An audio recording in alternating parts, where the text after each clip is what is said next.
And what great timing. This place had one of those beautiful 85-inch frame TVs that make it look like an art piece on the wall. They had surround sound. They had a telescope pointed at the TV. I couldn't imagine a more perfect place to watch what would turn out to be a slightly confusing episode of television. So we turn it on and instantly we're like, why does this look like shit? I know that this TV costs thousands of dollars, and yet the moment anything moves on screen, it turns into this jumbled, blurry mess. But of course, because this kind of thing has been happening for years, we knew it was because of True Motion, or Motion Plus, or whatever this TV calls that feature, where it smooths out every frame and makes everything you watch look like it was shot on an iPhone. The best thing about this feature is that it's always on by default, and nobody I've ever met likes it. It's also named something different by every manufacturer, which makes searching the menus for it a little adventure every time. Now, I know I'm not even close to being the first person to complain about this feature. It seems like everybody hates it. But that's also why it's so confusing to me. If so many people hate this, why, after over a decade, are TV manufacturers still forcing this down everyone's throats? How do they benefit from making their product look worse? I remember ecstatically buying this Samsung in 2019 and almost returning it because the default settings made it look so bad I thought it was defective. I just kind of sat there in denial about it for almost a week before being like, this can't be right. There has to be a setting I can change. Tragically though, a lot of people don't know about this setting. They don't realize their TV is actively sabotaging their viewing experience. And if this doesn't describe you, it probably describes someone you know. And by that, I of course mean your parents. So sit down with them, explain what's going on, tell them why you get a headache whenever you watch TV with them, and reiterate that it's not their fault. Show them this video by a guy named Noodle. Let's say it's on twos. The AI doesn't smooth anything between the first and second frames of a single drawing because there's nothing to smooth. They're the same picture. This means that what was originally a perfectly fine 12 FPS animation is now a janky mess. Or if they'd prefer to hear it from someone they know, have Tom Cruise explain it. Video interpolation, or motion smoothing, is a digital effect on most high-definition television. I'm Tom Cruise. Just make sure they never find out about the whole Scientology thing. You cannot ruin Top Gun for your dad. That movie's very important to him. Now, I will admit, I was a little surprised reading some of the comments on this video, seeing so many people disagree. I didn't know people liked it when the $100 million movie they're watching looks like a soap opera. Now, I understand, of course, from a gaming perspective, people preferring higher frame rates, but I don't think that logic applies to movies. Games are interactive, so generally the smoother something is, the more responsive it feels. But you're not interacting with the movie, you're just watching. It doesn't need to be perfectly smooth. In fact, I think part of what makes a movie look like a movie is the sort of ethereal nature it has. It doesn't look exactly like the way the world around you does through your own eyes, and I don't think it should. I saw someone say they like it because it shows the flaws in movies you couldn't see at 24 FPS, and it's like, no, the interpolation is creating those flaws. It's not reverting a film back to its original settings. It's not a director's cut your TV's giving you private access to. It's just generating new frames based on what it thinks should go in between the existing ones. That's where the errors come from. You're not watching a more authentic version of a movie because Sony Motion Flow added a bunch of blurry auras around every fast-moving object. The most authentic version of a movie is watching it the way it was filmed. You shouldn't have to change anything. And I think more than anything else, that's what really aggravates me about this feature, is the hubris of it. There are so many deliberate choices that go into making a movie look a certain way. There's so many people involved in those decisions that know way more about cinematography than I do, so I trust their vision. Why can't TV manufacturers do the same? Why do they look at a beautifully shot television show like it has a problem that they need to fix? Anyway, this experience got me thinking about new technology in a more general sense and how my excitement towards it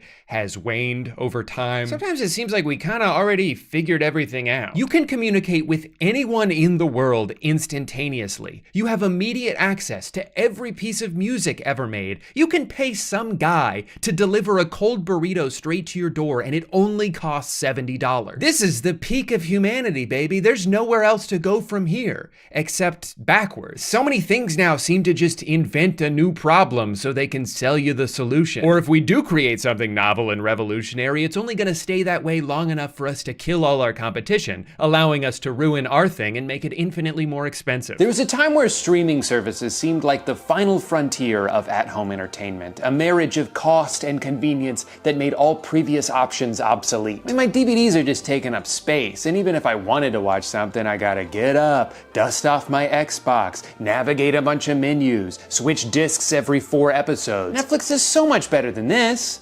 Until, of course, they quadrupled their price and got rid of every show you ever wanted to watch. So slowly but surely, a lot of people are moving away from the unreliable streaming services and going back to physical media. Things like Blu-rays, vinyls, tooth tunes. And I've actually begun that migration process myself. But because I'm incredibly stupid, here's how it's going for me so far. I started watching Friday Night Lights for the first time in December. It was something I had wanted to watch for years but always put off, which is crazy because it's a show about football, which I like, with a bunch of music from Explosions in the Sky, a band I grew up listening to all the time. It kind of felt like they made this show specifically for me, and still I was like, I'll get around to it eventually. It wasn't until a couple of months ago that I finally gave it a chance and got really into it. 12 days before it was going to be removed from Netflix. For the last 2 weeks of December, I binged as much of the show as I could, as quickly as I could, until around 3 a.m. on New Year's Eve. 13 minutes left in the season 2 finale. I was given an abrupt error message telling me that my beloved show was now gone. At this point, I was pretty invested, and I didn't just want to wait until it was maybe on Peacock one day, and I certainly didn't want to spend $2 per episode to digitally own it. So I decided what better time than right now to begin my brand new Blu-ray collection, starting naturally with a show I had yet to watch even half of. So about $37 and 8 days later, my Blu-rays show up at my door and I'm ecstatic. I can't wait to see how season 2 ends. So I pop the disc in my computer, try to play it, and it does not work. Turns out the external DVD drive I bought a couple years ago isn't compatible with Blu-rays, so I'm gonna have to buy another one. No problem, what's another $110? Jesus Christ. Well, I already bought the Blu-rays, I'm not gonna not watch them. So I bite the bullet on the Blu-ray drive. It shows up 2 days later, pop it into my computer, so excited to learn what will become of Brian Smash Williams. Huh, that's weird. Doesn't seem to work on VLC. Or the Any DVD app. I guess I could spend $20 on Blu-ray player, play Blu-ray, but that one says in its description that it doesn't play Blu-rays. At this point, I'm a little frustrated, but even more than that, I'm confused. So I go where I always turn to in times of crisis, a Google search with the word Reddit thrown onto the end. And believe it or not, even on Reddit, home of some of the most dedicated people on the planet, every single answer I see is, nah man, Power DVD 23 Essential is your only option. There is one way to watch Blu-rays on your computer, and it is with this app. You wanna know how much that app costs? $80. And it's like, I don't want to spend another $80, but I've already spent more than that just to make it to this point. I have to see this through to the end. Anyway, I bought the app, and it works most of the time. Although I should probably say it's been doing this thing now where it tells me my cloud subscription has expired and I need to visit the Cyberlink members zone for more information. So, money well spent. Long story short, I spent $227 to watch a show that I could have seen on Netflix at any point over the past 7 years. And to be honest, I'm not even sure if I like it that much. Also, I know what you're thinking. Drew, couldn't you have just put the Blu-rays into your PS5, you moron? Yes, I could have. But the whole point of watching it on my computer was so I could second screen RuneScape on my other monitor. What part of dopamine addiction do you not understand? Sorry, that was more of a story about my own incompetence than a rant about the state of technology. So here's a rant about the state of technology. I live in Orlando, Florida. My favorite basketball team is the Orlando Magic. They play basketball 20 minutes from my house, and I am not allowed to watch them on TV because I live too close. I can sign up for NBA League Pass and watch any other team play except for the one in my city because of blackout restrictions. What do you think, I'm stalking them or something? Whoa, this guy's obsessed. He lives right down the street. I don't understand this restriction, and frankly, I never will. Is the point to incentivize me to buy a ticket to go see them in person? They play 41 home games a year. Am I supposed to go to all of them? And if that was the point of it, they wouldn't also black out road games unless you expect me to travel with the team. Guys, do you want me to follow them around or not? I'm getting mixed signals here. Anyway, here's what I've had to do the past 6 years as a paying customer in order to watch my team play. First, I had to sign up for Sling TV because they were the only ones with the Fox Sports Florida channel. Then those two couldn't reach an agreement, so I had to switch to Fubo TV because they were the only ones with the Fox Sports Florida channel. Then those two couldn't reach an agreement, so I had to switch to YouTube TV. Can you guess where this is going? Yeah, they couldn't reach an agreement, and now I can't watch it anywhere, this time in the middle of a season. So out of desperation, I sign up for NBA League Pass, which again prohibits me from watching my team because I live too close. The workaround here is using a VPN to change my location to somewhere else. So now I'm paying for 2 different services just so I can watch the least popular team in the NBA. Adam Silver should be ecstatic that there are freaks like me out here. He should have a photo of me in his office that says #1 customer. So what do they do to thank me for my loyal patronage? Block the use of VPN 6 months later. Do you guys want my money or not? I'm trying so hard to give it to you. Okay, now we're in 2022, and finally, there's a streaming app specifically made for people to watch their local team play. It's a miracle.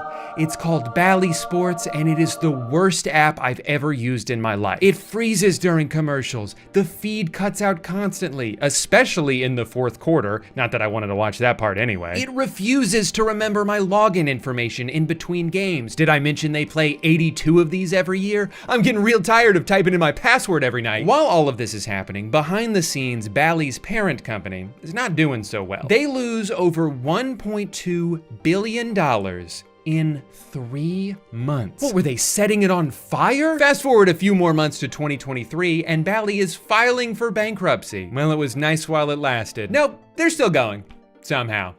Turns out I don't know what bankruptcy actually means. What I do know is that this probably doesn't bode well for the growing list of technical problems they apparently don't have the money to address. So that brings us to today, where after 3 tumultuous years, I'm excited to report that the app is now a little bit more reliable.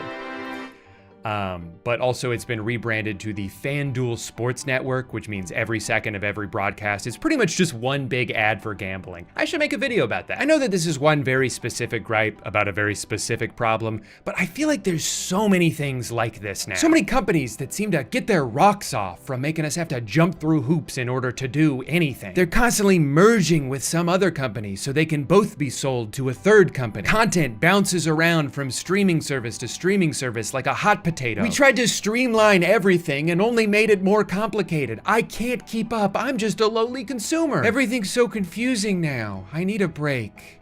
An ad break. Let's hear a word from today's sponsor. Hi, I'm the youngest I'll ever be, and I'm here to tell you about today's sponsor, SoFi. I know you've all heard me talk about SoFi before, the all-in-one finance app helping you bank, borrow, and invest, but you've never heard me say these words, SoFi Plus. SoFi Plus is a brand new financial membership that unlocks $1,000 plus in value. I'm talking double reward points, 3% cash back on hotels, loan discounts, unlimited one-on-one meetings with financial planners. All of that and so much more for just $10 a month or for no cost when you sign up with direct deposit. To celebrate this groundbreaking moment, SoFi is giving away a total of $600,000 to help 6 winners achieve their ambitions. Money towards a home, a retirement, a dream vacation, or one of the 3 other things on the screen behind me. Sign up for SoFi Plus to be entered for a chance to win, and you can even earn additional entries for every friend that you refer. So head to SoFi.com/Drew, scan the QR code on the screen, or click the link in the description to learn more about SoFi Plus and enter for a chance to win. Thank you so much to SoFi for sponsoring today's video, and thank you to you, the viewer,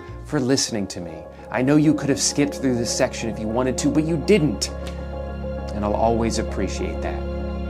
Now back to the video. I know that part of the feeling I'm about to describe is just because of my diminished sense of wonder as I've aged, but I feel like there used to be a time when technology was a lot more exciting to me. I mean, what could be more fun than a gadget? Well, besides a gizmo, of course. But it seemed like most things that came out had a genuine purpose, that there was more of a collective desire to push humanity forward, to provide solutions to actual problems. And I know that this is all still happening, but it seems like so many innovations now are just new ways to manipulate people, or spy on people, or replace people altogether. I'm not excited about what might be created in the future as much as I'm fearful of it. I'm fearful of what AI is threatening to do to every job on Earth. I'm fearful of all these humanoid robots that keep popping up. What if one of them tries to kill me? Or worse, what if we fall in love? How am I supposed to explain that to people? For every OLED Steam Deck and surprisingly powerful tiny Mac computer, there seem to be 10 wearable AI companions, or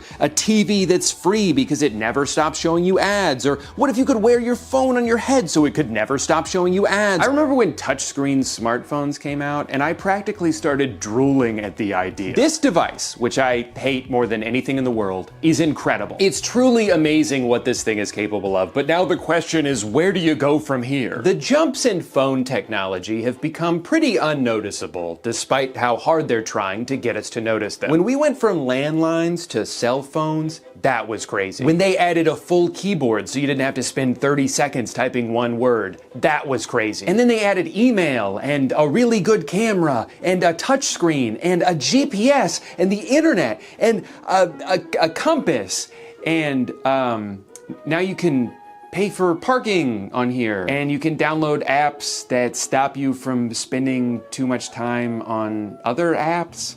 Oh man, that line's really starting to slow down, huh? And this phone costs 4 times as much as this one did? No, that makes sense. If you Google "has technology peaked," their AI overview will tell you, no, of course not. I'm getting stronger every day. And consider this your second strike, Drew.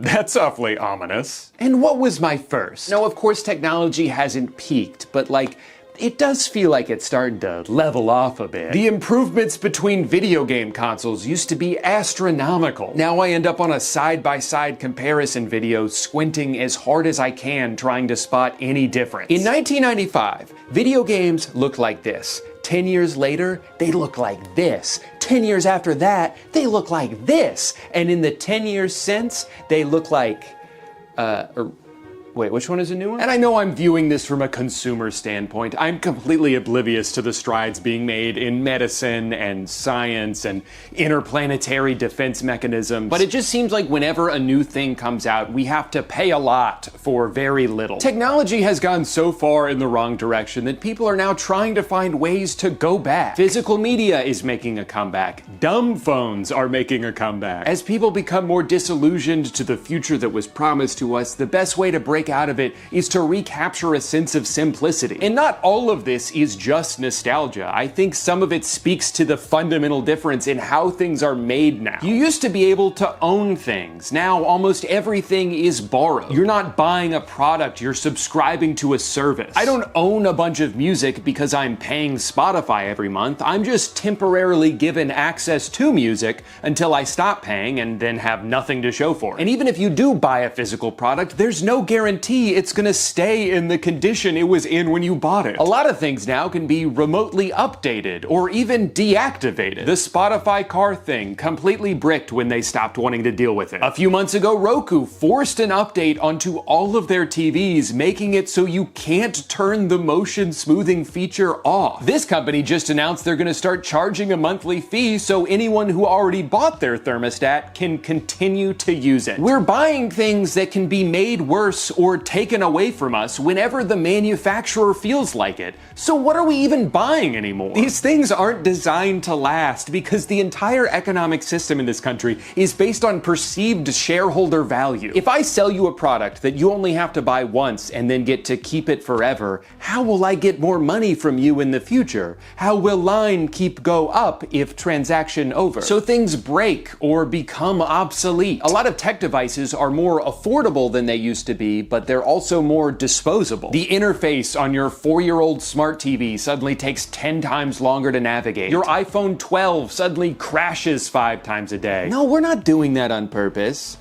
But it does kind of seem like a sign that it's time to buy a new one, right? And this isn't a conspiracy or an exaggeration. Technology is making us dumber. Rarely while using your phone are you in the driver's seat, except when you're texting while driving, which is a lot of fun. But it's mostly a passive activity. More often than not, you don't open an app in order to do a specific thing. You open an app and just see whatever it chooses to show you. Sometimes you like it, sometimes you don't. Either way, the past hour of your life was entirely decided by an algorithm. You're not thinking for yourself, you're not making a decision for yourself, you just turn off your frontal cortex and submit to whatever Mark Zuckerberg has curated for you. And the more we're conditioned to accept this relationship, the easier it is to sell us an AI agent that does all of our thinking for us and that we learn to trust implicitly. I mean, how am I supposed to be excited about technology when this is the direction we're headed in? It seems like everything is slowly trying to turn into everything else. A new app will come along with one specific niche use and then inevitably get turned into yet another form of social media. Like the Shop app. I've been using this for a couple years because I like the idea of having one account that works across multiple websites. But now, of course, it's just like another thing designed for you to scroll through. I open it up to see how far away my pants are, and it's like, oh hey,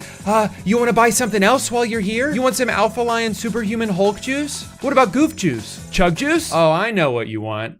A little cake shaped like Texas. They also give you rewards, but it amounts to virtually nothing and is really just an excuse to send you more push notifications. Hey, don't forget to use that 14-cent credit before it runs out. It only works on this website that sells hoodies for dogs. You open up the Ring app so you can see who's knocking at your door, and they're like, hey, you want to see this funny video of a goat? Venmo defaults to the page showing you how many of your friends had pizza this week. Why do I need to know that? I bought that light in the corner a few months ago, and the only way to control it is through an app. And you're probably thinking, certainly there's no social media aspect to an app that turns lights on and off, and that might just be the dumbest thing you've ever said. Of course it has its own news feed and hashtags. Of course there's a pop-up telling me to take the Govee app user experience survey so I can earn 50 Govee points and a chance to win Govee merch. App is a goddamn joke now. Worst change to an app that could ever happen. Can't even remember my dream view settings anymore. May as well check all my lights in bin if this is the only way to control them. What a joke. Well, I wanted to respond to this comment saying that I'm just here for the Govee points, hashtag Govee rewards program, but that feature is only available to savvy users. So I agreed to the savvy terms and conditions and they congratulated me on becoming a savvy user. You're following all of this, right? Instagram has its own TikTok feature. Twitter has its own TikTok feature. And you probably guessed this because you'd never make the same mistake twice. The Govee app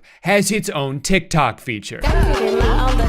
Everything is the same thing, and I'm tired of it. These apps are all so intent on monopolizing your time that they'll design it in a way that makes it hard for you to leave. You click a YouTube link on the Facebook Messenger app, and instead of just taking you there, it'll be like, oh, I guess you want to open that app instead, huh? All right, here's a button. It doesn't work though. No, I'm just kidding. It will work if you click it 15 times. And then it will take you to the App Store so you can open the homepage of YouTube and just search for that video yourself. Was that helpful? Good, it wasn't supposed to be. I just noticed the desktop Instagram website has incorporated that thing that's supposed to prevent you from accidentally exiting out of like a checkout screen or a form you're halfway through filling out. But they're just using it anywhere on their website. Literally scrolling through the homepage, I try to leave, they grab my arm and say, no, are you sure you're done with us? We were just about to show you a really cool ad. Are you sure you don't want to see what it looks like? Sometimes I feel like you don't even like me anymore. It's no wonder so many people are trying to turn the clock back on technology and return to a simpler era. Not so far back that you gotta like eat bugs and sleep on a log, but just back to when these modern conveniences were still exciting and didn't feel so predatory and manipulative. Technological advancements don't feel fun anymore because of the motivations behind so many of them. It doesn't feel like we're trying to make life better when almost everything is designed to be as addictive as possible. These things aren't supposed to be fun additions to your life. They're supposed to be a new thing for your life to revolve around. And no amount of profit or growth will ever be enough. It seems like there's more thought put into how you can continue to charge people for something they already own than to just expand the experience of it in the first place. But hey, at least we're using all that extra revenue to pay the employees, right?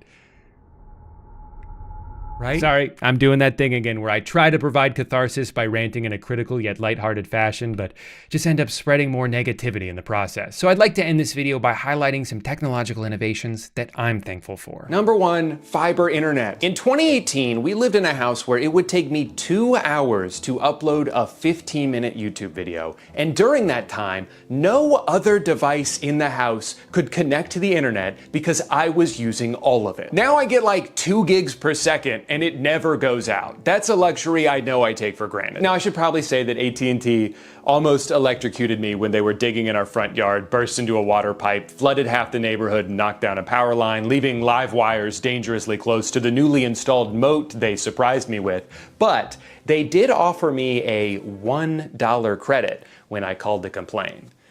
So I wish I was joking about that. They destroyed our lawn and then offered $1 single as an apology. And you know what? They're still not as bad as Spectrum. Number 2, our Nespresso machine. This is the world's greatest invention. It's all the convenience of a Keurig, except it doesn't taste like burnt garbage, and you can actually send the pods back when you're done to have them recycled. I mean, allegedly. They probably just throw them in the ocean like I do. I can't believe these pods are only moderately more expensive than K-Cups. They taste 100 times better, and you don't have to wait 45 minutes for it to cool off. Side note, how much money do you think Sabrina Carpenter turned down to not do a collaboration with them? They had to have asked, right? That's that mean espresso? It was right there. What are you guys waiting for? Some stupid YouTuber to promote your shit for free? Never gonna happen, bozo. Number 3, electric razors. Why was I scraping the shit out of my face for so long? These things aren't just better, but they're cheaper in the long run because you don't have to change the blades all the time. And I can use it on my balls.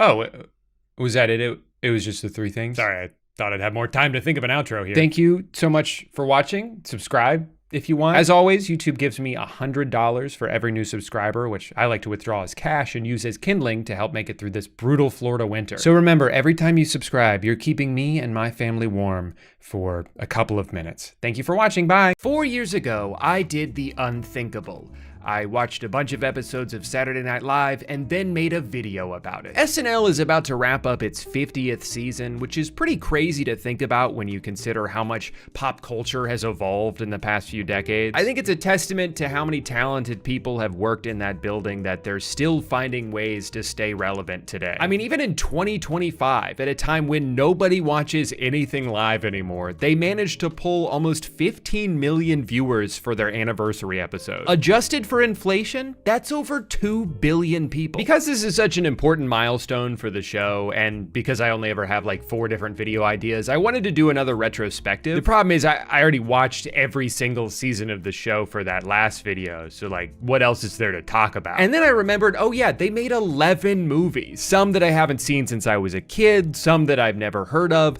and some that live in infamy for the harm they caused to anyone who had the misfortune of going to see them. I have a lot of reviews to get to, so we should probably start as soon as possible.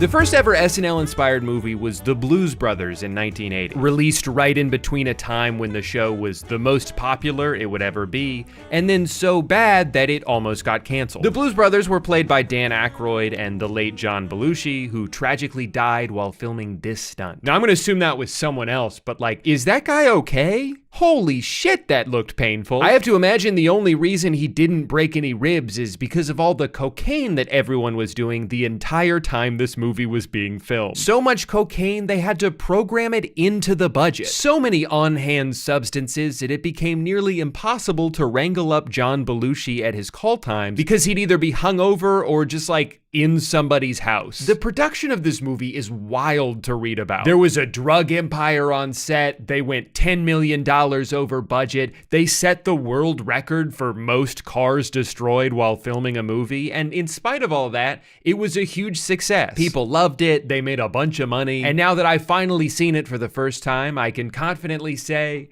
yeah, it's pretty good. I think it's fitting that the story of this movie cannot be told without mentioning its heavy cocaine use, because the movie itself feels like a product of it. Every gag is so over the top. They spared no expense when it came to pulling off a joke, and honestly, I don't think the movie would have worked if they did. If they half-assed any of the production on here, a lot of the bits wouldn't have been that memorable. But they worked because of the lengths they went to sell it. Like this chase scene that ends with a car flying off a bridge isn't that funny on its own, but when they send that car a mile into the air and show it falling so far down from 10 different angles, now it's hilarious. Apparently they had to get military clearance so they could drop this from a helicopter. Was everybody on drugs back then? Earlier in that scene, the entire Chicago police force is chasing after them because of minor tax fraud. And there's a part where a comical amount of cop cars start piling on top of each other, just one after the other. It's ridiculous. And then there's this dance scene with random cuts to guys flipping like 20 feet in the air. The highlight of the movie for me, though, was this car chase through a mall and how casual they're being while causing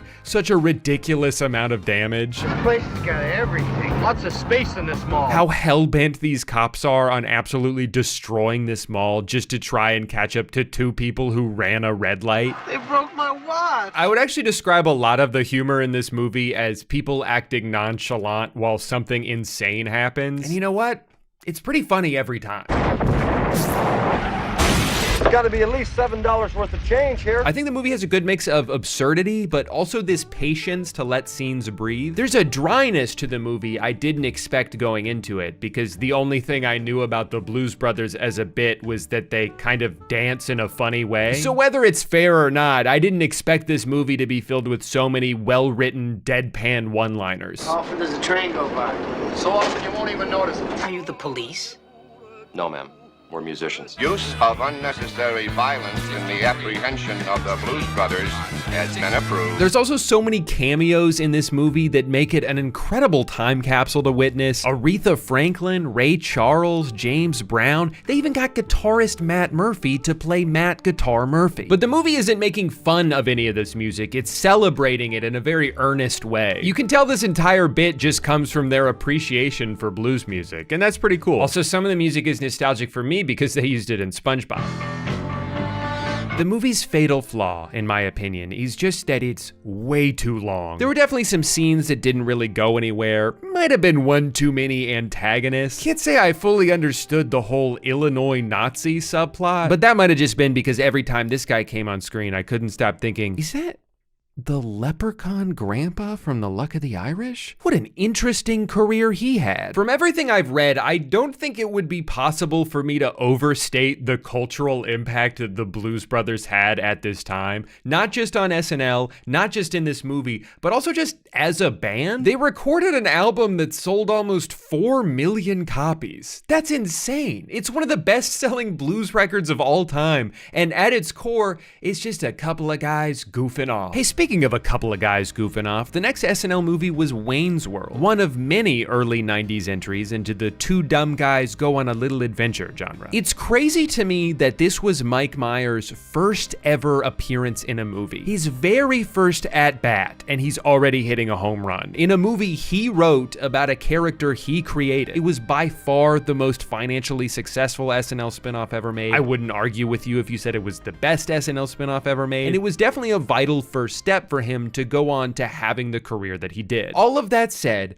I don't think this movie would be nearly what it was without Dana Carvey's performance. He adds so much to the film by constantly just doing his own thing while other stuff is happening. I don't know exactly what Garth's deal is, but I'm into it. The energy he brings does such a great job of complementing the rest of the cast, especially Wayne. It just works so much better as a duo. My name is Wayne, and this is Garth.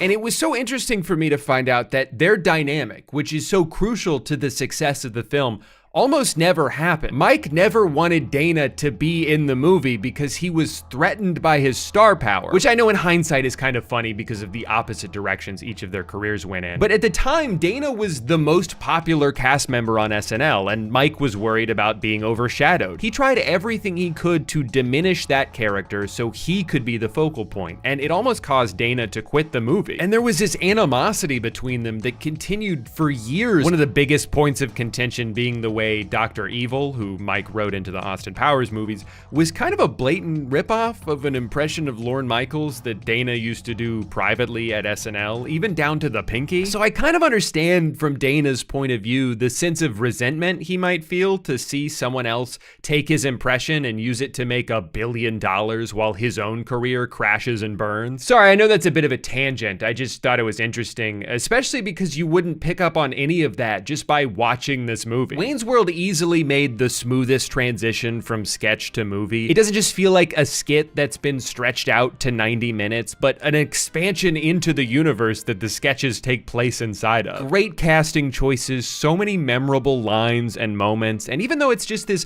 fun, dumb movie, I think where it really shines is where it subverts that. I love when one of the characters that spent its entire on-screen existence being an idiot suddenly whips out this surprisingly articulate monologue. Crimes and misdemeanors.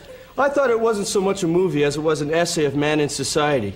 Although the topic of free will versus determinism is fascinating, I would hardly call it entertainment. Garth? Suck! There's just something about this that makes me laugh every time. It's why my favorite scene in the whole movie is when they go backstage to meet Alice Cooper, and this is how the conversation goes. Come to Milwaukee often? Well, I'm a regular visitor here, but Milwaukee has certainly had its share of visitors.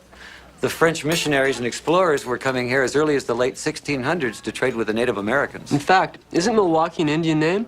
Yes, Pete, it is. This movie's jam-packed with bit after bit, and I love how positive it feels to watch. There's no cynicism to it whatsoever. It's just a good time. Wayne's World made more money than anyone involved could have possibly imagined, and so they followed it up with a sequel the next year. Would they manage to catch lightning in a bottle twice? No, second one's not that good. Really just diminishing returns on the whole formula. There's still a few great bits.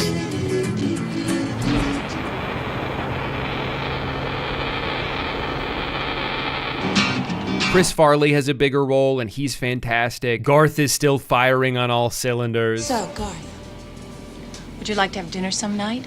Oh, I like to have dinner every night. The biggest downfall here is that the plot is just not interesting at all. Where the first movie is centered around this fear of selling out and losing your identity in the process, an idea that still carries a lot of relevance today, Wayne's World 2 is just about getting some bands to show up to a music festival. And a couple of the recurring bits aren't even funny the first time they happen, let alone the fifth. If you don't like meta jokes and characters constantly breaking the fourth wall, these are not the movies for you, as that is a big chunk of the humor in them. But if you're into that, I think you can have a good time watching these, even if you're a little too young to understand most of the references. With two incredibly successful forays into the world of film under his belt, Lorne Michaels now had the blueprint laid out in front of him. Take beloved characters out of the constraints of the show, drop them into the real world, and start printing money. So what are we thinking for the next one? Church Lady, Matt Foley. What the fuck is Coneheads? Great question, Drew. Coneheads are an alien family stranded on Earth where they must learn to assimilate themselves until they're able to return to their home planet. But why are they called Coneheads? Great question, Drew. It's because their heads are shaped like cones. I think the most confusing thing about this movie is that they put so much money into it, clearly assuming that it would have the same wide appeal as Wayne's World, and it absolutely did not. They made comic books and action figures as if kids were gonna love this shit. They made a song and a music video. They created their own Subway meal deal. It's for anyone who has a hearty appetite, or like my friend here, comes from France. They put so many eggs into this cone-shaped basket, even though, and I cannot wrap my head around this movie came out 14 years after the last Coneheads appearance on SNL. Wayne's World was made at the height of popularity for those characters, and Coneheads was like, oh hey, remember that thing we used to do 2 decades ago? We should turn that into a very expensive sci-fi comedy. And if you can believe this, it did not go as well as they hoped. The best thing about Coneheads is that it's filled with a bunch of really funny cameos. Phil Hartman and John Lovitz are great. I love Adam Sandler's character in this, even though he's only in one scene. Tim Meadows' appearance lasts all of 4 seconds, but what an incredible 4 seconds it is. I am prepared to fight for my honor. So I feel like I can understand what they might have been going for, where you take these weirdo characters and have them move through a world you've populated with familiar faces, but my God, these might just be the worst main characters I've ever seen in a movie. I don't like the things that they do. I don't like the things that they say. I feel uncomfortable looking at them, and I find their way of life to be an affront on my traditional American values. Sorry about that. I don't know why I got so heated yesterday. I watched the movie again with a clear head, and I think I've come full circle. I love the Coneheads now. Once my body stopped being in fight or flight mode, I found there's actually a few things here that I appreciate. I like that the humans in this movie don't notice that the Coneheads are aliens. No one seems concerned about their giant weird heads. They'll just describe them as being tall, or in the case of Jason Alexander's character, they'll be like, you know, I struggled with baldness once too. So instead of having a bunch of sarcastic side characters constantly undercutting the premise, there actually ended up being this sincerity to the movie that I grew to like the more it went on. I think it's sweet how Chris Farley is just so in love with their daughter. I like these three as a family. I actually think it would have been pretty heartwarming if it wasn't extremely unpleasant to look at most of the time. I love you, Mom. And I also don't want to just make fun of this movie because it has a weird premise. I like the ambition it has. I like when comedies make a big swing, even if it ends up as more of a miss. And even with all the small parts, there's not a single bad performance in this movie. Everyone is 100% committed. And that's what you need when a movie's premise is a little bizarre. You need everyone on screen to be bought into the world so you can buy into it too. If I could pick 3 things that have kept this movie from becoming more of a cult classic, it would be that number 1, and I don't mean to harp on this, some of the scenes are just grotesque. I want to enjoy the joke that's being told here, but my body is actively recoiling from the nightmare fuel I've been subjected to. Number 2, the sci-fi elements, particularly in the final act where they go back to their home planet, are the weakest part of the film by far. It's a lot more fun to see their dynamic as outsiders on Earth and the juxtaposition of that than it is to see them fighting like a CGI Gorlak. And number 3, it just needed to be like 10% funnier. There's not really any iconic scenes or super quotable lines. The only thing I ever heard make its way into public vernacular was calling your mom and dad your parental units. My dad used to say that a lot when I was growing up, and I assume he got it from this. But if quotability is the longevity test for a comedy movie, Coneheads doesn't make the grade.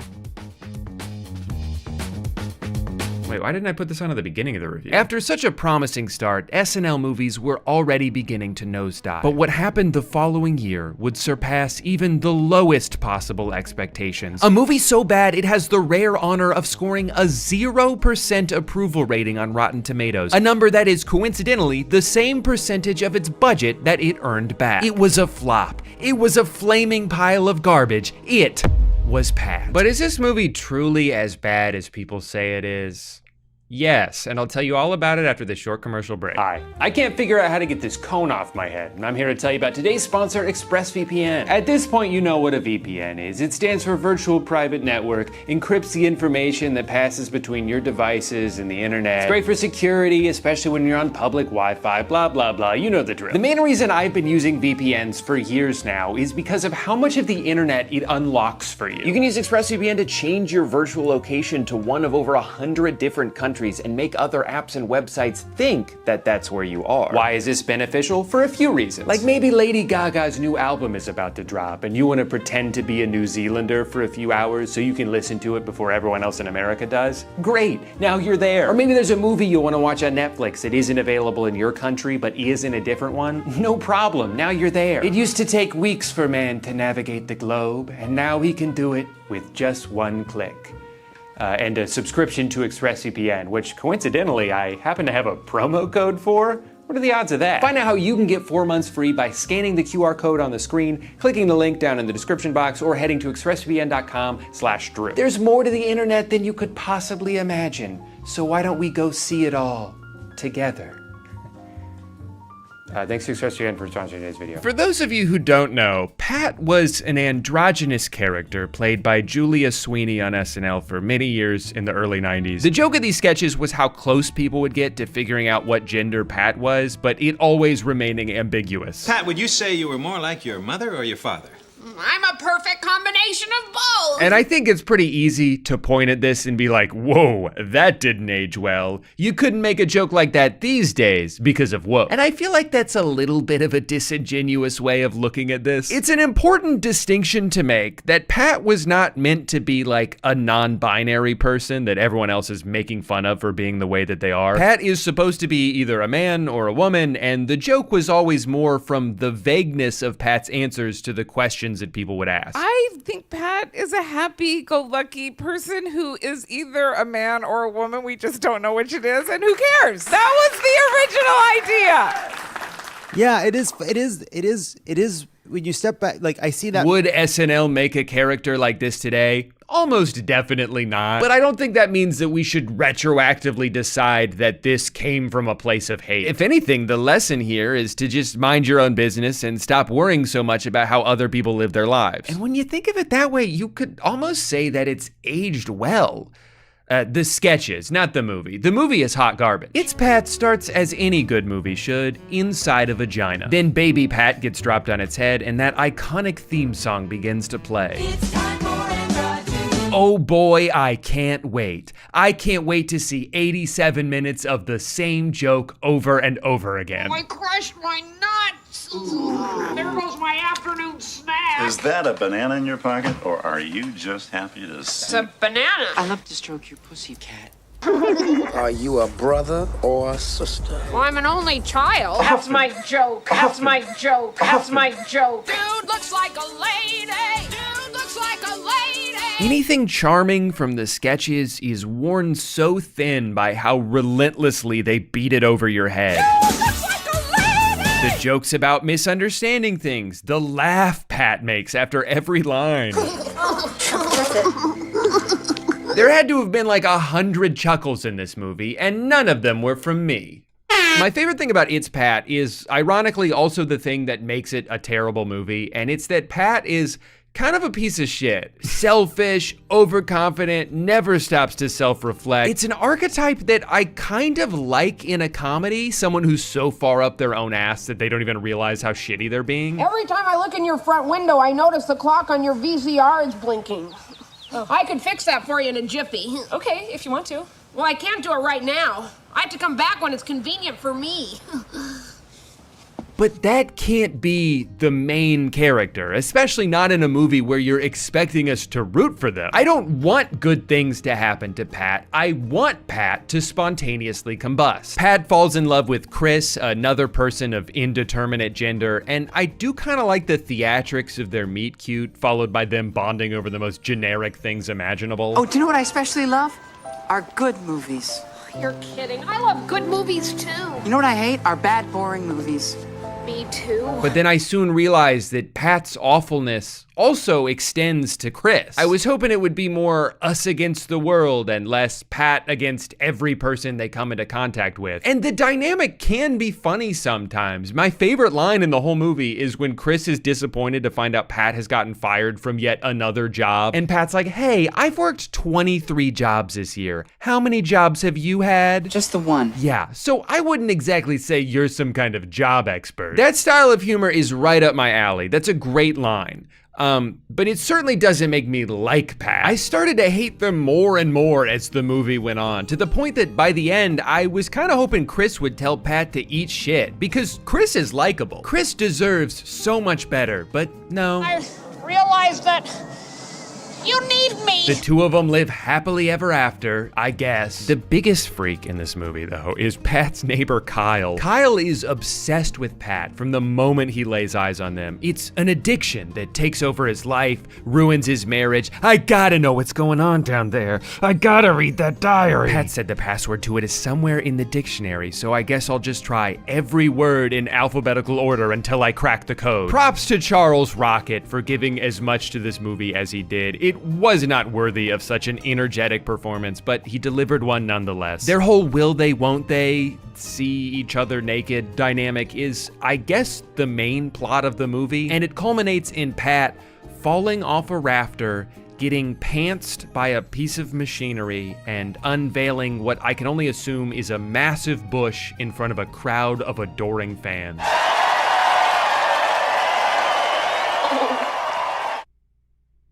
Now, It's Pat is easily the worst movie I've talked about so far, but believe it or not, I don't think it's even the worst movie on this list. While the next two certainly don't commit as many atrocities as It's Pat did, they do something even worse. They're boring as hell. Up next, Stewart Saves His Family, starring Al Franken, the former U.S. senator who resigned from office in 2017 and has spent the past 8 years telling everyone how much he regrets it.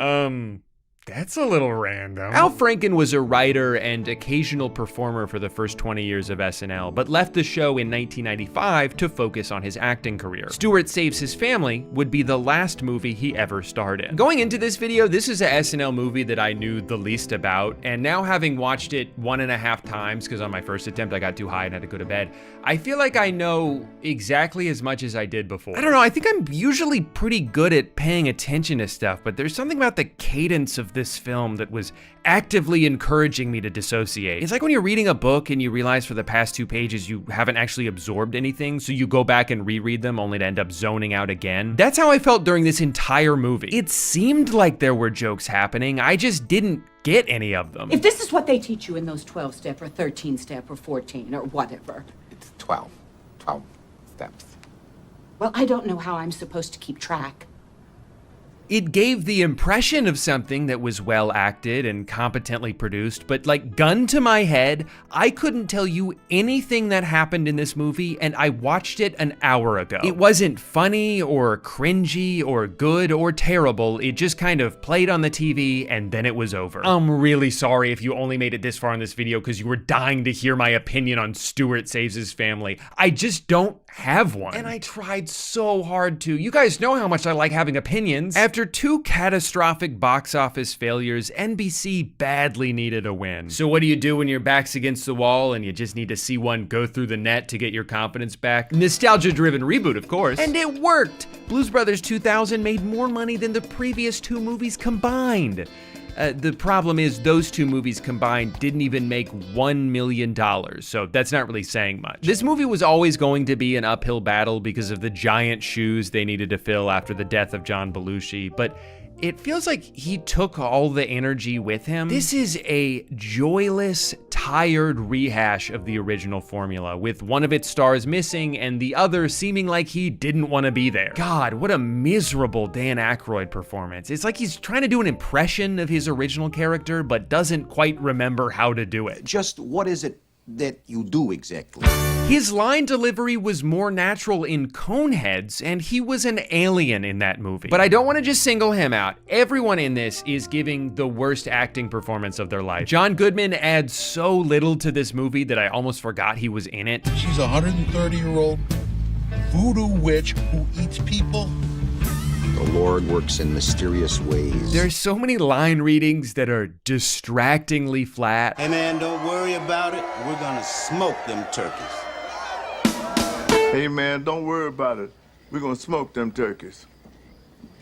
And I know not all of these people are actors, but you can't give a bunch of lines to people who aren't actors and expect them to perform it well. Hey fellas, I think I know that voice. Whatever charm the original had is nowhere to be found, and neither is any of the absurdism. Occasionally, it would dip into some of the weirdness that I liked so much from the first one, but it was so rare. This is truly one of the most boring movies I've ever watched. I could not wait for it to end. And when it's bad, it's so bad. Like, roll your eyes unfunny, screaming the punchline at you over and over again, just in case you didn't see it. I did chuckle one time when Dan was listing the names of blues legends, and there were a couple that were kind of funny. Little Walter, Big Walter, Sonny Boy Williamson 1 and 2. And I once again enjoyed the comically over-the-top police car pileup, but that's not even a new thing. They're just doing the same joke from the first one, but a little bit different and for longer. The only redeeming quality of this movie is that some of the songs are good, but they hardly ever come in at a time that makes sense. The pacing is so inconsistent. Anytime I'd start to get at all invested in what they were setting up, they just start singing again, usually for no reason. You know what I mean when I say respect.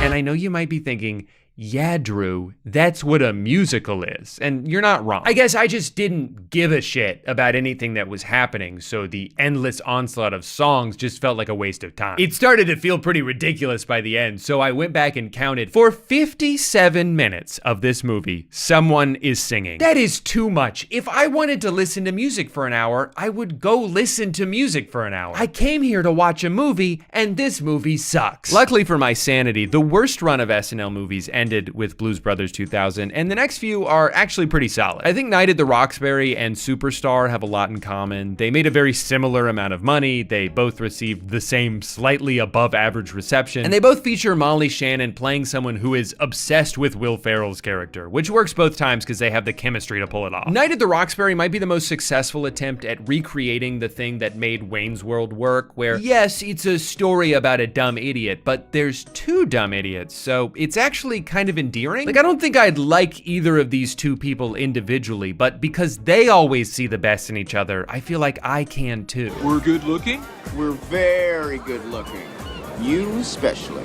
Thanks. I know Chris Kattan didn't go on to have much of a film career, but he's really good in this. I think his relationship with the phone operator might have been my favorite thing in the movie. And I love this version of Will Ferrell. I think he's always been at his best when he's playing a character that has this childlike joy to them. It's just so infectious to watch. Oh my God, Doug, this is the most amazing place I've ever been. Guys, this is the coat. Clubs in here? Of all the movies that were released between Coneheads and MacGruber, this is definitely the one I laughed at the most, and I think the only one I would even consider watching again. I love this song. Me too. Actually, I'm getting kind of sick of it. And I didn't think it was funny the first few times this guy asked everyone if they had just grabbed his ass, but as he kept asking people who were further and further away from him, then I liked it. Dewey, did you just grab my ass? Sir, from where I'm standing, that's a physical impossibility. I know your tricks, Dewey. Mr. Zadir, Dewey just called from Pismo Beach. He says there's no way he could have grabbed your ass. I just had to see what they were building to. Almost exactly 1 year later came the release of Superstar, which you probably know as being what comes up when you Google, what is the movie where the girl sniffs her armpits? It's this one. This is the movie where the girl sniffs her armpits. I liked Superstar just a little bit less than Night at the Roxbury, but I definitely still enjoyed it. Unlike half of the characters we've been subjected to thus far, this one is actually suited for a feature-length film. I adore Molly Shannon. I think she's one of the most underrated cast members from SNL, especially as a physical comedian. The way she moves in this is so funny. And it's nice to see her in a starring role when I've really only ever seen her as side characters in like The Other Two and the movie I talked about 30 seconds ago. Like pretty much every film on this list, the worst parts were when it felt like they were just recycling jokes from the sketches, but there were a few details that made me laugh. I like when they refer to Will Ferrell's character as the best guy dancer in the school. In this Catholic school that's constantly doing very specific fundraisers. So you'll see a giant sign in the background that just says chocolate bars for Bosnia. Good to see you. Out walking for scoliosis again. Gotta go jog for glaucoma. After school, Mary works as the Blockbuster Rewind girl, which is funny to think of just as a job, but it's also funny in the way it informs her character. Working here means she's always referencing other movies she's watched a little bit of in reverse. I also like the detail of Mary's grandmother forbidding her from dancing because that's how her parents died. I thought you said that Mom and Dad were savagely ripped apart and eaten by a school of hammerhead sharks. I just told you that to make you feel better. Someone accidentally sped up the record player during a performance, so they had to dance faster, and then they danced so fast they fell down and got trampled. The scary thing is, it could happen to anyone. She does finally try out for the talent show and nails it, but then the bully dumps a bucket of paint on her head. And I love that when she finds out she passed the audition, their only caveat is they want you to lose the end with the paint, as if that was part of the performance. I don't know, I thought it was kind of funny. I really like the way this is directed. There's some smooth transitions, and it definitely looks like a movie, which I know doesn't sound like high praise, but a lot of movies don't look like movies, so you got to appreciate it when they do. And underneath the humor, there is kind of a sweet story here about learning to love yourself and doing something scary because it makes you feel good, not because you're trying to impress someone else, even if he is the best guy dancer in school. It's a good lesson. I just think maybe it would have hit a little bit harder if every high schooler in this movie wasn't clearly 30 years old. In 2000, SNL released its fourth film in 3 years, The Ladies' Man. And I gotta say, this might be the fastest I've grown tired of a titular character so far. Hey, what's happening? This is Leon Phelps. You got The Ladies' Man. Hello, ladies man. Ooh, it's a lady. Tim Meadows is great in everything he does, but this is not a character that I want to watch for an hour and a half. Listen, this is what you should do. Go to the bus station or to a bowling alley and hang out with no underpants. When you're really truly in love, you will feel it deep down in your pants. Man, I like to take a bite out of your butt. Do it in the butt. Doing it doggy style. It is the fault of the wang. If I didn't know any better, I'd say this character works better in short bursts and doesn't have the depth needed to be stretched out over the entire length of a movie. Well, this would certainly be my first time thinking that in this video. This movie weirdly has the same problem as It's Pat, where it expects you to root for this guy but doesn't give you any reasons to. It drove me crazy to see this woman let him continually drag her down. The only nice thing he does for her the entire movie is trick her ex-boyfriend into eating human shit. No, I did not make that up. That is a real thing that happens. Now, can I blame Tim Meadows for wanting to write a movie about how no woman can resist him because he's so good at fucking? Of course not. In fact, I honestly kind of respect it. But that doesn't mean I have to like it. Here are 3 things I did laugh at. I liked the sign outside this Christian radio station that says, "Thou shall not part." I liked the random musical number they did in the middle. Time has come to kill the ladies' man. And I laughed really hard at the way Will Ferrell holds this gun at the end.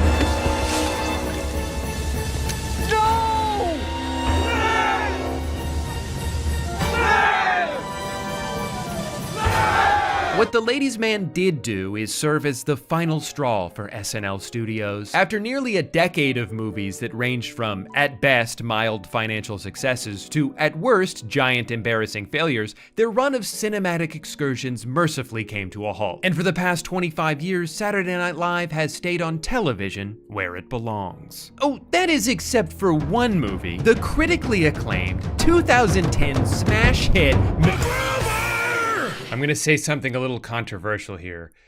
MacGruber is my favorite SNL movie, and it's honestly not even close. I was worried that rewatching it for this video, I would realize it wasn't that funny anymore, but no. I love it just as much. I'm sure part of it is the soft spot I have for this era of SNL because I was a teenager at the time and everyone's favorite SNL cast is the one from when they were in high school. But god damn it, I love Kristen Wiig. I love Will Forte. I think he's so underappreciated. It's not often you could say a performer is truly one of a kind, but that's how I feel about him. The very specific type of energy he brings, his unwavering commitment to every bit, in both his timid awkwardness and sudden extreme outbursts, it never feels like he's doing an impression of someone else. It feels like he's created a style of comedy that is completely unique to him. Now, MacGruber is the kind of character I described earlier, the stupid asshole who's cockier than he has any right to be. I think it's fairly obvious. He was going to use it to buy the pass. Passcodes, yep. Got there at the same time, maybe even slightly before you. But I think the reason I like it so much in this movie is because bad things keep happening to him as a result. He's constantly making things worse for himself, and that's funny to see for someone who has a giant ego. The way he's not attracted to Vicky at all until he sees her dressed exactly like him. What? You just look really pretty. Thank you. The way he has to beg for Piper's forgiveness just moments after treating him like garbage. There's so many scenes in this movie that made me cry from laughter the first time I watched it. When he's coaching Vicky through an earpiece how to act like him since she's supposed to be undercover and she feels so bad about it. No, Vicky, no tip. What are you doing? Get that tip back. I have to. Sorry. No, say you're not sorry.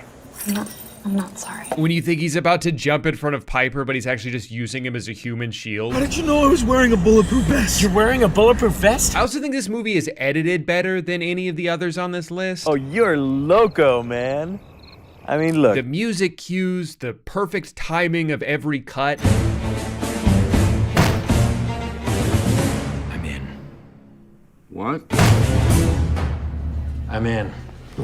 Watching this movie when I was 18 and thinking it was the funniest shit ever, and then seeing how much everybody seemed to hate it, made me feel 2 things. One, that I don't understand what people aren't seeing in this. How did all the same people who seem to love movies like The Hangover and Bridesmaids and 21 Jump Street, all these similar comedies from that era, go and see this one and just feel nothing? I couldn't wrap my head around it. I never felt so out of place in this world. At the same time though, I think it made me love the movie even more. There's something special about things that feel like they're tuned to your exact frequency, like they're speaking a language only you can understand. When you find a movie like that, especially at the right age, it makes it feel like it belongs to you. Sure, it has flaws, but those flaws only make your bond stronger. When you look back at a lot of comedies from the past few decades, there's almost always a disconnect between the critics and the audience. I feel like there became this growing sentiment that comedy movies are pointless. It doesn't matter if they're hilarious, if the story doesn't blow you away, so now they're just packaged into other genres. Superhero movies that lean comedic, family movies that are a little bit funny, rom-coms that have more rom than com. But what happened to all the weird shit? What happened to just stringing together a bunch of loosely connected series of bits? It's been 15 years since MacGruber, and no other sketch has managed to make it back to the big screen. So I guess that leads us to the question of, will there ever be another SNL sketch turned movie? And I honestly don't think so, for a few reasons. One, the way the show operates now is different. It's a lot less character-based than it used to be. It seems like they rarely do recurring sketches anymore. Like, they'll occasionally revisit ideas, but they're not usually centered around just putting one character in different situations. Could they do a Peacock movie about Domingo? Sure, there's always a chance. Could they have done something with that Kate McKinnon character who was always getting abducted by aliens? Probably. And if they wanted to go the Coneheads route of revisiting something from 15 years ago, I feel like a lot of people would be on board for a Stefan spinoff. But does that mean it would be good? Is one funny character enough to carry the entire length of a movie? Usually not. And maybe it just took Lorne 11 tries to realize that. But then there's also the way comedy movies in general have evolved. As Matt Damon famously explained on Hot Ones that one time, the death of DVD sales has made it so the budget of every movie is either very high or very low, with almost nothing in between. And a lot of these old comedies that were in that middle ground of like $20 to $40 million are hard for studios to justify anymore because it's almost impossible for them to make that money back. So they just don't even try. I mean, outside of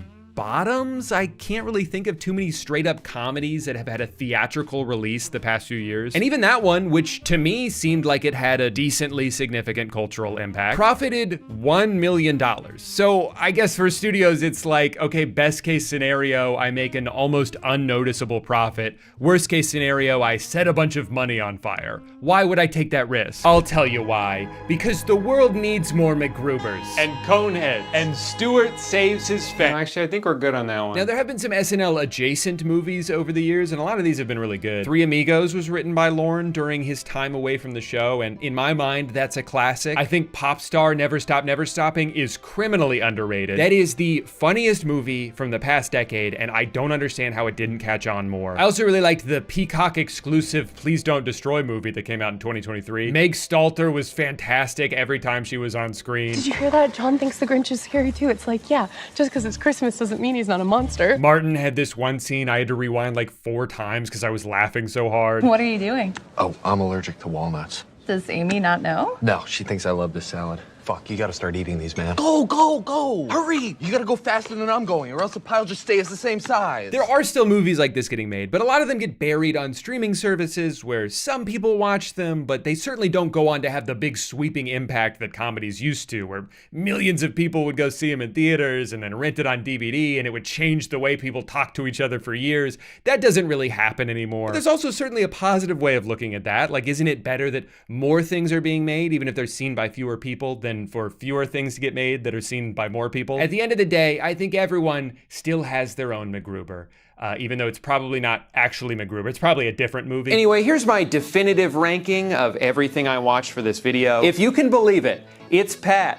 Not actually the worst SNL movie. In my opinion, just slightly less bad than Blues Brothers 2000. Don't get me wrong, they're both god-awful movies, but It's Pat is an hour shorter, so had to give the edge there. Feel free to yell at me down in the comments below if you disagreed with something I said. I'm all for civil discourse on this channel, because it boosts engagement whether I take the time to read it or not. All right, thanks for watching. Also, if you made it to the end of the video and you've always wanted to buy a t-shirt, but you just never knew where to do it, I've got great news for you. Everything on my merch site is on sale right now. This is gonna be the last chance to buy pretty much everything on here. I'm planning to start from scratch after this, and once these designs are gone, they're never coming back. Either way, I appreciate your support, and I'll see you in the next video where I reveal all of my most intimate secrets. Goodbye. Hey guys, welcome back to my second attempt at filming this intro, because when I tried to do this yesterday, I forgot to focus the camera. Life can be pretty stressful sometimes. Even when you're not screwing up one of the easiest jobs in the world, you're often faced with important decisions and complex moral dilemmas. And it can be hard to know exactly what to do because things are almost never black and white, except in Darman videos. This pizza's frozen cold. I'm not paying for this. Maybe you should get a job delivering pizza. Derek finally understands how difficult it is to have a job. I know how hard your job is. The Darman cinematic universe has a beautifully simplistic view on life where there's always a good guy and a bad guy, there's an obvious solution to every problem, and karma happens immediately. Teacher accuses student of doing drugs, instantly regrets. Car mechanic tries to scam a woman, instantly regrets. Customer shames fast food worker, instantly regrets. Instantly regret. And when the titles don't end with instantly regrets it, it's what happens next will shock you. Which is funny because every single Darman video is exactly the same, so at this point, I am no longer shocked. If you want this, you're gonna have to get it. From the trash. Here, you can get it out of the trash. I know I'm a few years late to the Darman party, but I was in need of motivation and didn't know where else to turn. So today, I'd like to watch a few of his videos with you and see if we get inspired or if I instantly regret it. This first one's called Student Cheats on Final Exam. The important words are always capitalized for emphasis. And as you can see, little Michael over here is not paying attention to his classes. Instead, he's poisoning his brain with violent video games.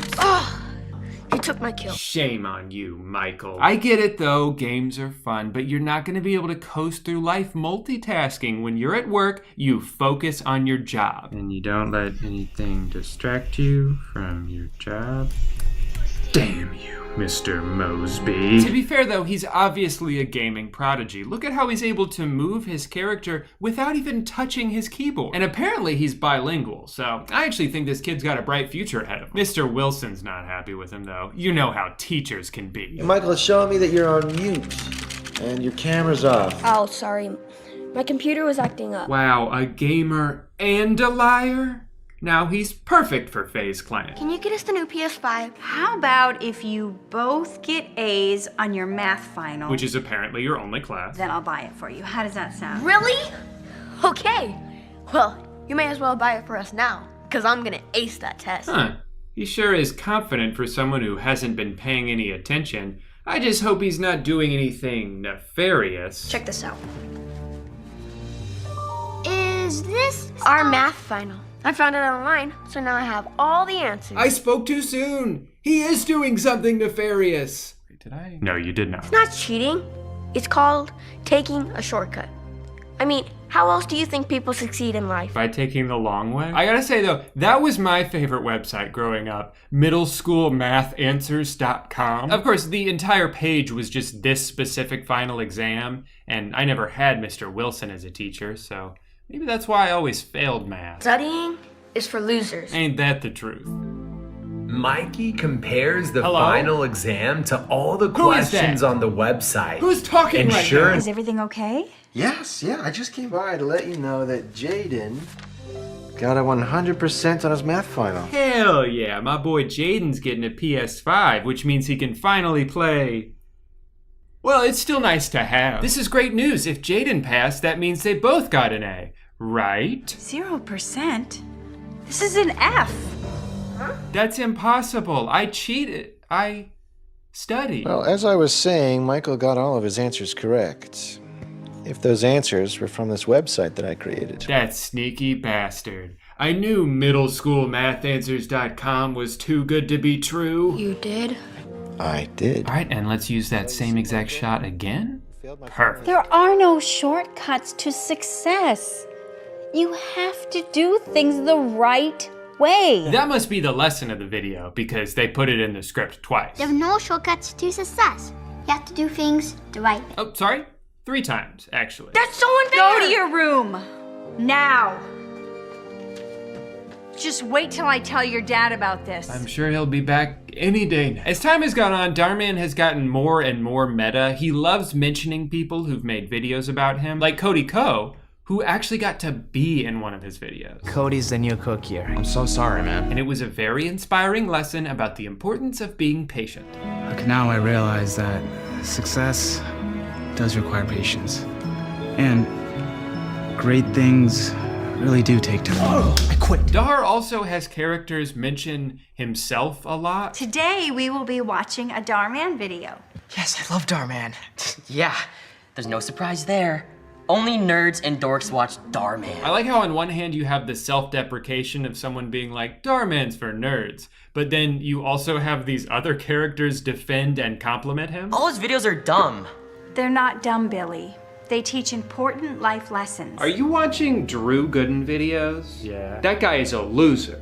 All he does is film himself pooping and farting all day long, edit it into a little compilation, and then upload it to his OnlyFans. And I happen to like that. I think Drew Gooden is a very cool guy who seems handsome as well and is smart guy. You're right. He is much awesome, and I couldn't agree more on the handsome part. It actually goes even further than that. You see, in this sketch, Darman is written to be the ultimate celebrity. He is idolized by every single child in this school except for the bully. Because only losers with no friends watch his videos. That's not true. I watch Starman. I love all his videos. Noah even spends his lunch break watching him on YouTube. Side note, I love that instead of just playing a video on the phone, they made the editor mask it onto the phone frame by frame. As a former video editor myself, I can relate to that all too well. Oh, don't you think we should pull up the video? Don't worry about it. We'll fix it in post. What do you mean we? What'd you say? Nothing? Sorry. And take that paper off. You got it, boss. And when Noah's mom comes to pick him up after a long day of ruthless bullying. Dork! Psych! She knows just how to make him feel better. Darman t-shirt. So you see? Really? Wow. Thanks, Mom. I love it. That's right, honey. I got you merch. Are you happy now? Yeah, merch make me happy. That's right, merch can cheer anyone up, even the saddest, loneliest boy. You just have to buy a shirt like me, and then you'll be happy. Link in description. Loser! Tell me what's going on. I don't have any friends. And today, I was the laughing stock of the school. You see? Oh, my glasses. My glasses. I can't see. There you go. Oh, thanks. Are you okay? That's Darman. Some kid at school has been really mean to me. Look, again, I'm really sorry. Darman, I can't believe it's really you. I'm like your #1 fan. I can't believe it. This is the best day of my life. Wait, why are you standing outside of a middle school? That's kind of weird. You know, back when I was in school, I didn't even have any friends. Wait, what? You didn't? That can't be true. You're Darman. You're the coolest guy ever. We worship you. What's so funny? Darman? In this universe, you are literally our God. You gave birth to us. Thanks, Noah. I really appreciate that. And you know what? I think you're so cool. I even made you your own limited edition merch. Holy shit, it's a real shirt. I can really buy it. I can't believe this. I'm gonna go put this on right now. I guess my work here is done. If you guys need me, I will be standing in the parking lot, just kind of lurking there. So. It's funny when you start to notice how formulaic every video is to a T. There's always a scene near the beginning where the adult finds a reason to leave the room so the kids can be mean to each other in peace. I have to get this. I'll be back. Just give me 1 minute. I gotta take this. Next, we're gonna hear from... Sorry, guys. I do have to take this. No one is calling me. I just have to take my phone outside. And while they're gone, one of the kids will throw out the most basic, uncreative insult at the nerd, and everyone else will laugh hysterically. You don't have any friends. Stop it, Paula. It's not nice to beat. How are you going to beat me when you can't even say a simple word, stuttering Steven? I do have to say the set pieces in these videos are immaculate. Even though this classroom sort of looks like your brain's vague interpretation of one while in a dream, it almost seems real with such details as the name of the school on the whiteboard. My teachers would always do that too, just in case we forgot where we were. In this one, Steven and Paula are going head to head in the race for class president. Because I'm popular and I'm pretty.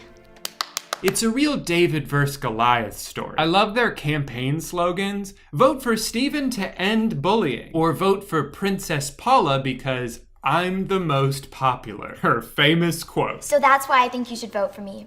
I'm popular, I'm pretty, plus I'll make sure we have less homework and more movies. These kids have really lofty goals as class president. Steve wants to arrest all the bullies and Paula's gonna ban homework. Do middle school class presidents actually do anything? Because I feel like this plot is sort of built on the notion that whoever wins is gonna be sitting behind a desk all day passing executive orders. No, I said pizza for lunch every day. I guess now that I think about it, the title could be interpreted pretty ominously. Kids make fun of boy and live to regret it. Sounds like he might hire the middle school Secret Service to take care of anyone who called him Stuttering Steven, which, by the way, is a top-tier nickname, and one that's definitely worthy of the laughter that ensues each time it's said. Stuttering Steven, Stuttering Steven, Stuttering Steven.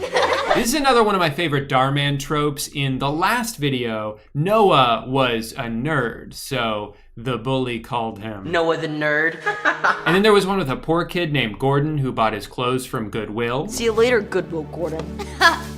Goodwill Gordon. And then there's another bullying video about a girl in a wheelchair named Wendy, and this one's kind of tough, so I'm gonna give you a few minutes to think about it. What do you think her nickname is? Wheelchair Wendy. I don't know how he comes up with this stuff. Homeless Heather. Jordan the janitor. This time it's Wendy who's getting made fun of because we've been transported into the Darman universe where everyone is a bully except for the nerds and people with disabilities. Would one of you mind helping me reach that? Just because your legs don't work doesn't mean your arms don't work. She just keeps on roasting Wendy for absolutely no reason and expects Noah, that's right, we got another Noah. There's Noah. He's so hot. She expects him to laugh along because he's the football quarterback guy. And that's what football quarterback guys do. But he doesn't, so she's confused until she learns. Why do you keep sticking up for her? Because I know what it feels like to be in her shoes. A few years ago, I took a really bad hit. The doctor told me that I wouldn't be able to walk for a really long time. But do you know what hurt even more? How other people would treat me. They'd stop and stare.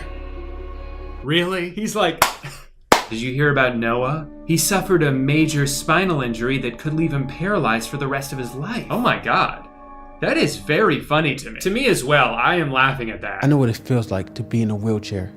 And Wendy doesn't deserve to be treated that way. So, is the point that if he hadn't experienced that, then the bullying would be okay? Is the lesson that you can only be nice to someone if you can relate to them? Because it almost sounds like Noah would be laughing at Wendy if he hadn't personally been in a wheelchair himself, which I think is kind of flawed logic. You could be nice to someone just because. That's kind of how all these videos go. Another one of my favorites is the trope of the rich kid making fun of the poor kid, and then the parents of the rich kid are like, hey, you need to walk a mile in their shoes, and then they do, and they're like, wow, I never knew it was so hard to be poor. I was spoiled. Joey takes out an old tablet since his mom took away his new one. Everyone laughs and makes him feel really bad. I like how in this one, it's established that the Minecraft shirts are new and cool, but the Animal Crossing is so last year. No way. Look at what you're wearing. Is that last year's Animal Crossing t-shirt? Yeah. Why? No one plays that anymore. We don't play Minecraft. Minecraft's been around since like 2012. Those could be very old shirts. It is hard to completely make fun of these videos. They can be pretty cringy and the music is always comically intense. You have 7 followers on Instagram. And you want to be a YouTuber. But the intentions are good, so I can't be mad about that. I'm sure there were at least a couple of kids who watched one of these and came away more empathetic towards someone than they were before. And that's great. They're also weirdly addicting to watch because even though you know what's gonna happen at the end of all of them, they always write the bully to be so unlikable that you kind of want to stick around for their inevitable comeuppance. Never judge a book by its cover. Ooh. Would you look at that? A woman who knows nothing about cars. As a woman, you may not be able to understand all this. She's a woman, for crying out loud. I know as a woman, you probably don't know much about cars. I actually know a lot about cars. You're fired. I guess what I'm trying to say is, Darman, keep up the good work. YouTube just wouldn't be the same without you. And also, please cast me in one of your videos. I could pretend to be a cook. I could knock over an egg. Just give me a shot. Small disclaimer, I do live in Florida. You're gonna have to fly out to me. I will not come to you. That's non-negotiable. Those are my terms. Needless to say, this has been a very inspiring afternoon. I think I'm finally feeling like myself again. And if there's one thing I know myself would do, it would be a brand deal. You know how when people can't dance, they say they have 2 left feet? Well, when it comes to cooking, I have 2 left hands. But with today's sponsor, HelloFresh, I get 3 delicious meals delivered to my door every week with fresh, pre-portioned ingredients and step-by-step instruction cards that I can stare at for as long as it takes to figure it out. My wife and I have been subscribed to them for a couple years now, long before they even started sponsoring my channel, which is one of the reasons I was so excited to work with them, because it's a product I've actually used and believe in. The food is great, and I love that 3 meals are already taken care of every week, which saves me a trip to the store. I like trying new recipes I find online, but I can't tell you how much time I've wasted walking down like 6 different aisles trying to find one specific ingredient, only to realize they don't even sell it here because I accidentally went to Home Depot. There are a ton of customization options with HelloFresh, whether you're a vegetarian or a pescatarian, or you're looking for low-carb meals, they've got you covered. I love going on the app and seeing what we're gonna get, swapping meals out if I wanna try something new, or adding a batch of garlic bread because it literally goes with everything. So if you wanna try it out for yourself and see why they're America's #1 meal kit, go to HelloFresh.com and use my promo code I'mALittleStinker14 for 14 free meals, including free shipping. Again, that's I'mALittleStinker14. An easy way to remember that is that it was my MySpace bio in 2007. Thank you so much to HelloFresh for sponsoring today's video instead of baking me into a cake. Thank you so much for watching today's video. If you liked it, please don't say anything because it's gonna go straight to my head. And if you didn't like it, please also don't say anything because it's gonna go straight to my heart. Be sure to tune in first thing tomorrow morning for a brand new video where I take all of my other videos and put a laugh track over them. Bye. Hey guy, remember a couple months ago when I wasted like $1,000 on what ended up being almost entirely a bunch of junk? Well, I'm doing that again. It's not that I don't want to save my money, it's that saving money is boring. Why would I let it sit in some bank account all day when I could be investing it in garbage? So for the past few weeks, I've been saving all of my favorite weird-ass Instagram ads, and today I will go through them and charge a concerning amount of money to my credit card. Now, one of the things I bought last time were $89 joggers, which, believe it or not, I'm actually wearing right now. Jealous. But my biggest fear in life, besides burning to death, is that one day my pants are gonna fall down in the middle of a grocery store, exposing my bare button balls to everyone there, even the manager. If that happened, I would have to move to a brand new city, and moving is expensive. So the better solution is to buy a belt, and I've got the perfect one in mind. I've been obsessed with belts for a long time. I wear a belt every day. Hold on, you're obsessed with belts? I like belts. They get the job done, but I wouldn't exactly say I'm obsessed with them. I'm not lying awake at night just thinking about belts. So the belt's really cool because it solves those exact 3 problems. There's no holes, there's no flap, and it's super flat, like low profile. And it looks dorky as hell. What a build-up. You've got the inspirational music in the background, all the nonsensical buzzwords. The webbing's a military webbing that we have custom made for us. It's rated at like 3,000 pounds. It's got just a ton of strength. What does that even mean? If I'm getting hit by 3,000 pounds of force, the last thing I'm worried about is the strength of my belt buckle. The buckle that goes with it is an aerospace grade aluminum. Again, that does not matter. These words mean nothing. I do not need military grade steel around my waist. Hey, do you like my belt? Not really. Well, what if I told you that this is the same steel they use to make spaceships? I would be confused. And we actually make them ourselves, like in our shop. You can make like 45 combinations, like 3,000 pounds. This guy really knows his stuff, and that's why I feel comfortable buying one for $35. I figure though, if I'm gonna buy one of these, I might as well go all in on the absurdity and get red. Not a normal color like black or brown. I'm talking bright fucking red. I want people to see my big dumb astronaut belt from miles away. So this next one I've seen a bunch, and it's really not surprising to me. I spend most of my time sitting on my ass, sometimes because I have to, but usually because I want to. And with that comes the occasional lower back pain. Solution? Lay down on a tire and roll back and forth. What is the difference between a foam roller and a chirp wheel? I know. The foam roller is longer. There's a lot of pop. Well, slap my mama! $99? For 3 little wheels? Wait, so this deal is part of a summer Black Friday sale? First of all, it's Thursday. Second of all, you can't just make up holidays. You know how many birthdays I'd give myself if you could? All of them. Every day's my birthday. So for 99 bucks, I can get just the 3 wheels, or I can get the ultimate back pain bundle. Guaranteed to give you back pain. So I think I'm gonna have to do that. It also comes with a carrying case. Where do you think I'm gonna take these? The mall? Go ahead and grab a spot in line, babe. I gotta roll around in the bathroom. And the last thing in the bundle is the posture corrector, which sounds menacing, honestly. There's no explanation on how it works. There's not even a picture of someone wearing it. So I have no clue what to expect or how to use it, but I guess I'll find out. So at this point, it's become clear to me that the algorithm is very aware of my shitty back, because the very next day I got an ad for a nearly identical product, but this one I can put on my chair.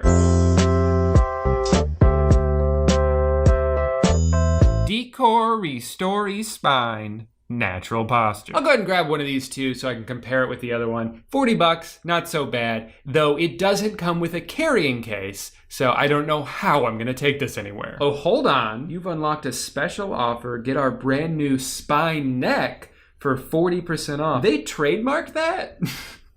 They trademarked Spine Neck? I don't think anyone was gonna take that from you, but neck and shoulder muscle relaxer. Wow, and I don't even need a prescription. Cool. But what does it do? Okay, so you kind of just roll around on it. I like that. Effortlessly ease your pain in 10 just minutes. The Spine Neck creates ultimate relaxation in the neck and shoulder anytime, anywhere. Again, that is not a selling point. I'm not leaving the house with this. Easy to use anywhere, in offices, hotels, car, obviously not while driving. Now, I get pretty stressed out when I'm on the highway. I think that's the perfect time to use it. It's like having a personal massager on your hand 24/7. See, look at this visual representation of that. FAQs. Does it hurt?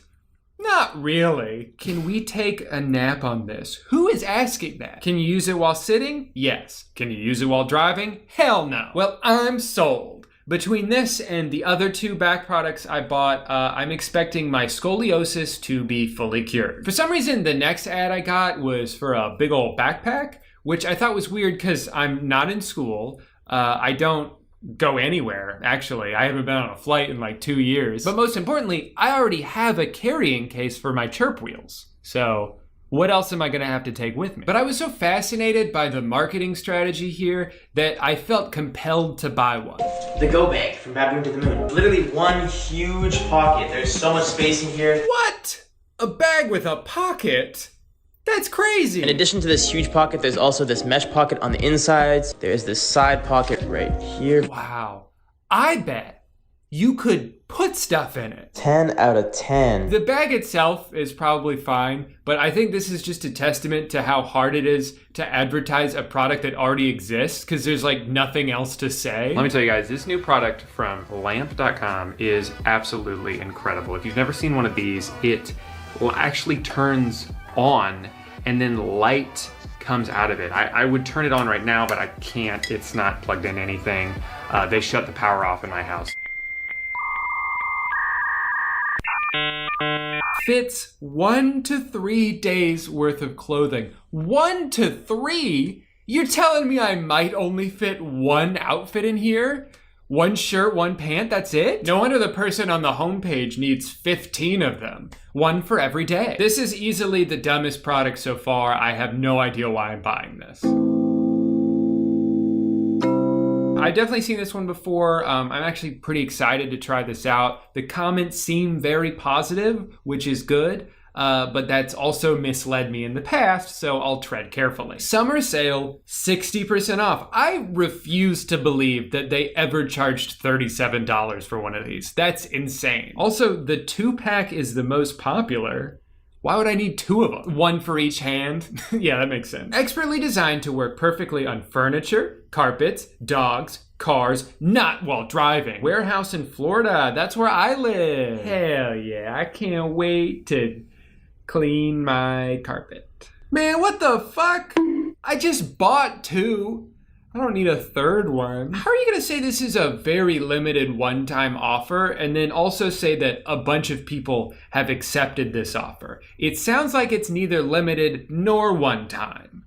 Liars. This next one isn't weird per se. I've just seen this more and more lately on Instagram and YouTube. If you've listened to any podcast in the past year, you've probably heard about Magic Spoon, the cereal that is supposed to taste just like Fruit Loops, but without the sugar and the carbs and the toucan on the box. I am really skeptical about this. I feel like it's gonna taste like shit, but even if it doesn't, it's also stupidly expensive. For $39 plus shipping, you can get the variety pack, which comes out to about $10 per 7-ounce box. By comparison, you can get a 24-ounce box of Frosted Flakes for $4 from Target. 3 times as much food for less than half the price. To be fair, most cereals are just sugary processed garbage, but that's still a pretty substantial price difference. Another reason I'm skeptical is because of the reviews. They have 4.8 out of 5 stars, but I'm not 100% certain that they don't do what MoonPod was doing, which was delete 1 and 2-star reviews from their website, like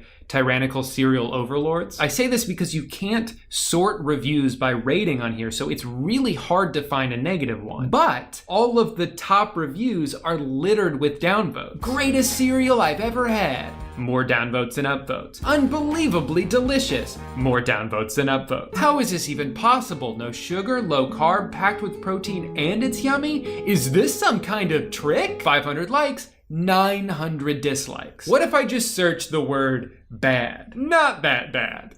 Okay, well that didn't work. I don't know, maybe I'm just jaded by my own negative experiences, but I'm a little suspicious. That was gonna be the last one for this video, but then I saw one more product that I have to try. This hand-in-your-face basketball product simulates true game-like situations when training. It develops not only the ability to shoot over defenders, but your focus, confidence, and muscle memory. It's a little paper hand that you tape to your forehead and it flaps around in front of your eyes to make you better at basketball. Brilliant. I saw this because of someone quote tweeting it saying Elfrid Payton basically had this for years and it didn't help him. For reference, this was his hairstyle when he played for the Magic. The man was ahead of his time. Even though I already retired from the NBA in 2016, I still like to stay at the top of my game, so I think I'm gonna order one of these and give it a shot and see if it actually makes my jump shot better. Plus, I'm always down to support someone's small business, so let's do it. Now all I gotta do is wait. Mail's here. First things first, I gotta get this belt on. Awesome. It came with a sticker, but they folded it in half, so it's gonna have a big crease down the middle. Grip 6, American made, just like me. Another reminder on this side that it was made in America. We get it, dude. Grip 6 belts are made in the finest American sweatshops. Cool. This right here, that's where the value comes in. They ripped this off of a spaceship just to give it to me. This is one of the first products I bought in a long time that didn't come with instructions. I hope it's simple. I guess I'll find out. Excuse me. Stop looking at my balls. Obviously, I can't go like this, because then it's gonna go over the belt buckle, and we want people to see the belt buckle. I want people to know that I supported an American company. How the fuck do you put this on? Maybe it goes like that, and then let me try this again for the 3rd time, for the 4th time. There's enough things in life that are super complicated, and I like to simplify things down. You know, this guy made a really big deal about how regular belts are so confusing. People are always struggling. You gotta put the thing through the hole. What if I put it through the wrong one? But this is the dumbest I've ever felt. Failing to put this belt on? Are you kidding me? Does it loop around like that? Is that it? Did I do it?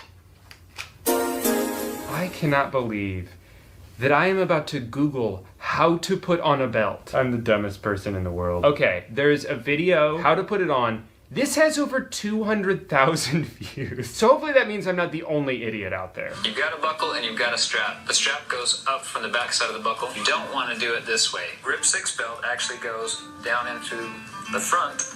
You hold on to the strap just like that. Next stop, Sex Town. Yeah, I'm gonna fuck the belt. I gotta wear this for a bit and make sure it doesn't loosen itself before I can give my thoughts, but it is keeping my pants up. Let me go ahead and do the bag now. Oh, I didn't tell you guys what color I got.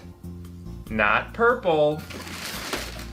Orange. Orange, you glad I bought this? I did end up going with the mini one. This was about 140 bucks. First impressions, it's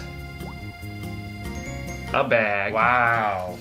Look at this, guys. Okay, it's got a decent amount of space. I like this branding here that says Baboon to the Moon, and then I guess their slogan is Get Lost, which I just feel is kind of mean. I guess I'll count how many pockets there are. 1, 2. You could fit maybe like a water bottle in there. There's some pocket space on the inside here. But that's always deceptive because if you fill this big pocket to the brim, you're not going to be able to squeeze anything else in any of these pockets. So really, I would say this is one big pocket. One huge pocket. With a little bit of space up here and then one. This is an extremely standard backpack. It's probably a little thicker than like your normal backpack. They said it's waterproof. That does appear to be true. How's it look?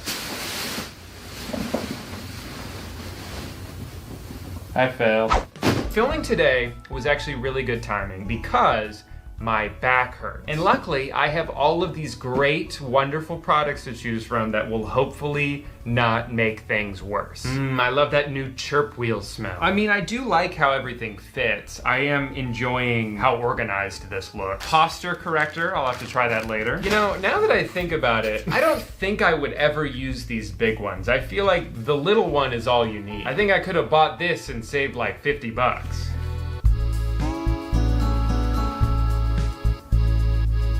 So how's your day going? Feel like we haven't talked in a while. Everything good, champ? Honestly, I kind of like it. All right, I'm on board. But you know what they say, go big or go home. What if I just like died? This is too much. I guess I'll try medium. So the big one was a little bit too much, but maybe that's because my posture hasn't been corrected yet. Step 1, put arms into straps as if putting on a backpack. I just practiced. To adjust tightness, pull tabs on both sides until snug. Wear 2 to 4 hours. Feels kind of stupid, but you just wait. 3 hours from now, I'm gonna have the posture of a supermodel, but still my body, so. While this thing does its job, I should probably try out the other back product. First, I got the spine deck, which sort of just fell apart. Apparently there are 3 different levels of back stretches with this. Level 3 is greater stretching for advanced users only. You really gotta put in the work with this before you're ready for level 3. This thing isn't super flexible. What the fuck? Okay, there we go. So I'll just lay down on this as instructed. Is it working? It just feels kind of lumpy. I like how it came with this flimsy little rubber piece that you have to insert yourself, I guess to make it nice and comfortable. But then it's got like 100 spikes on it that just dig into your back. It's like laying down on a pile of Legos. I guess I'll try the other way to do it, which is on your chair. My chair already has sort of a curved back, so I don't think this is gonna make much of a difference. This has got to be one of the dumbest things I've ever owned. I feel like you could find something lying around your house that would accomplish the same effect and feel that this thing has. I swear to God, if this undoes the progress I make with my posture corrector, I'm gonna have a conniption. But of course, the real test is gonna be with the spine neck. So a lot of people ask me, does it hurt? Not really. I don't know how much science went into this design. It feels like an arbitrary collection of random shapes. It's just this like rubber boomerang that's got some bumps on it. It's the kind of thing that just ends up in a box in your attic and sits there for 10 years until you have to move, and then you find it and no one knows what it is. Almost forgot about this bad boy. Oh my God, is that the Uproot lint cleaner? No, it's 2 of them. There's a little quote on the bag that says, "It's so good, I can't put it down." That's what you would say about like a snack. Like a bag of chips you can't stop eating. Not a lint roller. It looks dirty. And then this handle's kind of fucked up. It's already got a crack in it. So as far as appearance goes, I'd give this like a D so far, but that doesn't really matter. Let's see if they work. I think this carpet might be too long for this. Oh, there we go. Yeah. I'm seeing it now. See that? Oh, well, just focused on the carpet there. Yeah, there's some dirt there. I see it. This isn't really doing as much as I hoped it would. Maybe it's my carpet, it's kind of long. We have a couple rugs that are short. Let me try one of those. This actually worked pretty well when I moved it to a short rug that we walk on a lot. We vacuum this rug probably twice a month, but even still, there was a lot of cat hair trapped under there. So if you have a pretty short rug like this or really short carpet, I think this will work well. Ours was probably too long for it to be worth it, but you know what? This thing did a pretty good job. I'm impressed. Man, I don't know about you guys, but all this dust and cat hair has given me quite the appetite. Who's hungry? Me. I've been getting a lot of comments from you guys already on this video guessing that I was gonna use cow's milk to drink this, and I'm sorry to disappoint you, but this is an almond milk family. 0 cows were milked in the making of this beverage. I also don't need these yet. I'm thinking maybe chocolate first. You guys can eat along at home if you'd like. It doesn't have to be this. You could pretty much eat anything, I don't care. It smells like Cocoa Pebbles, which I do like. I like me some Cocoa Pebbles. I think Fruity Pebbles I actually like better, not that you asked. There she goes. Bottoms up.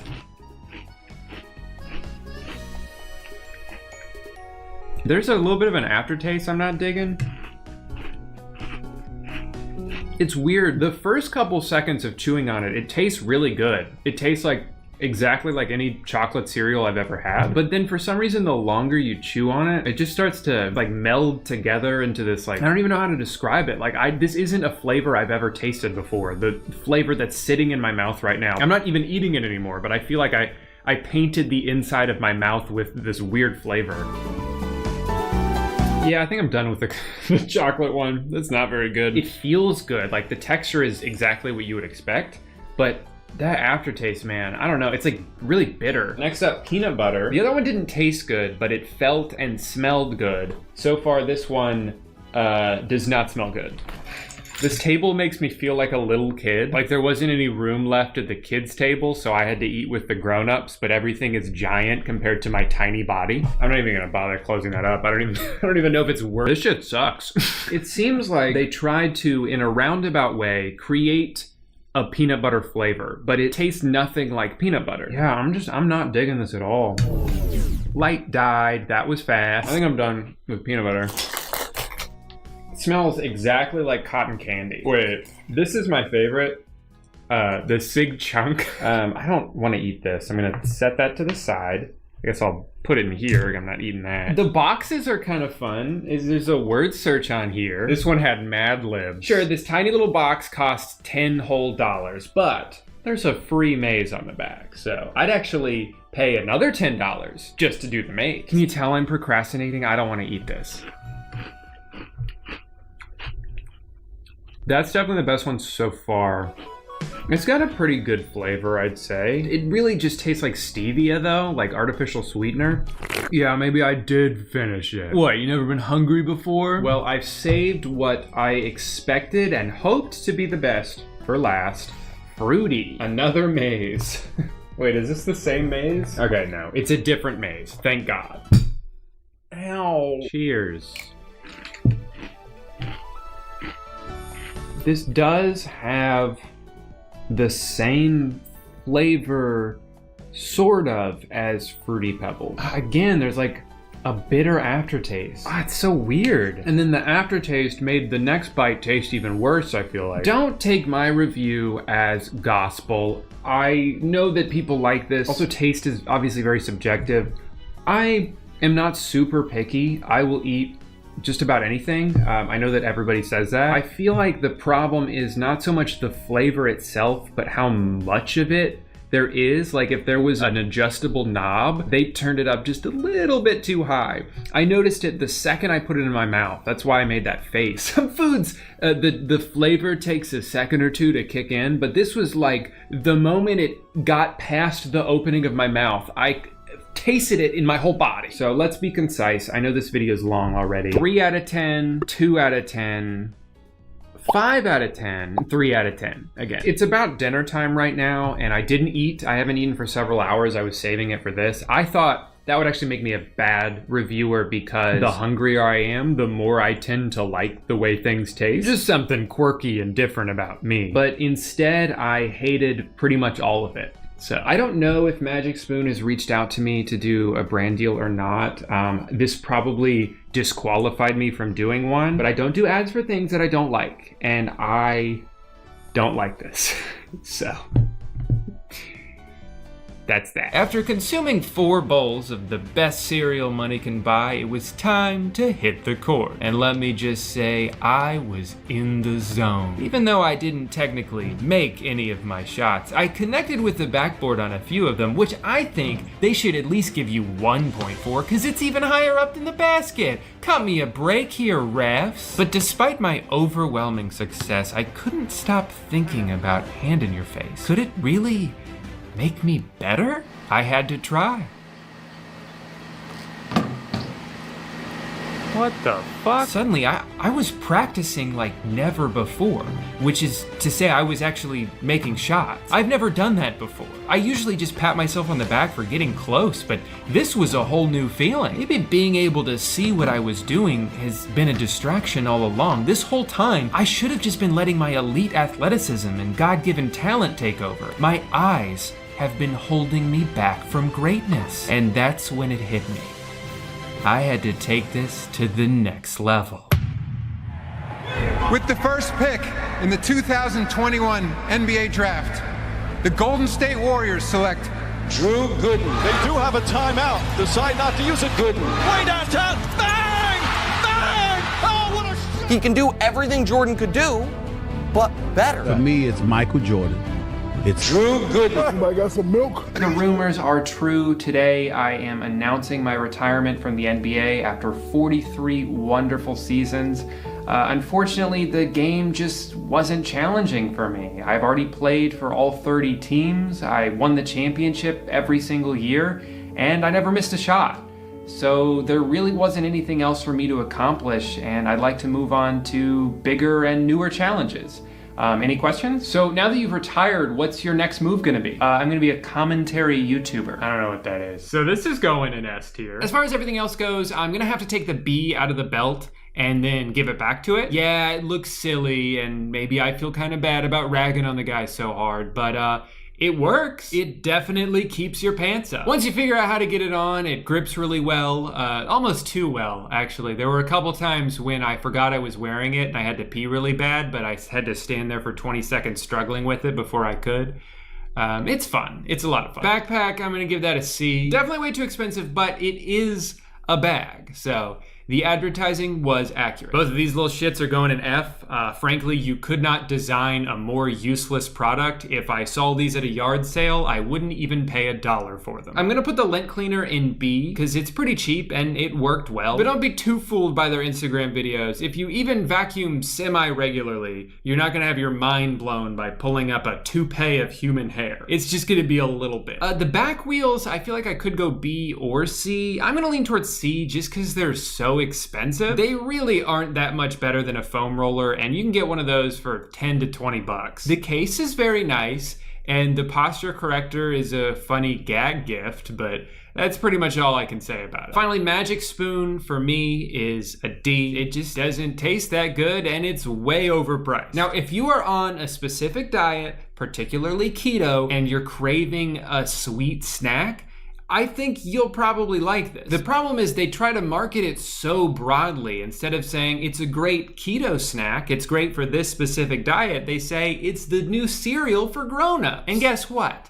I'm a grown-up, and I think it sucks. Sorry, you're probably tired of hearing me talk about brands. Luckily, I've got just the thing for you. A short word from today's sponsor, ExpressVPN. Hi, I'm 12 inches tall. And I don't know about you guys, but I've done a lot of weird stuff on the internet. But luckily I was using an incognito window, so no one will ever know. That's not true. What? Just because you used an incognito window doesn't mean your ISP can't see what you're doing. But it deletes my history. Yeah, and that's pretty much all it does. Plus, if you're on a public Wi-Fi like your college campus, then your school administrators are gonna be all over that. Oh, be honest. Was it weird porn? It was weird porn. That's why you should use ExpressVPN when you browse, because it takes all the information you send to the internet and reroutes it through a secure encrypted server. It's kind of like how you put mail in an envelope or shut the door behind you when you're watching porn. Yeah, I probably should have closed the door too. You left the door open? ExpressVPN isn't just great for security and anonymity though, you can also use it to watch content that's blocked in your area. You see, when you switch to a server that's in a different country, you're actually tricking the internet into thinking that that's where you are. So if you live in the US and you want to watch Shrek on Netflix, which I know that you do, you can't. Unless you want to see this version and have nightmares for the rest of your life. But just by clicking 3 buttons, I can change my server to Canada, and now I have my entire day planned out. This works with thousands of shows and movies on a bunch of different platforms, and they've got servers in 94 different countries, so you will never run out of things to watch. So stop giving away your data to big tech companies, and also expand your Netflix library in the process. Find out how you can get 3 months for free by clicking the link in the description. That's expressvpn.com/Drew, and you'll also support my channel in the process, which I think is pretty cool. Thank you so much for watching this very long video. I hope you liked it. I know I've done this twice now, but I'm definitely going to do it again at some point. It's just way more fun to try dumb stuff than it is just to talk about dumb stuff. That being said, I put a lot of work into this video, so if you made it this far, freaking toss out a like. It's free and it'll make me feel good. Hell, subscribe even, I don't care. I mean, I do care, very much so. That's why I'm asking. Anyway, be safe out there, guy. Wash your hands, tie your shoes, and remember to never use a spine neck while driving. You'll die. See you next time.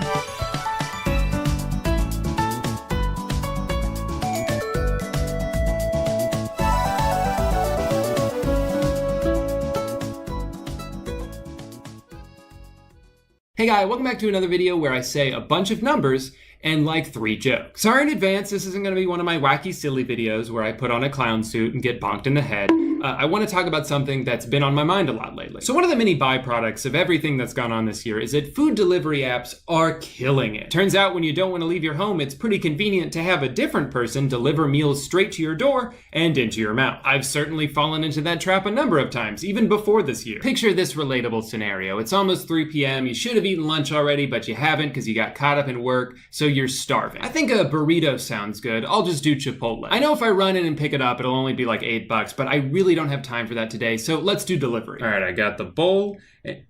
Add $3.95 to avoid small cart fee. Fair enough, I don't want to have to pay another fee, so let's do chips and guac. I'm pretty hungry. All right, everything looks good. And it is $21. That's not even including the tip, so it's actually gonna be closer to $30 for one person ordering fast food. You know what, I'm being greedy here. I don't need the chips. I'll go ahead and take those off, and that'll bring our total all the way down to $19 because the small cart fee is just a little bit less than the chips and guac were. And that's not even mentioning the fact that all of the base item prices are marked up from what they would be in the store. Here's the same exact order from the same location, but through Chipotle's website. Everything on here is more expensive, but sometimes in a way where you don't even notice. Now, in general, I would say I'm definitely on board with spending a little bit more for the sake of convenience. It's one of the simple joys you get as an adult, the whole treat yourself mentality. Spending more than you have to on something and pretending it doesn't bother you, hell, that's what life is all about. But if I can, I do want to try to make sure that extra money is going to the right place.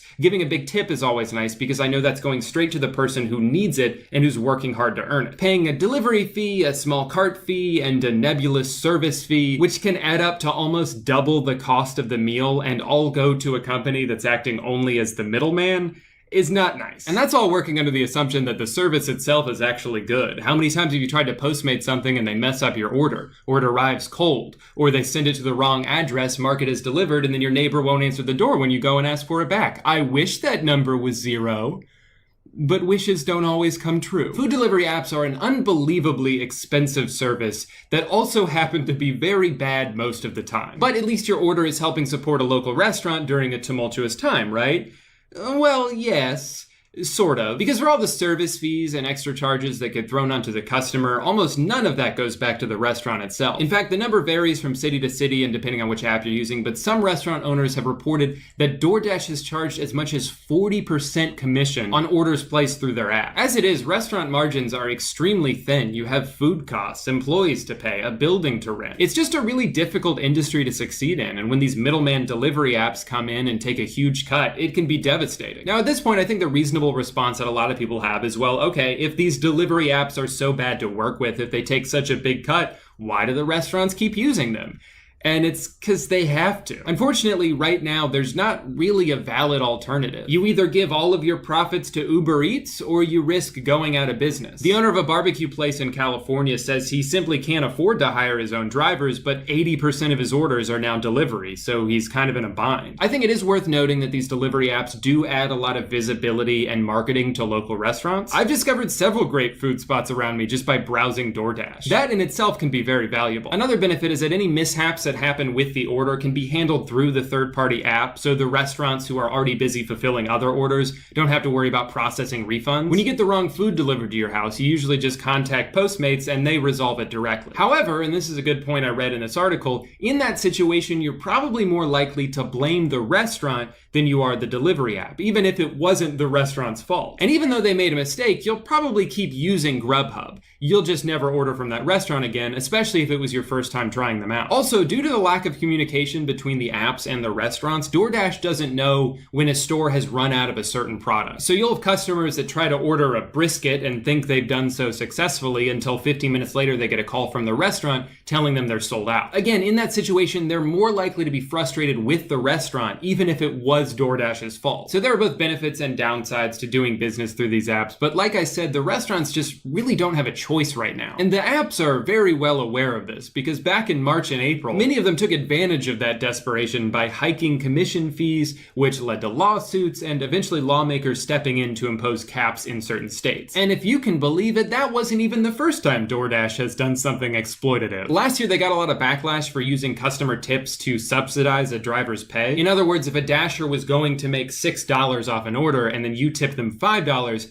they'd still make $6, but your tip just came out of what DoorDash was going to pay them. So in a way, you're almost tipping DoorDash itself there, even though their tipping policy is that 100% of a tip goes directly to the driver. Just another example of how sometimes words can be both true and totally false at the same time. I think they have since changed this policy. I saw articles saying they did, but I've still seen recent comments from drivers mentioning this, so I'm not actually 100% sure. Regardless, it's always better to try and tip in person with cash if you can, because it'll maximize how much the drivers are getting paid, and we're trying to support them here, not the giant corporation. Here's something crazy though. In spite of the fact that they charge these exorbitant fees and come up with very creative ways to dish out as little money as possible, DoorDash has still lost $150 million this year. I'm almost in disbelief as to how that's possible, but I guess they're taking a page out of Hard Rock Nick's playbook. You gotta spend money to lose money. Now back on the topic of delivery drivers, it seems like each app has its own pros and cons that can make it frustrating or even less profitable to work with. And even with all the resources available online, it's pretty hard to figure out which one is the best. Postmates just not cutting it. Okay, so Postmates is the worst one. With all things said, Postmates is the official winner. I mean, Postmates is the best one. Number 1 is DoorDash. Or sorry, no, DoorDash is the best one. This is my first experience with DoorDash. It was alright. The best one at sucking, I meant. It's actually very bad. I like DoorDash a lot better. DoorDash is very good. I'm actually getting pretty frustrated with DoorDash? Oh no! DoorDash for the win. That's true. It seems like the most consistent issues that drivers have is the lack of transparency coming from the apps. Whether it's not knowing how much you're gonna make from each order, or how the commission structure is even split up. It can also be even more annoying than that. Like for a long time, Uber Eats wouldn't tell the driver where they had to deliver the food until they had already accepted the order and gotten to the restaurant. So then you might end up driving for like 40 minutes just to make enough money to pay for the gas you spent on that trip. And then with DoorDash, another issue seems to be that unless it's busy in your area, you can't just hop in your car and start driving. You have to schedule your hours in advance, which can be not ideal. And it removes one of the main appeals of working for these companies, which is the flexibility. And on top of everything else, since these are such massive companies, it can be extremely difficult for drivers to get in contact with the company they work for. Postmates seems to be the most notorious for this. Sometimes a driver will go to pick up an order from a restaurant only to find out it's closed. And instead of paying them at least something for their time like the other apps do, Postmates is just like, sorry.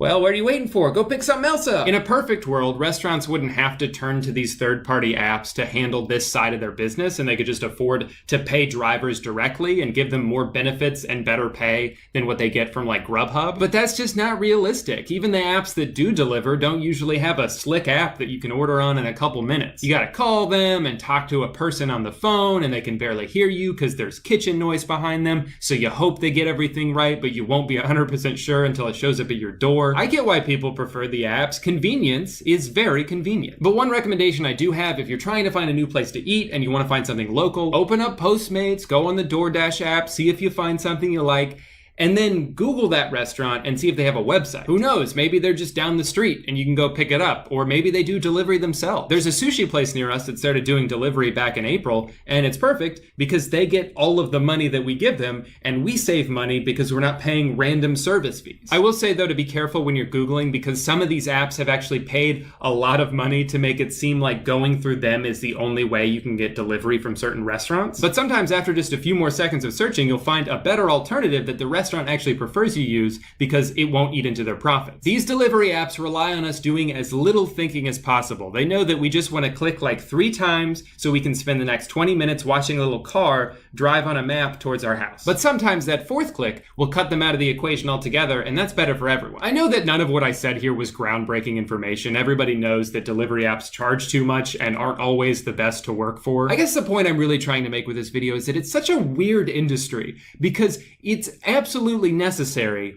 and yet no one's really benefiting from it. The consumers need it, which is why we're willing to pay extra service fees. The restaurants need it, which is why they're willing to pay extra service fees. And the delivery apps profit off both of those things while somehow still losing millions of dollars every month. Maybe a lot of this will level off eventually, I don't know. I'm sure a lot of that money goes to marketing. If you've ever seen a commercial that seems to be just for food in general, it's probably DoorDash. But another big chunk of their profits went towards something highly controversial, which was convincing Californians to support a legislature that lets them avoid treating their drivers like employees. I have seen drivers on both sides of this argument. A lot of them say they should deserve benefits like employer health insurance and paid sick leave, while some of them don't mind being treated like a gig worker because it comes with so much flexibility. Regardless, when a bunch of companies spend $300 million on propaganda so they don't have to treat their drivers better, it's kind of a red flag. And between that and the opportunistic price gouging, it makes it really tough to feel good about supporting these apps, especially when, like we talked about, you have to pay more money, the restaurants have to pay more money, and these delivery apps might all go bankrupt anyway. I guess I shouldn't be totally surprised. There's this whole side of Silicon Valley that I will never understand, where you have a company that's valued at $12 billion,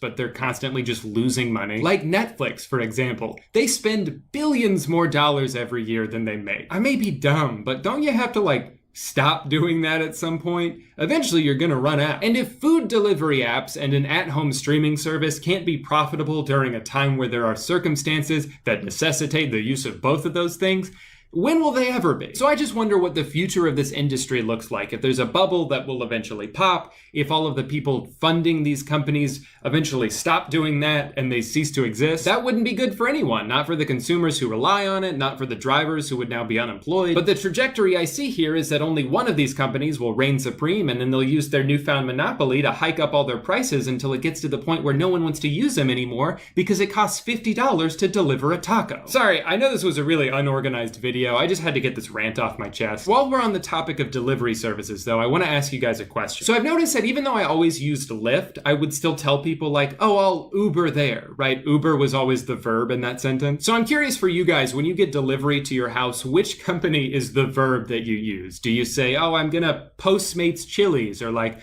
I Grubhubbed Red Lobster? Probably not that one, but I figured I'd still ask. So comment your answer down below if you want. I'll also probably do a Twitter poll about this because this is the kind of meaningless shit that gets me out of bed in the morning. Anyway, I gotta go DoorDash Dick's Sporting Goods. So in the meantime, let's hear a word from today's sponsor, Squarespace. Hi. I have website. You need website? Then listen up. Squarespace is the easiest way to make a beautiful homepage for your business or just something you like to do for fun. You can use it to advertise your work, you can use it to sell products you've made, you can use it to show off a JPEG of processed meat that features a revolving door of virtual condiments. I would prefer if you came up with your own idea, but at the end of the day, I'm not in charge of you. Follow your dreams. If you're looking to try and profit off your work, Squarespace has all the tools you need to make an aesthetically pleasing and fully functional online store. I used to run my own merch shop through a website I made with Squarespace, and everything ran super smoothly. I was able to make it look exactly the way I envisioned it. I was able to set all the prices and quantity limits so I wouldn't oversell. I could see analytics about who was buying what and where they were coming from. And if you're worried about the website making process being overly complicated, don't be. That was my concern too, because I don't have any experience with coding or HTML, but it was super easy. You pretty much just pick a template and then customize it as little or as much as you want. So to take your business to the next level and get started with a free trial, head to squarespace.com, and when you're ready to launch your website, use promo code Drew, that's me, that's my name, for 10% off your first purchase. Also, if you do make a website, send it to me on Twitter. I love seeing what you guys make. And if you'd like to buy this shirt and give your family nightmares this holiday season, you can do so at pictureofhotdog.com. Anyway, thank you to Squarespace for sponsoring today's video. Now back to my stunt double, who has not been doing very many stunts lately. If you want me to do a stunt, then write one into the video. Sorry, guys. Ooh, sounds like my dicks just got here, so I'm gonna go play with that. Thank you all so much for watching today's video. I hope you all had a wonderful holiday weekend. Maybe you didn't get to spend it with your family this year, but sometimes that's okay. It's officially Christmas season now, which means I will be back soon with a fun idea that I came up with for a video. In the meantime, if you're watching this video the day it came out, I currently have a Cyber Monday sale going up on my merch store. Lots of deals on there that you can choose to either take advantage of or fully ignore. But that's it. See you next time, and Merry Christmas. I couldn't believe what I was seeing. I walked into the room and I said, this cannot be happening right now. This is not the kind of thing that normally happens in this town.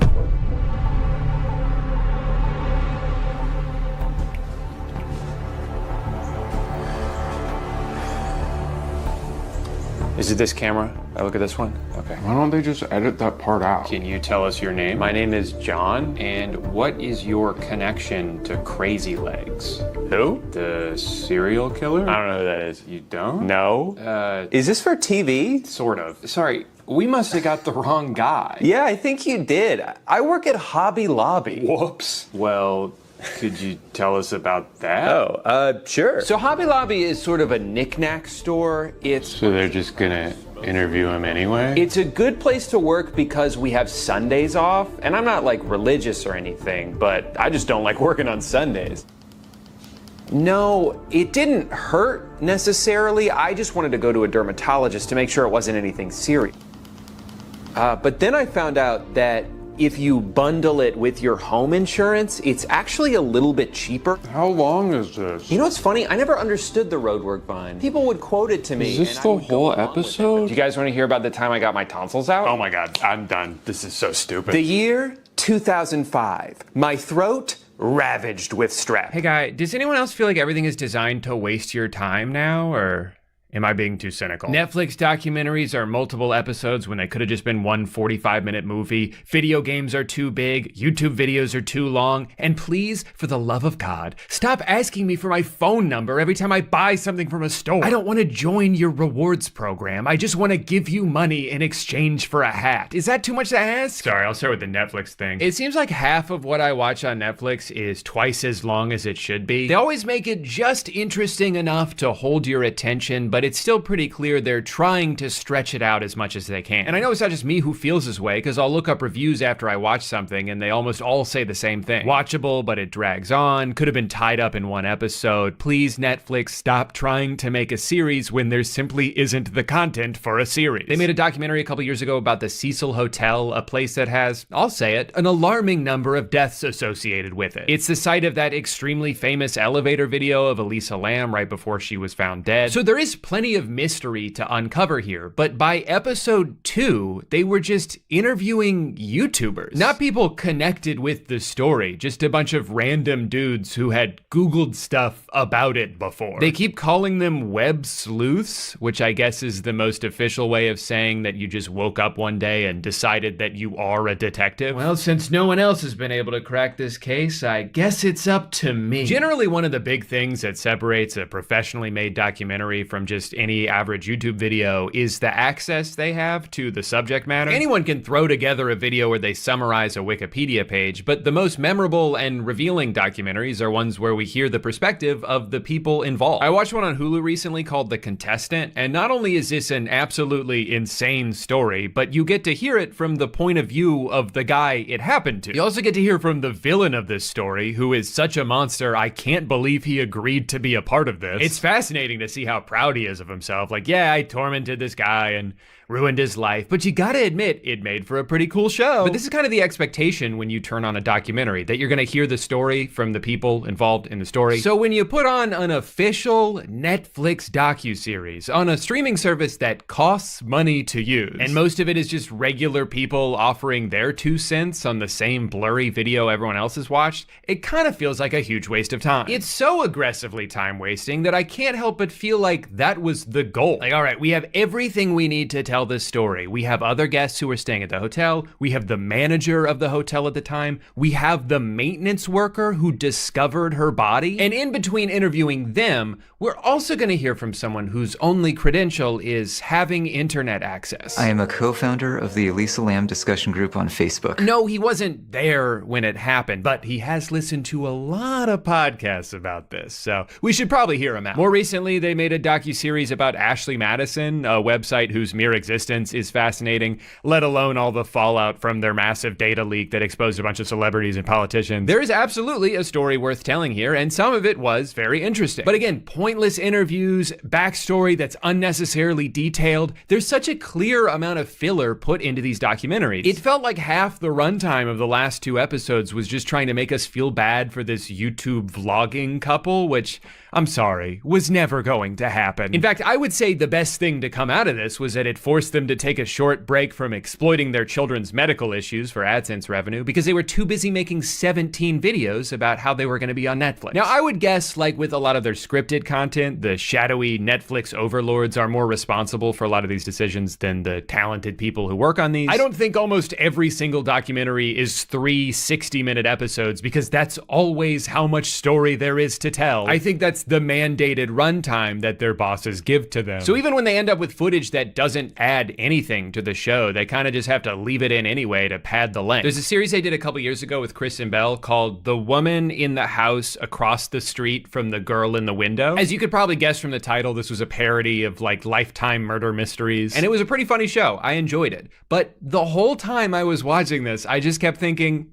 this should have been a movie. Why is this 8 episodes? Is it because they knew it would take me 4 days to finish instead of getting through it all in one night, therefore extending my subscription just long enough for them to make a little bit more money for me? You know, now that I hear that out loud, I'm pretty sure it's that. At this point, I just assume most of Netflix's decisions are made by an algorithm that prioritizes keeping people subscribed as long as possible and has figured out the best way to mathematically do that, even if it lessens the overall user experience. I think overall, Netflix is trying to do too many things at once. They want to make good shows, but they also want to make a lot of shows. And they want the shows to be longer than they need to be, but not in a way that would cost more money. And they need to move the plot along so no one gets bored, but not too quickly, otherwise the people who are looking down at their phones the entire time might get confused. She'd heard from so many showrunners who are given notes by the streaming channels that they say, this isn't second screen enough. The viewer is expected to be on their phone, kind of half doing something else while your crime drama or whatever is playing. And you just can't make it as complicated as you have because they're not going to understand it because they're only going to be half concentrating on your show. You know, when you hear stuff like that, it's actually not that surprising how often shows like Avatar would repeat the same information they just told you a few minutes ago. You're not supposed to pay attention when you watch Netflix. You're just supposed to put it on in the background so you have something to listen to while you make dinner. But like, if you're designing your content so that it's best consumed while half paying attention to it, why would I waste my time devoting all of my attention to it? On the topic of things that are getting too long,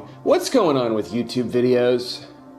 Does anyone know? I'm old enough to remember when the 10-minute mark was something videos got stretched out to. Now it feels like half the videos I get recommended to me are 7-hour retrospectives on like the penguins of Madagascar. And I'm kind of conflicted on how I feel about this. Because on one hand, some of the best videos I've seen on this website are well past the hour mark. There are multiple Defunctland episodes that have better storytelling and production value than any Netflix documentary I've seen. When H-Bomber Guy or Jenny Nicholson release a 4-hour video, I know it's not just because they're trying to inflate the watch time so it gets boosted by the algorithm, it's because they spent months working on it and that's just how long the video ended up being. I'm a sucker for a comically in-depth review of a piece of media I've never thought about for more than 2 seconds. As long as the person making it is passionate about the subject and they put in the effort to make it entertaining, I'll watch just about anything. But I'm worried that some people are taking the wrong lessons from the success of some of these channels. They see that a very long video about a niche subject has the potential to get a lot of views, so it's almost as if they go into their video with the goal of making it as long as possible, even if there's not really that much to talk about. The current YouTube meta is to turn your video into a podcast. It's to pad the absolute shit out of the runtime because that's what the algorithm likes. And to be clear, I don't really blame these people for doing this, especially smaller channels who are just trying to make their videos stand out before they drown in the bottomless ocean of content. But it's just frustrating from the audience perspective that the system is rewarding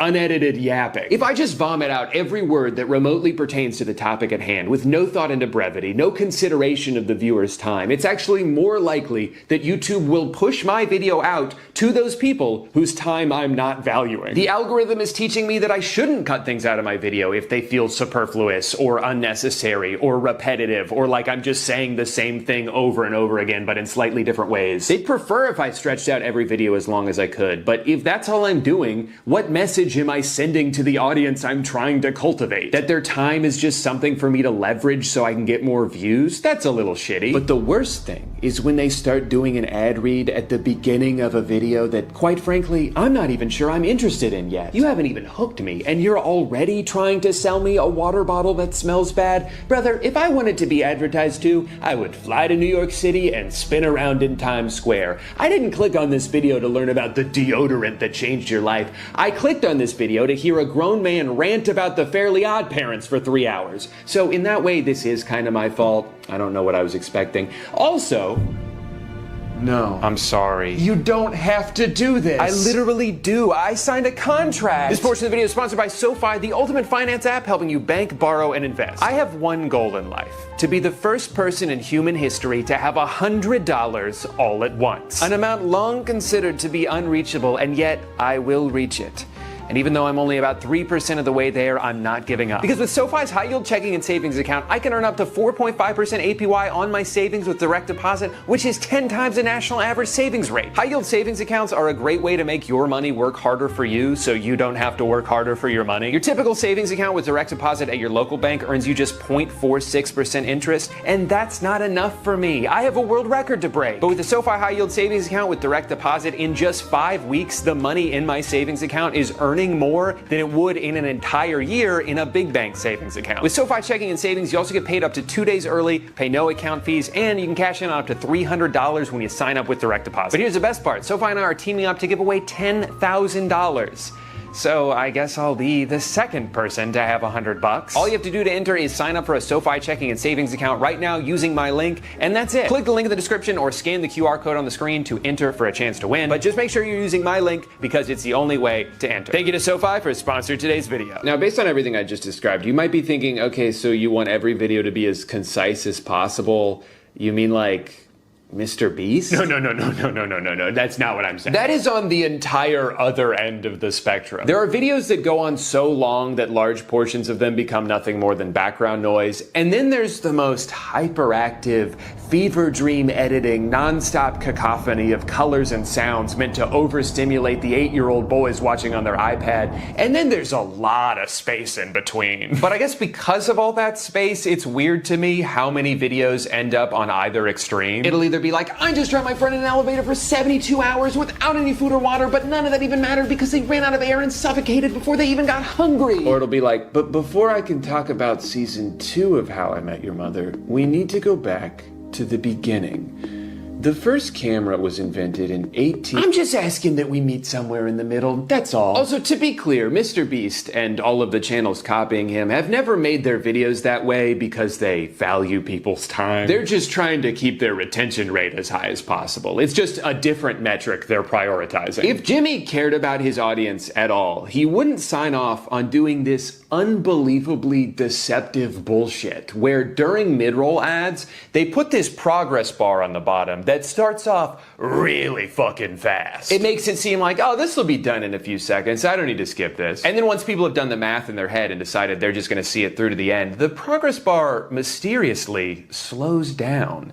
Like, a lot. And suddenly that last 20% is starting to feel like an eternity. I thought we were almost done, and now I'm not even sure we're halfway through. This shit really pisses me off, because this is a very deliberate choice. This is not an accident. You have to go out of your way to keyframe it like this with the intention of deceiving your viewer. It's such an openly manipulative thing to do to your audience, and is very telling of the way you view them. That you're willing to lie to their face if it means a number on an analytics screen might get a little bit bigger. To you, they're not real people, they're just data points that can be orchestrated in whatever direction you want them to. And that sucks. And if you agree with me, please sign up for my Patreon. Right now, I'm trying to buy a bunch of Teslas so I can see how many you can stack on top of each other before they explode. I have a lot of respect for creators that make algorithmically counterintuitive decisions because they don't want to waste their viewers' time. I think Internet Shaquille is hands down the best cooking channel on YouTube. He's knowledgeable, he's funny, and he always just gets right to the point. There's a promise of information in the title, and he doesn't try to withhold it from you just because he could theoretically put more mid-rolls in by meandering for a bit. For a long time, Tom Scott was kind of the science version of this. Nerd Writer is like the film version of this. In a world where most video essays end up being somehow longer than the piece of media they're about, Nerd Writer's still barely hitting that 7-minute mark. It's just, here's this thing I noticed in a movie, here's some insight about it, and that's all I got for you, brother. But I think it's also worth noting that these channels are successful. They're not doing the thing you're supposed to be doing, but it works for them. And I just want to use that as a testament to making things the way you want to make them, or making the type of video you wish there was more of. Sometimes going against the grain actually is the best way to make yourself stand out. Like, don't just throw together a bunch of crappy videos about whatever drama is trending. Make a retrospective about some niche hobby you had as a kid. This shit is way more interesting. Remember, this website is called YouTube, not do the thing that you think will become popular tube. That would be a really stupid URL. Now, I'll admit it's not totally fair to get mad at other people for wasting my time when really no one wastes more of it than I do. There was a day last week where the screen time on my phone was 106 hours. And I slept in that day. There's so many things I want to do in my life before I'm gone, so many people I want to spend time with, so many places I want to go, but I can't stop scrolling. I don't want to, but it's as if it's been scientifically engineered to be the easiest thing to do. Adam and Eve were caught on camera. Can you guess who's holding the camera? Keep scrolling if you choose the devil.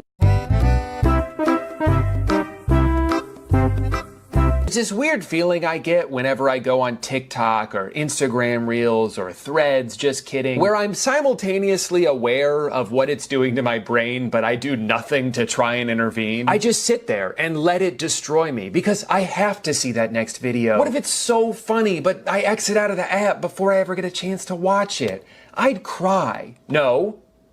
I'd kill myself. And it's almost as if that feeling is intentional. They've made it so the distance between you and a chance at dopamine is just one small swipe away. I'd almost say it's malicious, but I know that's not true, because a billion-dollar company would never do that. Billionaires care about your well-being. That's how they made so much money in the first place. Twitter, Instagram, Facebook, they would never intentionally show us things to make us upset, because studies show that people spend more time on a platform if they're seeing something that makes them angry. They wouldn't do that, because that's not nice. This is what most of my timeline is whenever I scroll through Twitter. It's the most blatantly obvious engagement bait that has weaseled its way into being prioritized because it's successfully baited engagement. It's arguments about body counts and whether Nickelodeon shows were good or not. And it works on me. It has the intended effect when I see it. I was scrolling one day and I saw someone say, iCarly, Victorious, Zoe 101. And at first I had to squint for a few seconds because I wasn't sure what they meant by this. And then I realized they were saying the first two are good, LeBron James, and the third is sort of an imposter that doesn't belong. And I, in my head, got defensive. I was like, what are you talking about? Zoe 101 was good. It was certainly better than Victorious. How does this have so many likes? What's wrong with Zoe 101? And then I exited out of Twitter and sat in silence for a few seconds as I pondered what just happened. How I got upset that someone I don't know said a show from 20 years ago that I kind of liked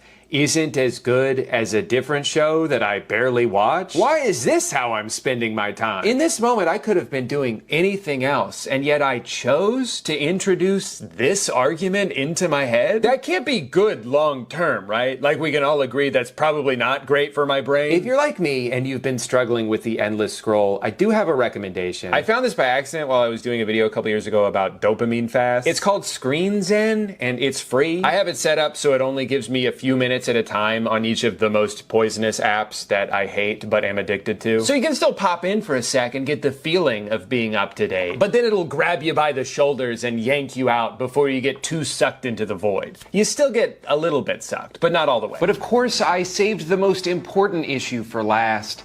Video games are too big now, and I'm tired of pretending like they're not. When I was a kid, the idea of an open world game blew my mind. Up until a certain point, everything was very linear, very insulated. You load into an area, you do what you have to do there, and then you move on to the next place. But this idea that you could go anywhere, in any order, what could be more immersive than a world that you could essentially live in? And boy, did I want to live in any other world than the one in which I played clarinet and got bullied by someone who also played clarinet. You're not better than me. We're the same. To me, open world games felt like the culmination of every technological milestone. It felt like the future of gaming. And then over time, it became the standard. It became what every game had to be. And then all of a sudden, it seemed like the goal shifted from making the best game to making the biggest game. I guess because it's easier to market something based on scale than to just come out and say, hey, the story's really good in this one. Trust me. I started to get overwhelmed by games because of the seemingly endless list of tasks I needed to complete, the chores that I needed to do. And to be clear, I'm not talking about games like Crime Scene Cleaner. That's a great game, okay? I don't mind chores when the game is chores. I'll play Power Wash Simulator all day. I played unpacking shortly after moving into this house, and I hadn't finished unpacking in real life yet.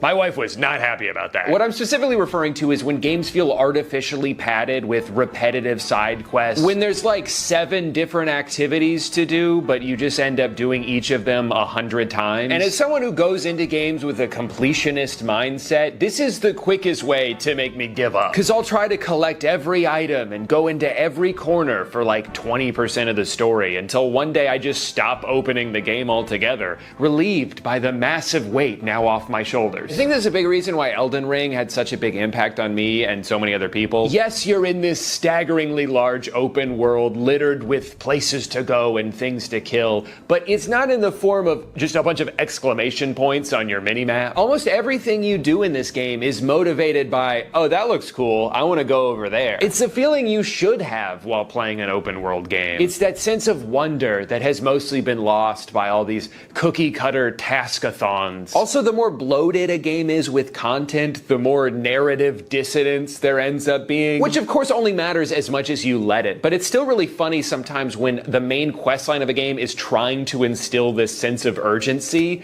but at any given moment you can just go fuck around for 15 straight hours. We've only got until midnight tonight to rescue my uncle, or they're gonna execute him.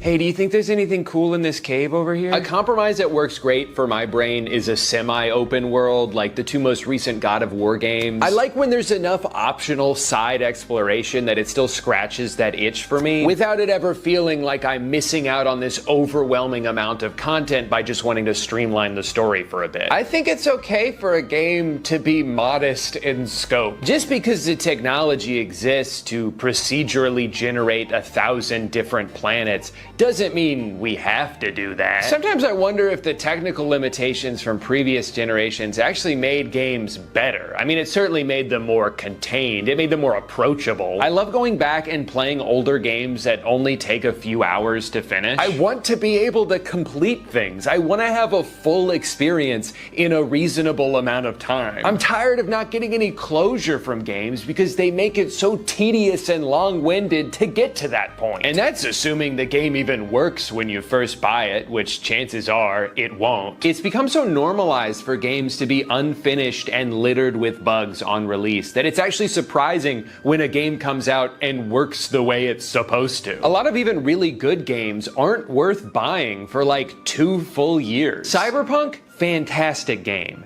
in 2024. But I bought this on release and had to slog through so many bugs, retread so many areas because of crashes, all before encountering an immovable obstacle. I could not progress the story because every time I tried to initiate this cutscene, the other character would not say the next line he was supposed to, so they would both just sit there in silence indefinitely. I couldn't continue the game past this point, and I was like 10 hours into it. I had a similar game-breaking experience with Dying Light 2, Metro Exodus, and I'm not even touching Starfield anytime soon. The bigger a game is supposed to be, the more I don't trust it to be a complete experience when it first comes out. It usually takes years to fill out all the missing pieces, so I'm not going to waste my time or money on what I assume will be a significantly worse experience than if I were to just wait until it's on sale in 2027. But in a world of titles forced out prematurely by a deadline that was never realistic,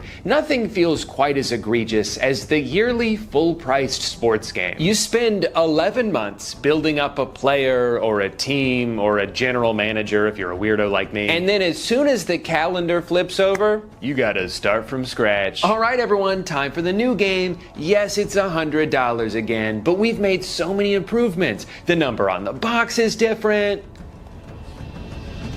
And where's your credit card? NBA 2K has one of the most aggressive microtransaction systems I've ever seen in a video game. But they're not just dedicated to milking every single dollar out of your bank account. They've also made it their personal mission to waste as much of your time as humanly possible. A few years ago, they added something revolutionary. They turned the park into the city. Now, functionally, at its core, the city is just a menu. Every physical location that you have to trek to could have just been text on a screen and it would have been way more efficient to navigate. But that wouldn't be innovative. Innovation is when you have to jog a mile just to have Gatorade before your next game. Innovation is when you create something tedious so you can sell the solution to it. Man, aren't you guys tired of having to navigate this big stupid city we made? Then buy a bike.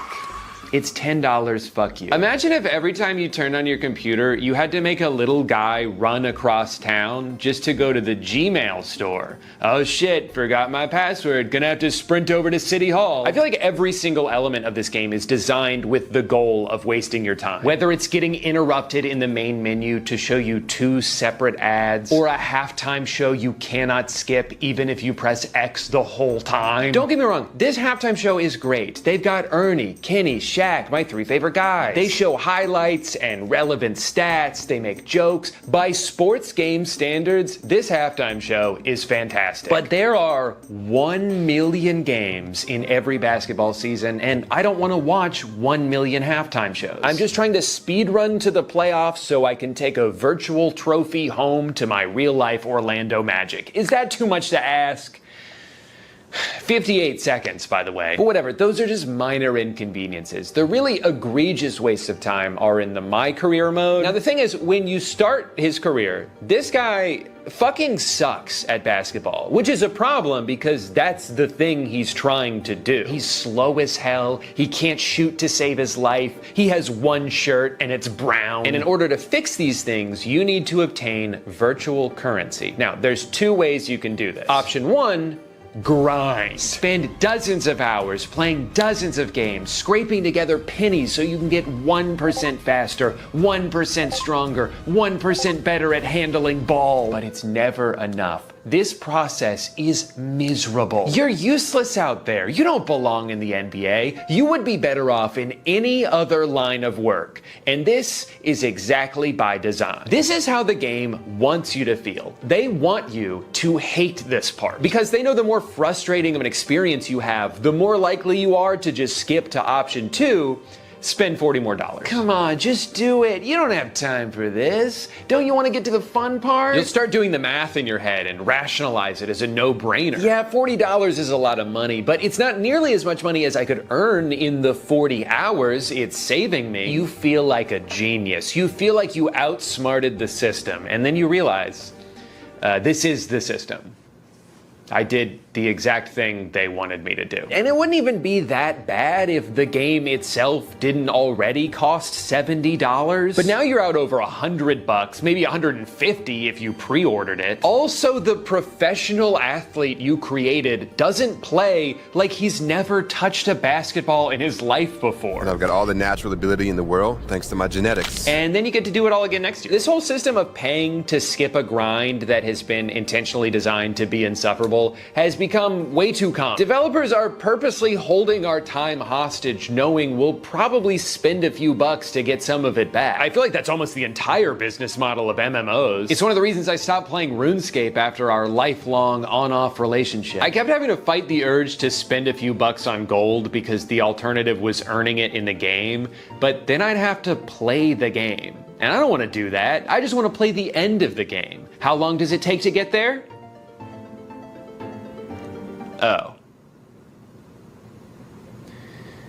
Well, I guess this is where I live now. In conclusion, life is short, and your time is precious. It's your most valuable resource, and you should treat it that way because, unfortunately, no amount of it is guaranteed. And I just hate seeing how much it's become commodified, how companies have figured out ways to steal as much of it as they can from us. You can't even pause a fucking movie anymore without having your attention demanded. I know you're just getting up to pee, but if you could please scan this QR code, we got a lot of interesting information about Lysol wipes. The way our attention gets pulled in every direction at all times also makes me feel like I should be multitasking always or I'll fall behind. I always feel like I'm missing out on something. There's so many movies I want to watch and games I want to play, and there's not enough hours in the day to do it all. So when I do give myself free time, I try to be overly efficient with it. I can't just play a video game. I should be catching up on podcasts. Loading screen, perfect. That gives me exactly 9 seconds to scroll through TikTok. I hate to be bored. I'd hate to have to listen to the thoughts that are already in my brain. I need to be absorbing new information constantly or I'll die. I've been trying more and more lately to not let the feeling that there's something better I could be doing prevent me from enjoying the time that I have. Sometimes it's nice to go for a walk without bringing my AirPods. There's still plenty of stuff to listen to. Birds, cars, 1 billion cicadas making the world's loudest sound. I don't need to min-max content consumption. In fact, I probably shouldn't be doing that. I don't think prioritizing constant small hits of dopamine, hoping it all adds up to something meaningful, is the secret to being happy.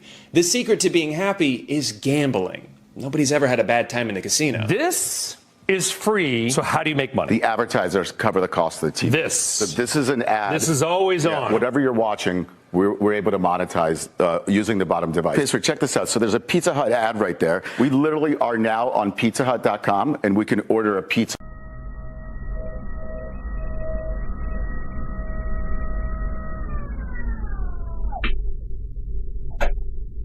Hey, Hey guy. All right, so a little backstory with this one. In 2012, Netflix was a very different place. There was a time where it really was the only streaming service you could ever need before it slowly got lost in the sea of 40 other streaming services that all take turns owning Spider-Man 2. It wasn't just the content that was different though, it also used to be way easier to find funny, obscure nonsense because the search engine hadn't been modified yet to just show you the same 12 results no matter what you type in. Let me show you what I'm talking about. So if I just type M into the search bar, the first thing that pops up for me is Mean Girls. Makes total sense, it's a good movie, it's popular, it starts with the letter M, can't argue with any of that. So what if I type in the letter G instead? Okay, a little bit of a stretch, but you know, the second word does start with G, so I'll allow it. Let's try a random ass letter though. Let's do W. Okay.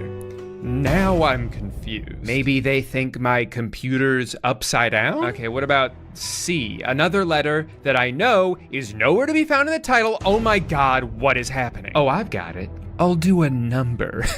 Surely this will fool them. What? Is it because there's 4 girls in the photo? Do you think I'm searching for a movie based on how many people are in it? How are you gonna put this before something that actually has the number 4 in its title? Now, I don't blame them for doing this because I know they're just trying to tailor the experience to each individual. I'm sure your search results will end up being entirely different than mine. But like I said, an algorithmic search engine makes it harder to find anything new on Netflix when they clearly will use any vague connection whatsoever to show you what they're already trying to get you to watch. Anyway, all of that is to say that back in 2012, none of this was the case. So my friend and I used to play this game where we would type in one random letter, click on the most ridiculous movie that we could find, and then fast forward to the last 5 minutes and watch the ending without any context at all. This led to some absurd moments. For example, this is how the movie Spooky Buddies ends. Maybe now I can be a wise owl. It's a new day at last. Hey, can we get some help over here? I'm sorry, what? It's cold. Can someone find our clothes?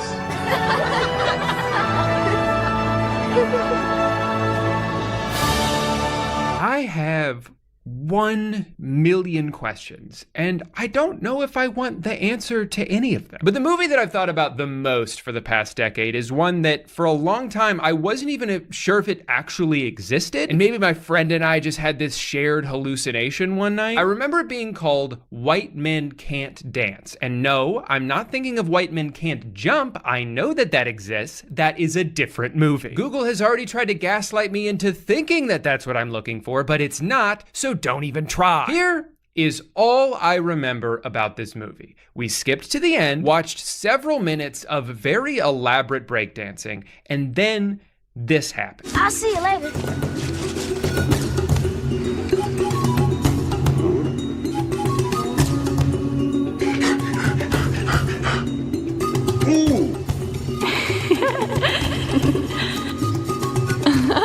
That was fun. I wonder what I'm gonna draw next.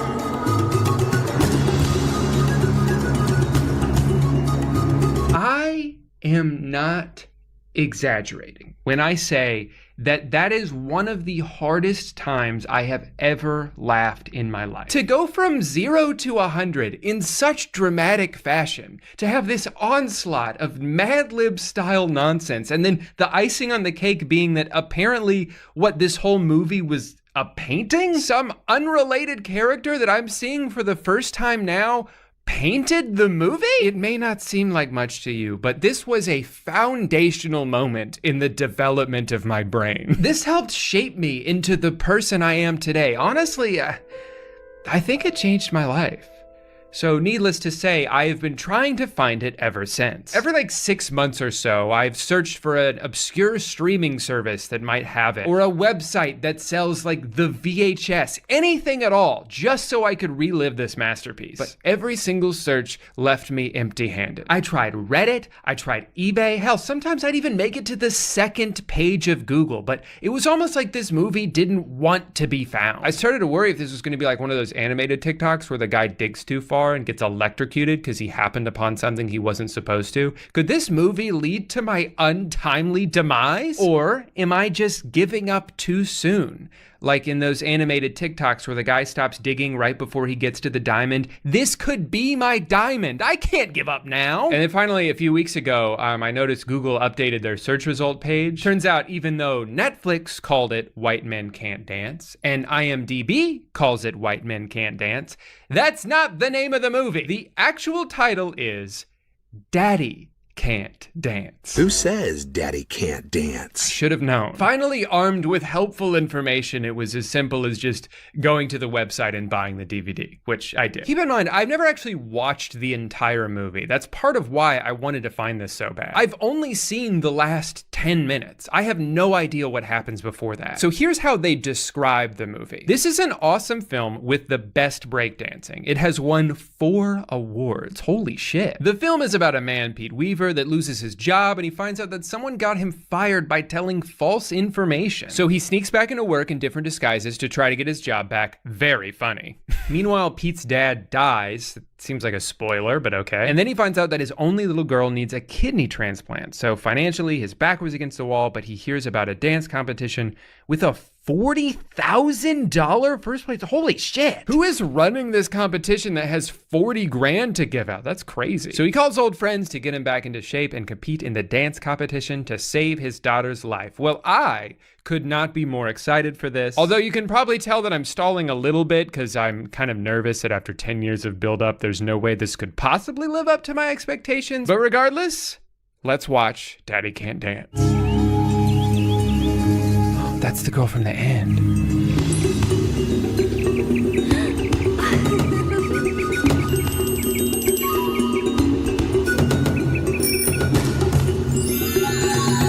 Okay, so apparently whatever she draws comes to life before dissolving into fairy dust. I love that this is all happening 10 seconds after saying inspired by true events. You'd think the news would have said something about this magic pencil, but I guess not. All right, so the dad comes home from work and his family is gathered around roasting marshmallows in the fireplace. You've been roasting them in the fireplace. Looks like you've been roasting them in the furnace.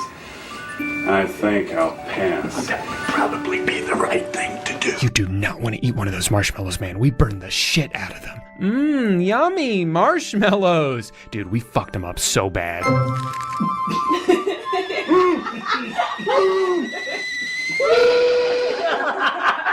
I think I'm gonna like this movie. Later that night, he gets revenge on his wife. Yeah, watch your backside, honey. It's kind of a weird thing to say. By scaring her away. And then I guess they had sex on a pile of marshmallows. I think that's what's implied by his face.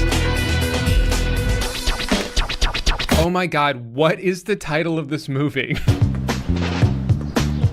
Hey fellas, I can dance too. So right away, I can already tell this movie is just gonna be a shit ton of breakdancing with some over-the-top physical gags sprinkled in. That's weird. Hey Pete, bring that fire extinguisher up here. The fire marshal said it's out of date.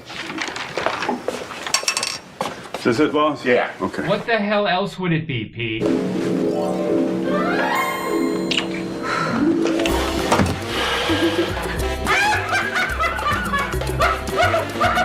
I'm 3 minutes in, and this is already the greatest movie I've ever watched. After work, he goes to his parents' house and picks up a sandwich off the counter. Don't eat that sandwich, Pete. Your mom made that sandwich 3.5 months ago. She liked the color. Hey, you do you, man. If you want to leave a bologna sandwich out as decoration, more power to you. So I guess his soon-to-be-dead dad is an inventor. He goes on this whole spiel about how he gets inspired when it rains, and also, here's the math for my new invention. I want America to be #1 in technology. #1. I guess it must be the computer. Can we zoom out a little bit on this shot? But I not only love to work for this country, I love to work for this family. This goes on for so long. Hey, sweetie pie. Mom told me you're feeling bad. Hey, sweetie pie, mind if I just pop in through this fucking trap door that's in the middle of your room? Does that feel better? Yeah, I think my forehead was just too dry. Thanks, Dad. Miraculously, the next morning, she's feeling good enough to make breakfast for the entire family, which the mom does not like. Do not use the stove without mommy or daddy around. It's dangerous. Okay. I don't know. If there's anyone who can't handle the stove, I think it might be Pete over there. You all right, buddy? If it wasn't for the medical foreshadowing from earlier, this next cut would seem insane. Isn't that good?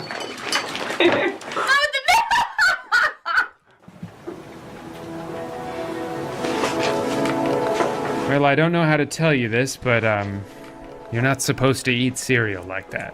She's not gonna make it. In the next scene, Pete is telling someone about his own invention, which is basically a portable cup holder. And what I love about this is that is a real thing that he actually did invent in real life. I know this because I found him on Instagram last week and saw he was promoting them, so I bought one. I didn't know it was gonna be in the movie. I have a prop from Daddy Can't Dance. Also, I like how he brings it up too.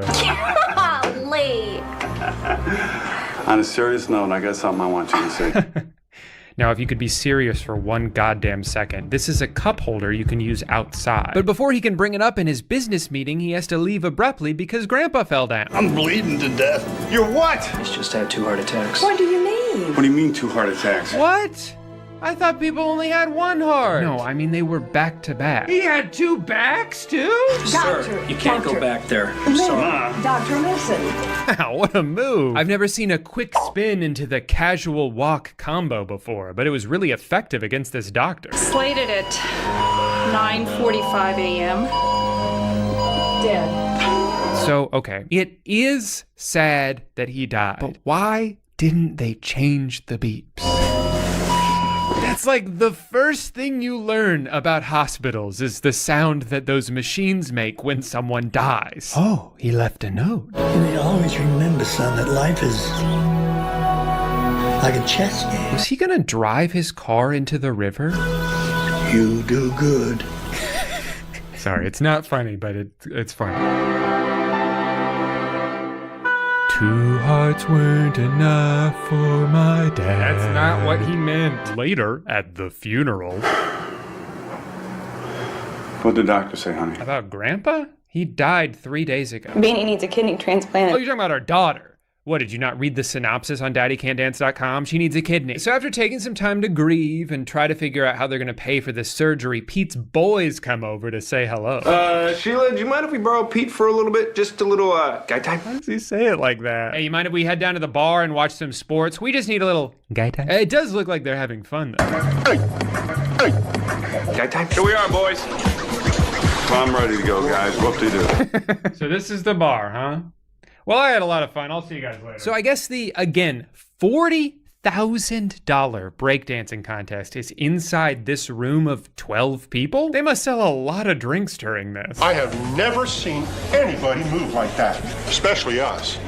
You know white men can't dance. They should have called the movie that. That would have been a great title. He pretends to have to go to the bathroom, gets into this really awkward confrontation with the dancers. One of them then shoves him and calls him old, and then they leave and he says this. Hey man, I appreciate you bringing me out here. It's just what I needed. Just what you needed? You were there for 4 minutes and got into a fight. Guy time? That scene was to establish 2 things though. 1, there's now a rivalry between him and the Iceman, the guy he got into a fight with. And 2, Daddy's gonna have to dance because he's gonna win that damn contest. Before he can get any momentum going in his life though, get this, his coworker steals his invention. It's an innovative drink holder that I invented. No, Pete invented it. Pete is trying to steal this from me. He's fired. That was fast. Call the guards, tell them not to let him in the building under any circumstances. You've been yanked, sir. What? Fired, sir. Okay. Yeah, well, I guess that's that. I guess he's got bigger fish to fry with the dance contest coming up, so he calls his old friend to help him get into shape, and he just tells him to run on the beach. Start running. Way down there.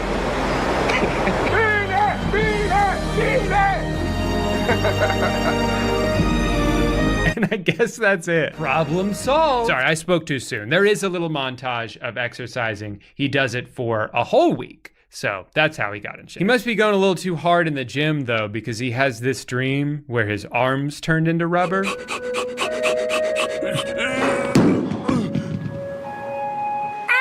don't have to talk about that. It's not important at all. We also don't even really have to talk about the scene that they described on the website where he spends several minutes trying to get into work disguised as an old man, because it's just kind of weird and gross. He keeps farting and threatening to shit his pants. Very funny. Meanwhile, there is this extremely frustrating subplot that ends up taking up a majority of the movie, where his wife thinks he's having an affair because he hasn't told her that he's spending all his free time training for a dance contest. I know I'm an outsider here, but to me, it seems like he could just fucking tell her. It doesn't need to be a secret. It's not like she's anti-dance or something. Honestly, though, it's his own damn fault for being so cryptic about it. I've got to go somewhere for a couple hours. Look, I love you, but I've just got to go somewhere for a couple hours, okay? Just tell her that you're practicing for a dance contest to try to win money for your daughter. She will 1,000% understand. You can tell that he wrote the movie because he even has her friend character tell her that she's overreacting. He never even touches me anymore. Do you think that maybe you're overreacting? You're right. Hey, he's probably fine. You're just being crazy. I know, I'm nuts. As a viewer, though, I'm not 100% convinced that he's not having an affair. Like, look at this interaction. He's got to lose another 5 pounds. Oh, yeah? You saw him there. 5 pounds right here. Bust it up, bust right it here. up. Right there. Right there. Yeah. Ooh, that's nice. Yeah. What the fuck? Hey, man, we're just playing. Oh, never mind. They were just pranking their friends. That's wrong. This movie's weird, man. Okay, so maybe he's not cheating with one of his dance teachers. Maybe instead he's cheating with his other friend, who we get to see sing an entire song, start to finish, and then give this look to Pete.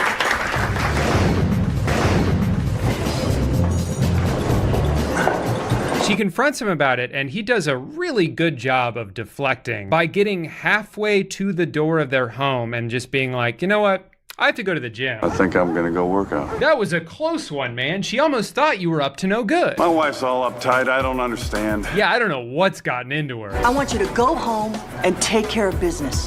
No. Take care of No, no, no. This scene is almost exactly like that scene in Christmas Mail. This is Matt. This is Heather. They have a weirdly close relationship that's never fully explained. They're way overly affectionate in public until someone catches them. All right. Oh my God.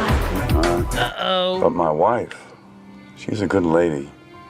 But my God, if I told her I was competing in a dance competition. Yes, of course.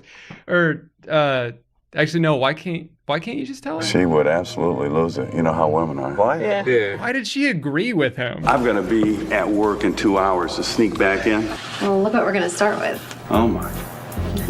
Are you serious? Yeah. Oh my God, they're doing the teeth thing again. I don't care for the gratification exploratory evaluation. So the first time he tried this, it was a colossal failure that got him kicked out by security. So he took a couple weeks to think about it, reconsider his strategy, and came to the conclusion that he just needed different teeth. I'm just gonna fast forward through this. This is the patent for the drink genie. Yeah. Pete Weaver. Isn't that beautiful?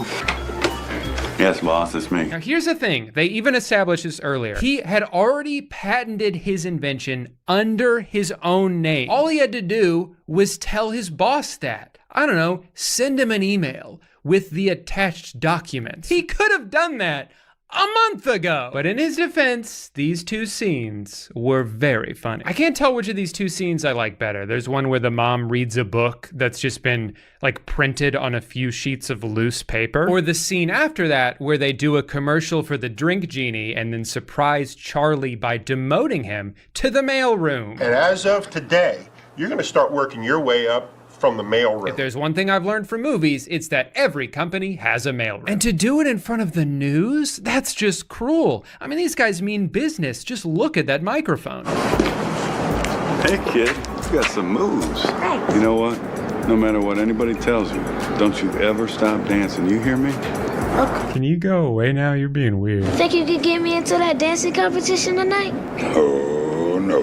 Your mother might kill me. Huh? She would kill you? What is this universe we're in, where dancing is like this taboo thing that you can only do in secret? This movie literally follows the script that the AI wrote in my last video. But you heard the man. It's time for the dance contest, which can only mean one thing: 20 uninterrupted minutes of professional breakdancing. I mean, this is just a treat. Every time you think it's almost over, it just keeps going. Everybody gets their turn, and then another turn. Now, if you like breakdancing though, this is the best part of the whole movie, because everyone doing it, including Pete, the guy who made the movie, is very good at dancing. I still don't know where the hell they're getting all this money from, but I could see him winning the contest. And the winner of the 20th annual dance-off is Iceman.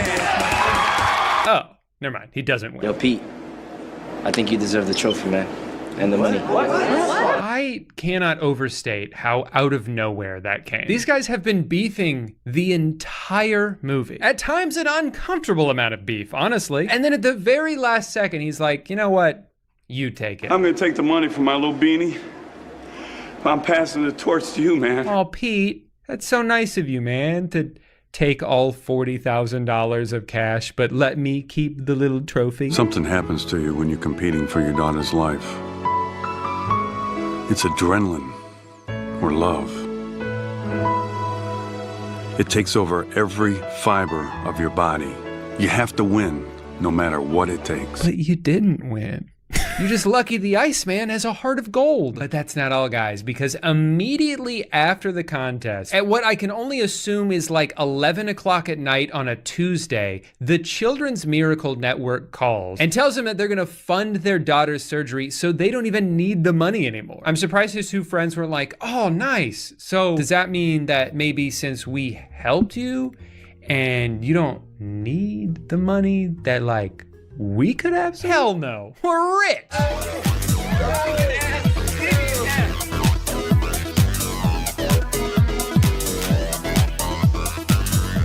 That would be a really good way to end the movie if we didn't already know that there's an entirely different ending in store. Hey, kid. Hey, you can have them. They're my old dance shoes. They're magic. If you believe. The shoes are magic? It's kind of a weird thing to throw in right at the end.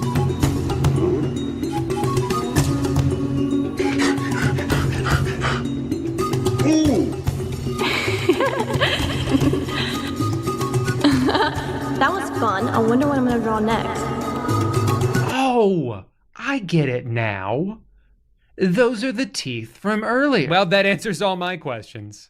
Just kidding. I still don't know who the hell this lady is or why she painted this movie. The entire movie could have been exactly the same and nothing would have changed without the 30 seconds at the beginning with her drawing and the 30 seconds at the end. She's not in the movie at all. She doesn't have a name as far as I can tell. I dare you to find a movie with a better, more out of place twist than this. Something that just completely comes out of not even left field, but like a different baseball park. It's incredible. I mean, like, how do you even come up with that? So like I said, I found the guy on Instagram and honestly, he seems like a pretty cool dude. He's 65 and still dances better than most people my age, certainly dances better than I ever could. Not that I'm surprised or anything. I mean, this is the Poppin' Lockin' Papa from Daddy Can't Dance the movie. One thing I think they definitely got right on their website is that this would make for an excellent gift. I'm just saying, if you're trying to start your Christmas shopping a little early this year, you know, maybe just buy one for your entire family. Or hell, you could even buy your very own drink genie as seen in the movie. I love it because you can put it on the ground and then put your cup in it, and then you don't have to put your cup on the ground. Anyway, sorry, I'll stop trying to sell you guys shit right after I do an ad for today's sponsor. Guys, I should probably tell you something. I drop my phone a lot. Not on purpose or nothing. I'm just a clumsy little guy. Sometimes I'll be FaceTiming my wife and she says something shocking or scary and I start jumping up and down and screaming in fear until I realize I dropped my phone on the ground 30 seconds ago and it probably would have shattered into a million pieces if it wasn't for my Casetify case by Casetify. Having a good phone case is important, especially if you just bought the new iPhone 14, which I believe is named after its price of $14,000. Probably want to throw something on there to protect your investment. And with Casetify's impact cases with their new EcoShock technology. Your phone can easily withstand a drop of up to 11.5 feet. That's almost as tall as I am. Drop test. It still works. And you thought I was gonna break it? What, you don't trust me? Back when I was growing up, you could either choose a phone case that looked good, or you could choose one that actually worked, but you could never have both at the same time. The ultra protective cases were bulky and dumb looking, and the screen protectors would end up with a bunch of little air bubbles in them. But then the cases that actually had cool designs on them were made out of cheap plastic that provided about as much protection as this security guard from that gift. But Casetify has so many sick designs to choose from, so you can have a sleek phone case that easily fits in your pocket without sacrificing on protection. They've also got a ton of customization options, so you can put your initials or your pet's name or your YouTube catchphrase all on a case that looks like a freaking lava lamp. Are you kidding me? Plus, their iPhone 14 cases are made from 65% recycled and plant-based material, which gives new life to post-consumer waste. So whether you plan on upgrading to an iPhone 14 or you're like me and you're gonna try to make your 11 last until the moment it flatlines, go to Casetify.com to check out their entire Impact Case series. And if you click on the link in the description, Casetify.com/Drew Gooden, you'll get 15% off your order. Thank you so much to Casetify for sponsoring today's video and helping keep my phone in one piece. Can you believe it? 10 years looking for one movie, and all I had to do was wait for Google to update their search results. You might be wondering if I think it was worth the wait, and honestly, yeah, it's pretty good. And for them to pull all of that off with a budget of what I can only assume to be $9 or $10, that's impressive. Well, I've got to go give my magic shoes to a little boy I just met, so I'll see you guys. Oh, honey. Ugh, gross. That was fun. I wonder what I'll draw next. Hello, everyone. Welcome back to my YouTube channel. I think I should also welcome myself back to my YouTube channel, as I have not posted anything in quite some time. If you watched the last video, you'll remember that I mentioned being sick. I'm sick, so sick. Maybe I'll get sick more often. That was like day 2 of what turned into like a 6 or 7 day sinus infection. It was rough, it was a rough time. Really the main reason I haven't posted those, I just started a job again. I was unemployed for quite some time, and I was loving it. But as an adult, you reach a point where you realize, oh, I cannot just be unemployed, as I am not making any money, and you need money to live. That's not what I want to talk about today. What I want to talk about today is relatable comedy.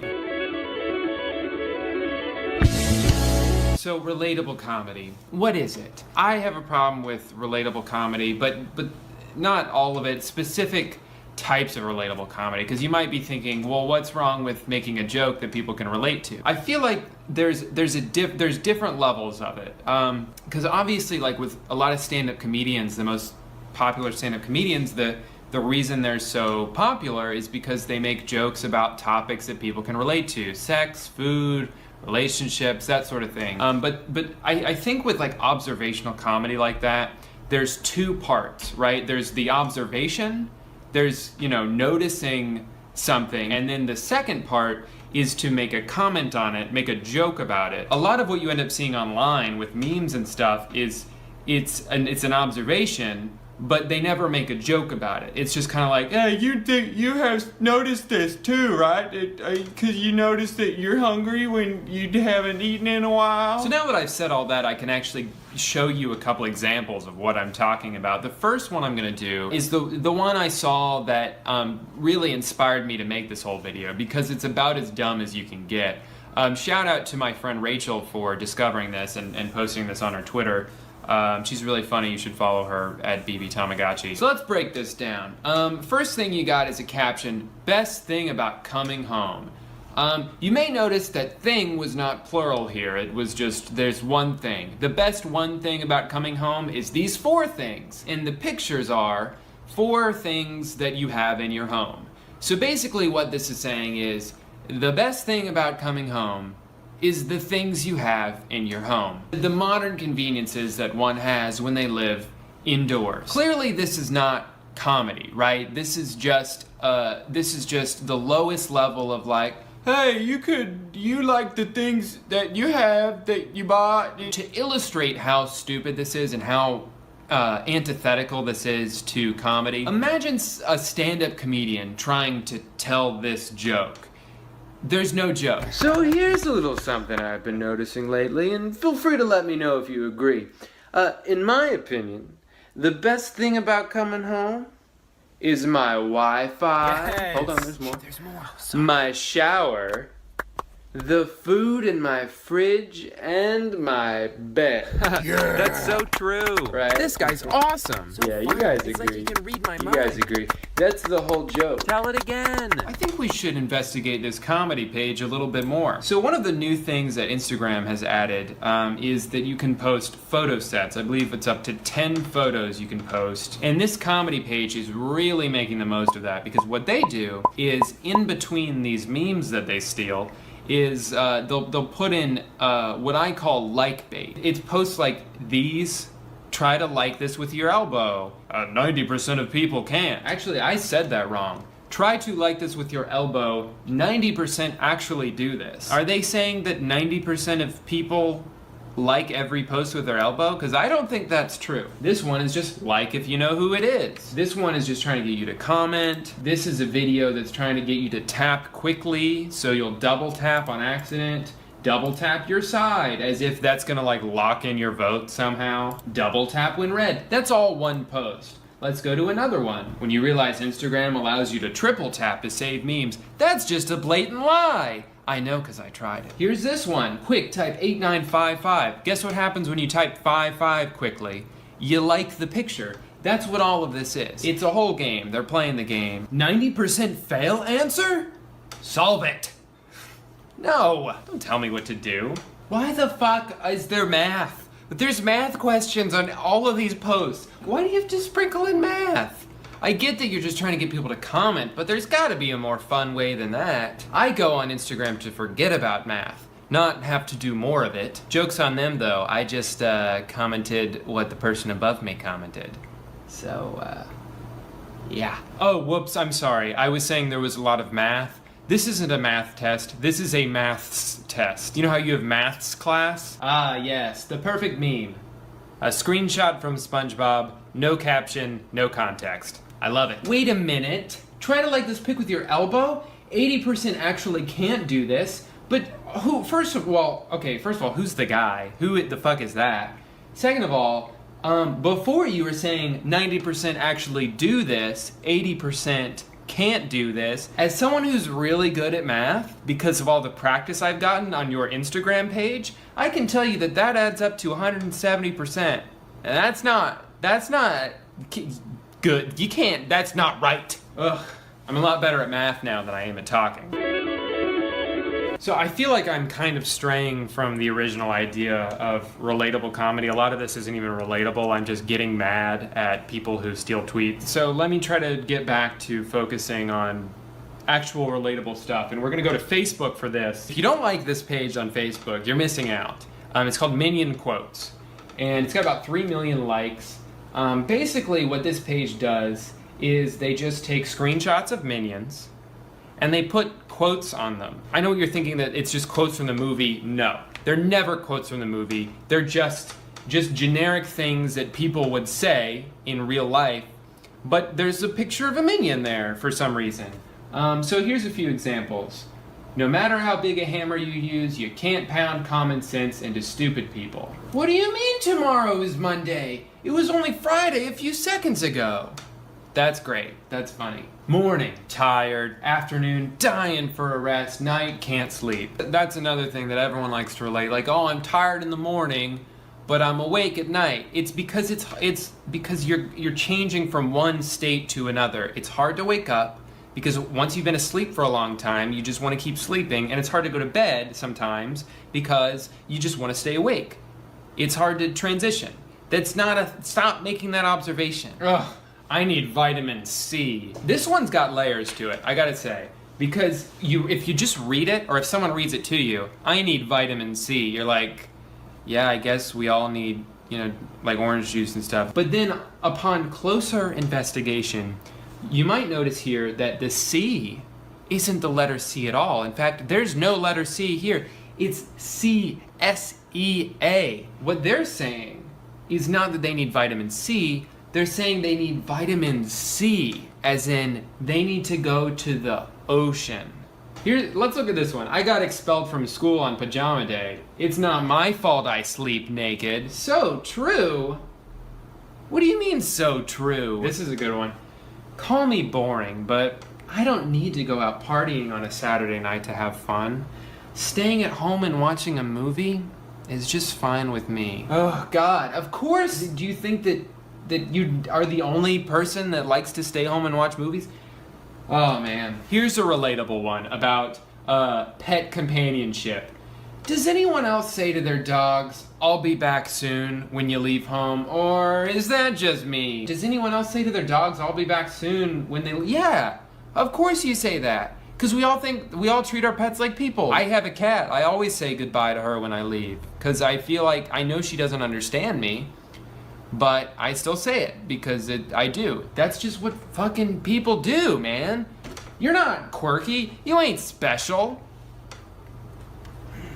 None of you are special. I get why people are sucked into this, and let me try to analyze this. I think with this sort of thing, what is true in people is that we are all trying to relate to others. I think for the most part, everyone's pretty insecure. And again, a lot of this is young kids. Young kids who are like, they have these thoughts and they're all new and they, you know, a lot of being a kid is like, are other kids like me? Do people have the same thoughts I do? And when you go on and see like, oh, I hate homework, you know, you're like, oh, so do I. That makes me feel good that I'm not the only one. That was a pretty shitty example because who likes homework, but you understand what I'm saying. That being said, I think adults who are really into this shit need to not be. So to recap, if you're 12, this is okay. If you are not, if you're older than that, it's not okay. Wow, this shot looks terrible in the dark. So that's the video. The ending was a little weak because I ran out of time to record, and it's taken me like 4 days to edit everything. Like I said, I just don't have a lot of free time during the week with my new job. I'm still gonna try to post videos whenever I can. If you like the video, remember to, actually, no, we're gonna try something new this time. Did you know you can triple tap the like button to save all the memes in this video? Try it now. Also, don't forget to comment your favorite kind of maths and show this video to a friend if it made you laugh. You'll make them laugh, and then you'll be a good friend. So do that, and also subscribe if you aren't already. And that's all of the messages I have for you. So thank you so much for watching, and I'll be back with another video eventually. Stay tuned.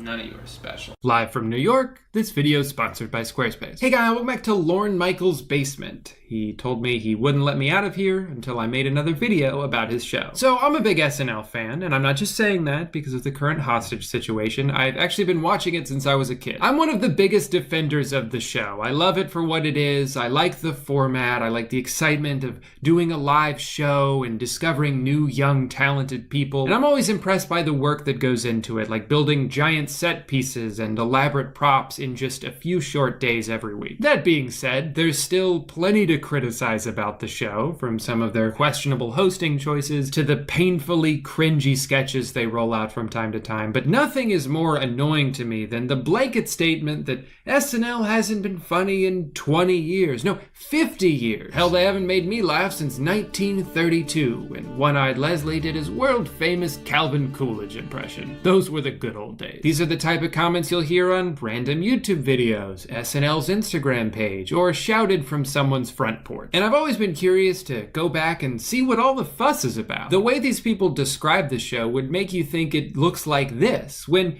in reality I would bet it's a little bit more like this. And now that every episode ever made is available on Peacock, a service I will stop using the moment I'm done with this video, I figured why don't I go back and actually watch some of these episodes? Only then can I give an accurate take on the evolution of the show. Here goes nothing.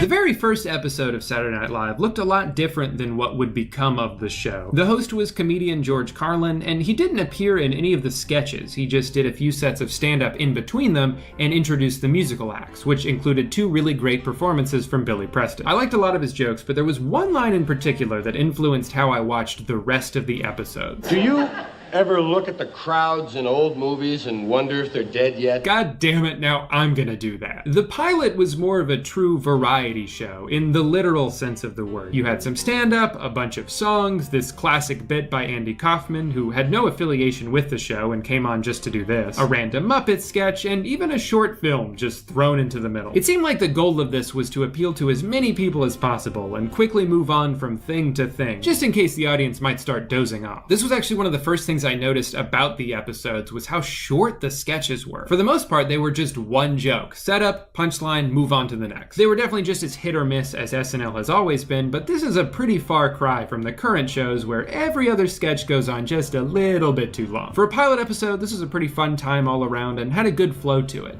I hope they get picked up for season 2. Okay, forget what I said about the sketches being too short. I guess they stopped doing that. The worst one in this episode went on for almost 12 minutes. And it didn't really have like a theme or a joke throughout. It was just a bunch of wacky characters taking turns being wacky. I am a leaf. The audience seemed to like a lot of these sketches, but most of them didn't really do it for me. My favorite part was Steve Martin's monologue. Excuse me.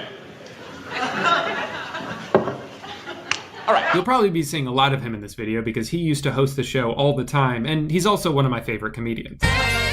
Guess who hosted this season? That's right, O.J. Simpson. If you don't know who O.J. is, he was a football player turned movie star, and then nothing else of note happened. He did a pretty good job on the show, but man, 70s humor is just not for me. The lead-off sketch in this episode was John Belushi as a samurai, and I don't understand what the bit is or why the whole thing culminated in a big dance number. Bill Murray's on the show now, which is cool, but I think my favorite cast member from this era is Jane Curtin. I love her delivery, and I could definitely see how she ended up inspiring a bunch of younger writers and comedians like Tina Fey. I thought this joke was hilarious about a former attorney general who was being given a 2-week furlough from prison in order to get hip replacement surgery. According to our sources, Mitchell's secret plan is to systematically replace every limb, organ, joint, and gland in his body.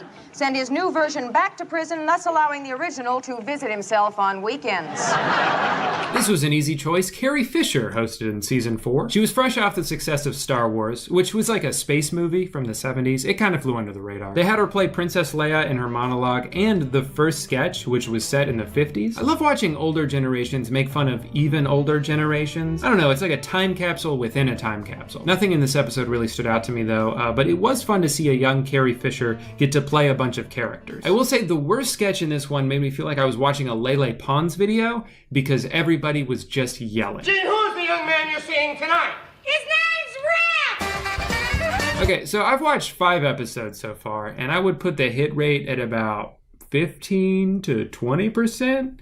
Which is not so good. All of their pre-recorded bits, or analog shorts, if you will, are almost unwatchable because of how bad they look. This one in particular was basically just what every child makes when they get their first camera for Christmas. Gee, there's nothing left! Oh. I do enjoy the sketches that feel very Steve Martin-y. He has a particular style that I think is timeless. This bit where a Roman army kept getting pranked by vandals who like TP'd them and ordered anchovy pizzas and made them pay for it was pretty silly. I liked it. But in just a few short months, things at SNL were about to get weird. In season 6, the show got turned upside down. Lorne Michaels left because he was feeling burnt out, and his successor fired the entire cast and replaced them with 15 new people, 12 of whom only lasted 1 season. The show changed too dramatically, was hated by people who stuck around to watch it, and the ratings plummeted. For the next year, NBC was on the verge of canceling SNL altogether, which would have made this video a lot shorter. Whenever I hear someone say that SNL hasn't been funny since the 70s, I now picture them watching this season and then writing off the show forever. I watched the first episode and it feels like a weird dream. It's so strange seeing something that looks like Saturday Night Live, but not recognizing a single face besides Elliot Gould. There's something so amateur about the whole thing. It almost feels like I'm watching a political episode of All That. It probably didn't help that they introduced newcomer Charles Rocket as kind of a cross between Chevy Chase and Bill Murray. Which is an unbelievably high bar to cross, especially for someone so uncharismatic and bad at jokes. Hey, how about that, huh? The rings of Saturn. It's no wonder they only let him do 5 episodes of Weekend Update before adding a co-anchor to the mix. Hamilton Jordan created the new Secretary of State designate and his wife this week. Pictured here are Ham and Higgs.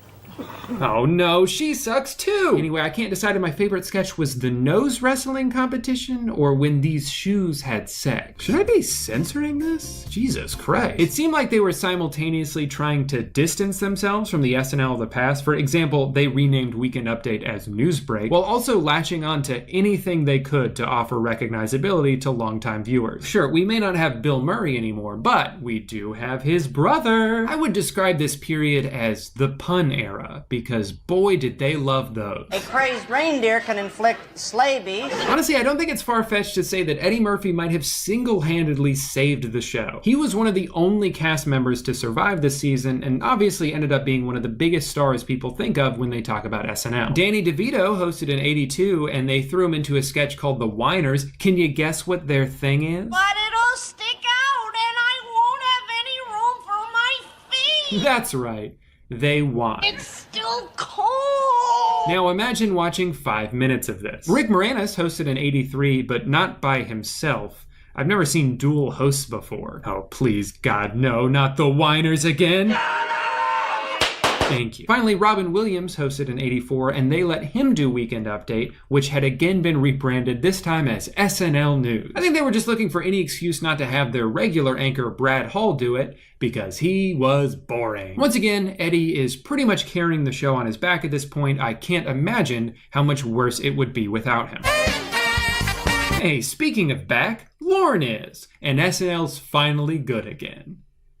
Just kidding. The '85 season is almost an even bigger disaster than 1980. Did you know Robert Downey Jr. was on the cast this year? Huh? It's pretty crazy how forgettable his time was here, but the whole theme of this season is crazy. The main difference between this and season 6 is that this time they tried to play into the absurdity a little bit, sort of winking at the audience as if to say, yeah, this season's a little weird, but we know that it's weird. NBC has asked me to read the following statement concerning last year's entire season. It was all a dream. A horrible, horrible dream. And I think their self-awareness only worked here because they were able to quickly transition back into being pretty solid again. '86 was Dana Carvey's first season, and he stood out immediately. You also had Kevin Nealon joining, Victoria Jackson, Phil Hartman. In 1987, they hired 3 new writers, Bob Odenkirk, Greg Daniels, and Conan O'Brien, which is like an all-star team. Some of the sketches from this period are so silly that I feel like they have to have been written by either Bob or Conan. I feel like I remember seeing this a long time ago, but they opened season 14 with a sketch about a bank giving out change, but they basically just keep listing different combinations. We are not going to give you change that you don't want.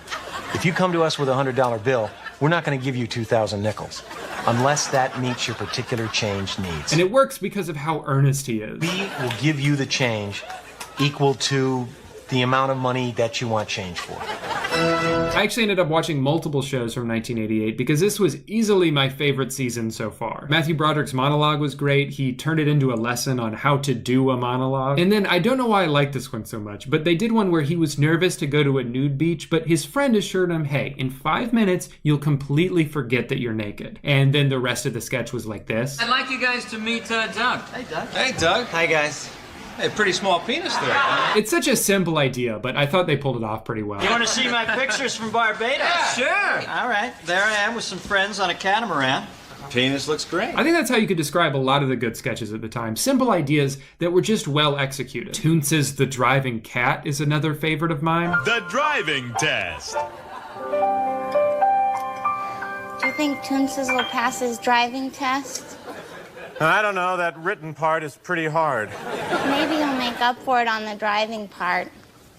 Damn, I wish I could help him. There's also the commercial for long white beard, which you can wear sarcastically when you're trying to show someone they've kept you waiting. In 1989, Rick Moranis hosted again with a monologue that made me out of breath just watching it. But my favorite sketch was at the end, where the new MLB commissioner holds a meeting about how they're going to honor the former commissioner who had died a couple months prior. I request that the players of each team wear black armbands with Bart's initials in honor of this great man. But then they just keep listing more and more things they're going to name after him until it gets totally ridiculous. And left field, Bart's favorite position, will be known as Bartland, USA. I can definitely see why people consider the late 80s to be one of the first golden eras of SNL. There was a really great combination of talented writers and performers who were open to silly ideas that I think are still funny today. It also helped the show revive its reputation after a tumultuous start to the decade. It didn't take long for them to transition into their second golden era, which was the early 90s. The cast now included Chris Farley, Chris Rock, Adam Sandler, David Spade, Mike Myers, all of whom went on to become big stars in one way or another. If I'm being honest though, I think this period is a little overrated. Chris Farley was electric. Everything he was in was better because he was in it. But other than that, I feel like people assume this period was good because of the names. Like Adam Sandler, he was hilarious back then, right? That was 10 years ago! You see, he and SNL have a similar reputation in that a lot of people think they're not funny now, but they used to be. And I just don't know if Adam Sandler has ever been that funny. He's extremely likable on the show, and I think that's why so many people gravitated towards him, but he's not a great joke writer, and a lot of his iconic characters from the time seem like something a teenager would come up with. I think he's made a couple really good movies, a few pretty good movies, and a handful of fun songs on SNL, but the best thing he ever did was surround himself with more talented people. Some of his most beloved sketches from this era are ones in which Chris Farley is doing 100% of the heavy lifting, and that's fine. It's an ensemble show, that's how it works. I just think his contribution to SNL gets a little overstated because of the notoriety that comes with his name. I also feel like the writing dipped here despite all of the talent from the cast, not named Rob Schneider. Once they found a character people liked, they would drive that shit into the ground. A tradition that, to be fair, has continued ever since. The first time Chris Farley did Matt Foley is probably one of the best SNL sketches ever. His physicality, the other actors slowly breaking, the palpable excitement from the audience, it's impossible to watch this without smiling. But then they did it 7 more times in 3 years, and it got a little less fun every time. Overall, I feel like the sketches stopped being as creative as they were in the late 80s. Like they were taking fewer chances. There was a lot of stoner dudes and cross-dressing, which was like a comedy cheat code at the time. We'll just throw one of the guys in a dress, and that's the entire joke. The risky, oddball ideas were fewer and more far between, but when they did come, they were great. Phil Hartman as the unfrozen caveman lawyer got a good chuckle out of me. Sketches like this are always going to be more memorable than like teenage kids telling their mom to shut up, or guys who hide weed in antiques. Put your weed in there. And you put your weed in there. You put your weed in there. Weed! You know, I take it back. Maybe the smartest thing Adam Sandler ever did was stand in the same room as Rob Schneider, who makes everyone around him seem funny in comparison. Despite such a large, star-studded cast, in 1995 the show was in danger of being canceled yet again. And NBC forced Lorne to fire Adam Sandler and Chris Farley, I think because at that point they were making more money than everybody else. Lucky for them, it took all of 1 season to find replacements in Tim Meadows, Molly Shannon, Chris Kattan, Daryl Hammond, Anna Gasteyer, and of course Will Ferrell, who became the new face of the show. I wouldn't say they hit their stride right away though. Will stood out pretty quickly, but it wasn't until a couple years in when the sketches started getting more consistent. Steve Buscemi hosted in '98, and in his monologue, he tried to prove that he wasn't just a serious actor by doing improv comedy. Okay, audience, let's try another location. A nursery school?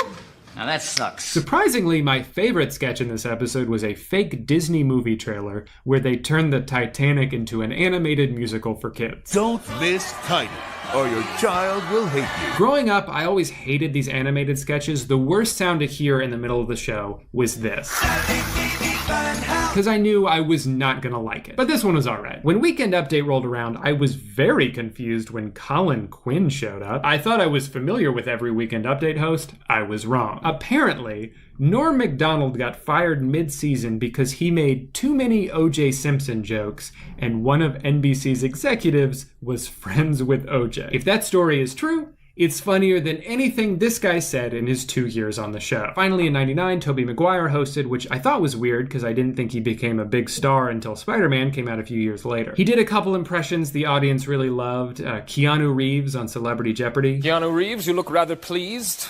Let's see what you wrote down. Nothing.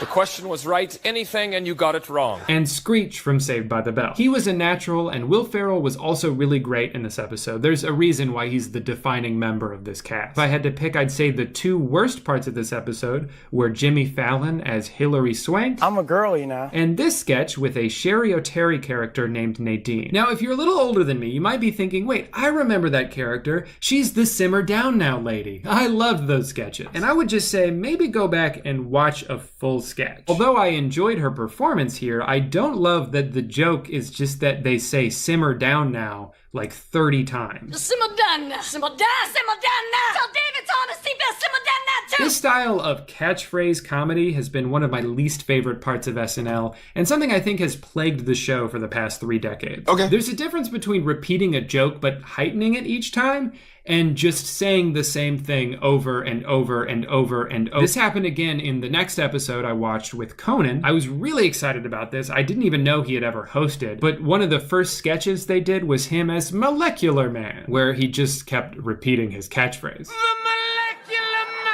And I get that the joke was that he was giving away his identity every time he would say that, but it was still kind of annoying. It's okay though, they made up for it by doing this sketch where he's a doctor. Hello there, Mr.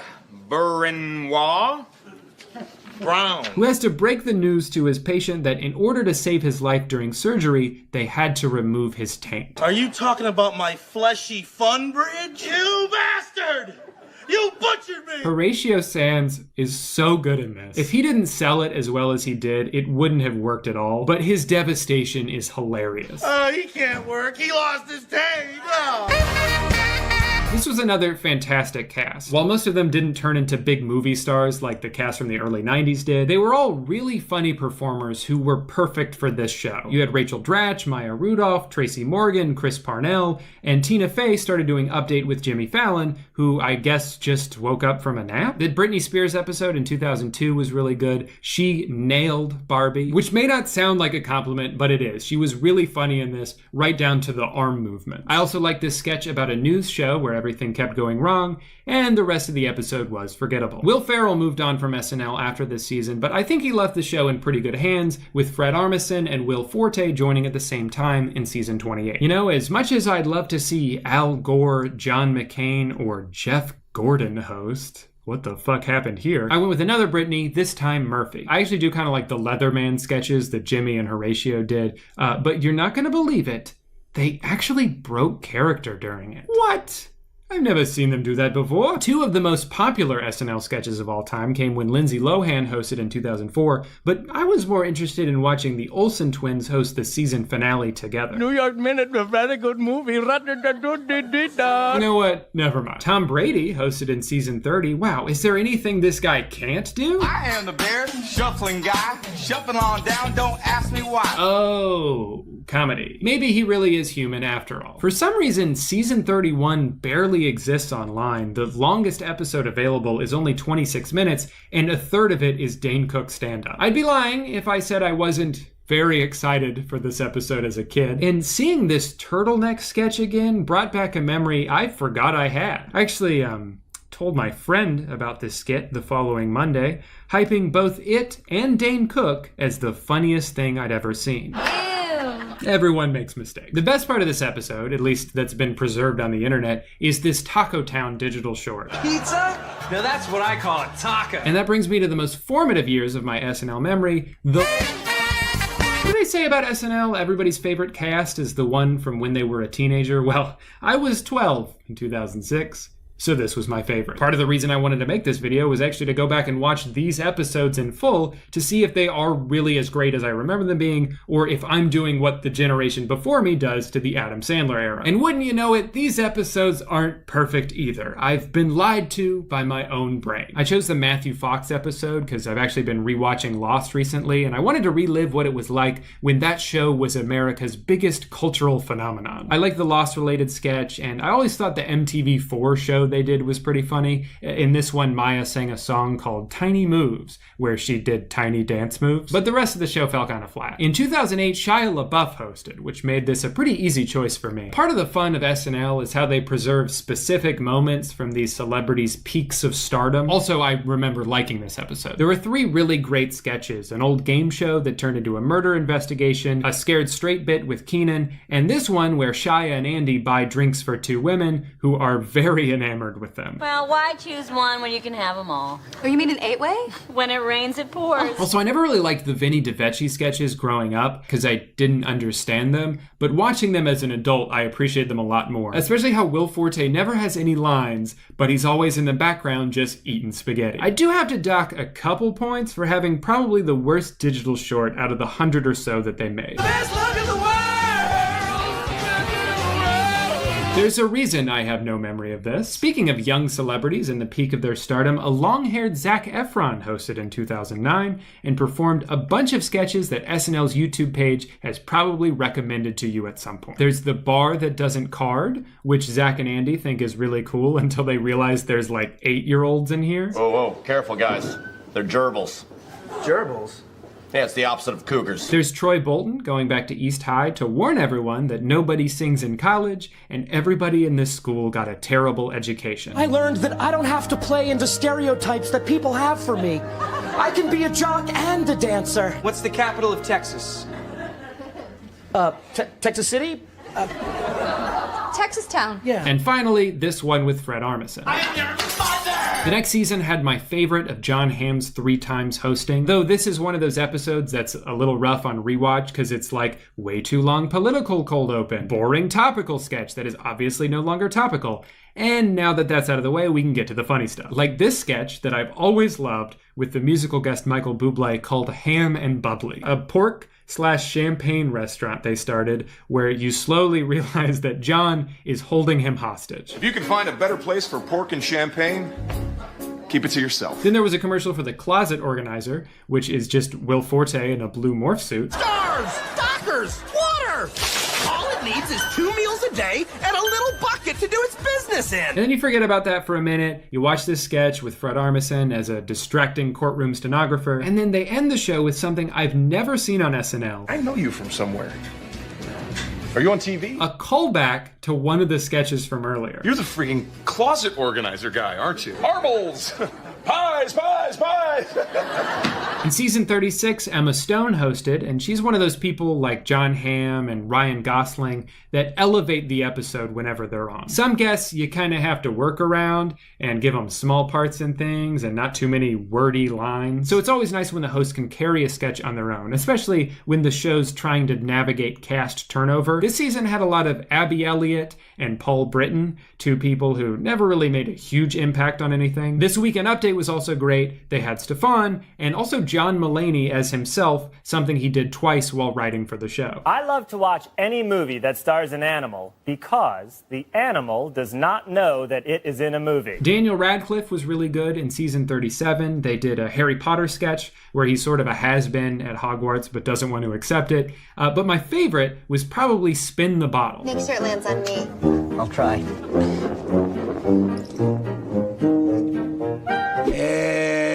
Bobby Moynihan was awesome on SNL, and I miss him a lot. Where'd you come from? I fell from heaven. JK. The woods. And finally, season 38 was the last season for Fred, Bill, and Jason Sudeikis. So this truly was the end of an era. Obviously, Bill and Fred were dynamic performers who had a massive impact on the show, but I think Jason was a huge loss as well. It's easy to overlook the importance of the regular dude in sketches. You don't always realize how valuable they were until they're gone. Since then, they've tried to fill those roles with Taron Killam and Mikey Day, but Jason had such an affability to him that I don't think they've been able to fully replace since he left. Anyway, I chose the Bruno Mars episode, and outside of the monologue song, a sketch about creepy animatronics, and the surprisingly earnest sad mouse, there wasn't anything here to write home about. And now, they're all gone. Sometimes when I think about modern SNL, I think, they're still kind of in a transitional period. They're still figuring stuff out.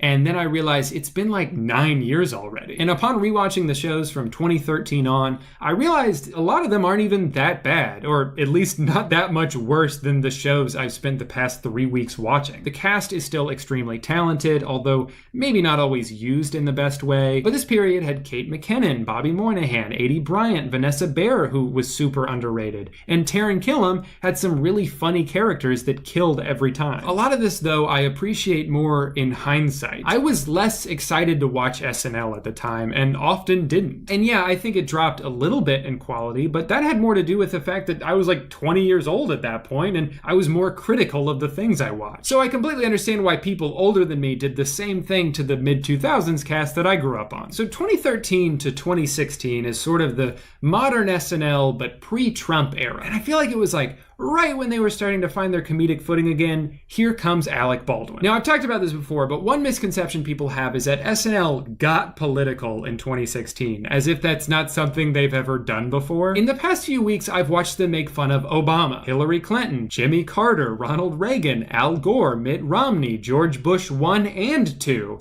and now they make fun of Biden. Kamala Harris will become the first vice president to be featured as a wax figure at Madame Tussauds Wax Museum, while Joe Biden is the first wax figure to become president. And sure, like a lot of people, I prefer the non-political sketches, but let's not act like this is some new thing they're trying. It's like saying I used to like SNL until they started having musical guests. Personally, my biggest issue with how SNL handled the Trump era was just that they hired out. Of course they're gonna make sketches about Donald Trump, but you have all these new cast members on the show trying to make a name for themselves, and then you overshadow all of them by bringing on Alec Baldwin to play the guy who was already getting 24/7 media coverage. So I understand why this would cause casual viewers of the show to think that 1, they've gotten more political now, and 2, the current cast isn't very good. Both of those are the result of this. But despite often being overshadowed by Alec Baldwin and Jim Carrey, I do think the current cast and writers have done some pretty solid work. Michael and Colin are great together, even though it took them a couple years to not be terrible at update. And although Kyle doesn't always have a huge role on the show, I think Beck has been a perfect cast member because of how versatile he is. Melissa Villaseñor is constantly hilarious. Bowen Yang is already looking like a star in the making. And now they've got this guy, who people DM me to say they thought was me, just because we have the same face, name, and hairstyle. But of course, I couldn't talk about modern SNL without bringing up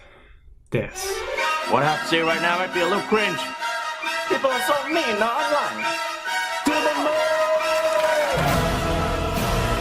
That's looking like a cap. This episode was awful.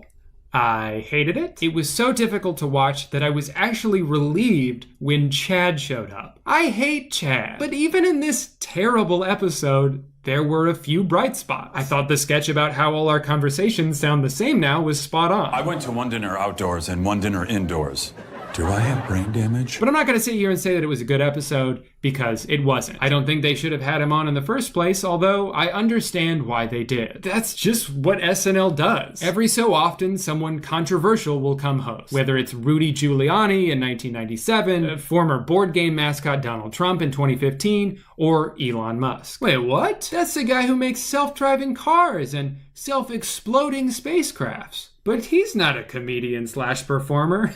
This is gonna be cringe. So then more people watch than usual. It's the talk of the town for a day and a half. And everyone picks the worst sketch of the bunch to post on Twitter and satisfy the SNL Sucks Brigade. And it's a shame, though not a surprise, that this episode got all the attention because they followed it up the next week with Keegan-Michael Key, an iconic sketch performer who brought the exact opposite energy to the show. And then a season finale with Anya Taylor-Joy that had so many excellent bits in it. I think this was actually their best episode in years. I love this rerun of an old game show where they keep having to cut parts out because the celebrities on it all turned out to be terrible people. I loved Beck Bennett as my favorite celebrity, Vin Diesel. When the movie's not loud enough. When the movie's a little too loud. And the whole Weekend Update segment was hilarious and culminated in what I assume will be Cecily's send-off after 9 years on the show. There's a very specific group of people who say, SNL's not funny anymore. They haven't done anything funny since Chris Farley left. But then every once in a while they'll be like, this is the funniest thing SNL's done in 20 years. This is the funniest thing SNL's done in 20 years. This is the funniest thing. This is the funniest thing. This is the funniest thing. How many times do you get to say that before realizing maybe the show is still funny sometimes, and my hyperbolic catchphrase isn't as accurate as I thought. So if we're asking the question, is SNL worse now than it's ever been? The answer is no. It's the same as it's always been. The difference is, in 1992, if there was a terrible, unfunny sketch, and there were, people forgot about it the next day. A lot of the reason there's this generation that looks back on the 80s and 90s with rose-colored glasses is because these sketches have been viewed retroactively in the form of best-of DVDs and shortened reruns on VH1, where they condense the episode down into the 3 funniest sketches and the rest quietly disappear off the face of the earth. Nowadays, it takes 5 minutes for a sketch to get ripped onto Twitter and quote retweeted into oblivion. Every failure that happens on the show will get torn to shreds, not necessarily because it's so much worse than it's ever been, but because now it's so much easier to shit all over things. That's like 70% of what the internet, Twitter, and my YouTube channel is. Nostalgia is a drug that causes us to misconstrue our memories. It's human nature to look back on things more fondly because old thing good and new thing bad. And because of its longevity, SNL will always fall victim to this. But more often than not, it's an illusion. I guarantee you this will happen again in another decade when people are like, SNL hasn't been funny since the 2010s. Remember Kate McKinnon and Cecily Strong, Beck and Kyle? Those dudes were stars. This new cast stinks, and they do way too many sketches about President Carlson. When did SNL get so political? My point isn't that you're wrong to not like Saturday Night Live. I love the show, and I will be the first to admit that sometimes it sucks ass. And admittedly, it can feel kind of weird to defend something with a success percentage that would only be impressive if this was baseball. Your time is valuable, and if staying up to watch this show live is not worth it to you, I can't blame you. All I'm saying is, if you're gonna criticize the show, at least try to do it with even a hair of nuance. I agree that at this point there are dozens of other sketch shows and even independent YouTubers who make funnier sketches than what you'll see on a random SNL episode. And I think it's natural to want to compare those things, but it is a little unfair when you consider the process of how they get made. Most sketch shows get worked on for weeks or months at a time. They're written, rewritten, recorded, edited, rewritten again until they're perfect. And if something doesn't turn out the way the writers expected it to, it probably never sees the light of day. SNL doesn't have that luxury. The writers are up for 19 straight hours on Tuesday trying to come up with an idea good enough to make the host laugh, and then they narrow it down to 8 or 9 on Wednesday, and that's pretty much what ends up in the show. So if any of the sketches seem like the insane ramblings of someone who's dangerously sleep deprived, it's probably because they are. I'm pretty sure the only reason that Wario courtroom sketch ever happened was because Elon was like, I want to play a Mario character. And then a couple of the writers spent like an hour and a half trying to make something funny. Like I said, it can feel pretty weird defending something that is so often not good. I like to think that I have pretty good taste when it comes to comedy, so a lot of people, when they find out I enjoy this show, are like, really? You like this? Just know, most people who watch SNL are also critical of them. I don't sit there laughing my ass off at every joke regardless of if it's funny or not, but it's kind of like being a fan of a sports team. They're not going to win every game. Some seasons are better than others, and it sucks when you see your favorite players move on to a different team. But no matter what, I almost always find something to root for. There's nights where it's like, that episode was kind of rough, but Kyle really shined, or Chloe had those 2 really funny sketches. And that's part of why I enjoy watching it. It's fun to root for these young comedians and watch them get better over time and come into their own. And then one of them ends up in a big movie a few years later. And you're like, I remember watching you when people said, who's this girl? She sucks. But you always believed. You were there from the beginning. And I understand that that kind of thing does not matter to a lot of people, but I like it. SNL is not the pinnacle of comedy, but it's also not the worst show ever made. And if you still feel absolutely certain that the old shows were perfect and the new shows are crap, I would encourage you to go back and watch a random full episode from your favorite season, and you will see that your memory is playing tricks on you. Anyway, I have rambled for 6 hours, geez. I hope you liked this video. I spent pretty much all month on it, so I would appreciate it if you commented something like, you suck, idiot, SNL trashed like you. That would mean the world to me. That being said, I do have bills to pay, and NBC will probably put a copyright strike on this video, so please enjoy this word from today's sponsor. Hi, I'm Walken here, and I'm founder and CEO of PictureOfHotDog.com, this year's winner of the Website Award. I know, I see your comments. Drew, PictureOfHotDog.com hasn't been funny since the 90s, and I'm sorry.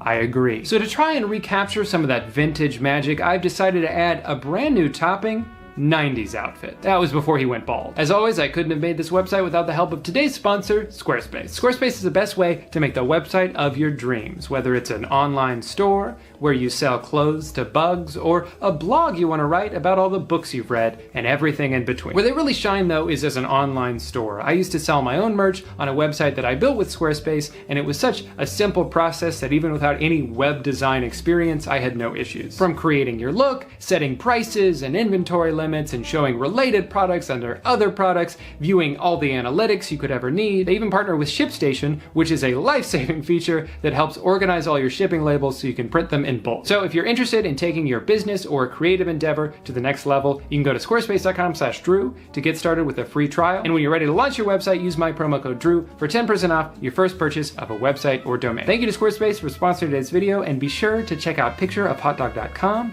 at PictureOfHotDog.com. Thanks. Well, I'm done. So I think it's time I get out of here. Oh, Lorne, I made the video. Lorne, you in here? I guess I was in my house this whole time, so I did not need to make this video. Oh well, see you tomorrow. Hey guys, welcome back to my second attempt at filming this intro, because when I tried to do this yesterday, I forgot to focus the camera. Life can be pretty stressful sometimes. Even when you're not screwing up one of the easiest jobs in the world, you're often faced with important decisions and complex moral dilemmas. And it can be hard to know exactly what to do because things are almost never black and white, except in Darman videos. This pizza's frozen cold.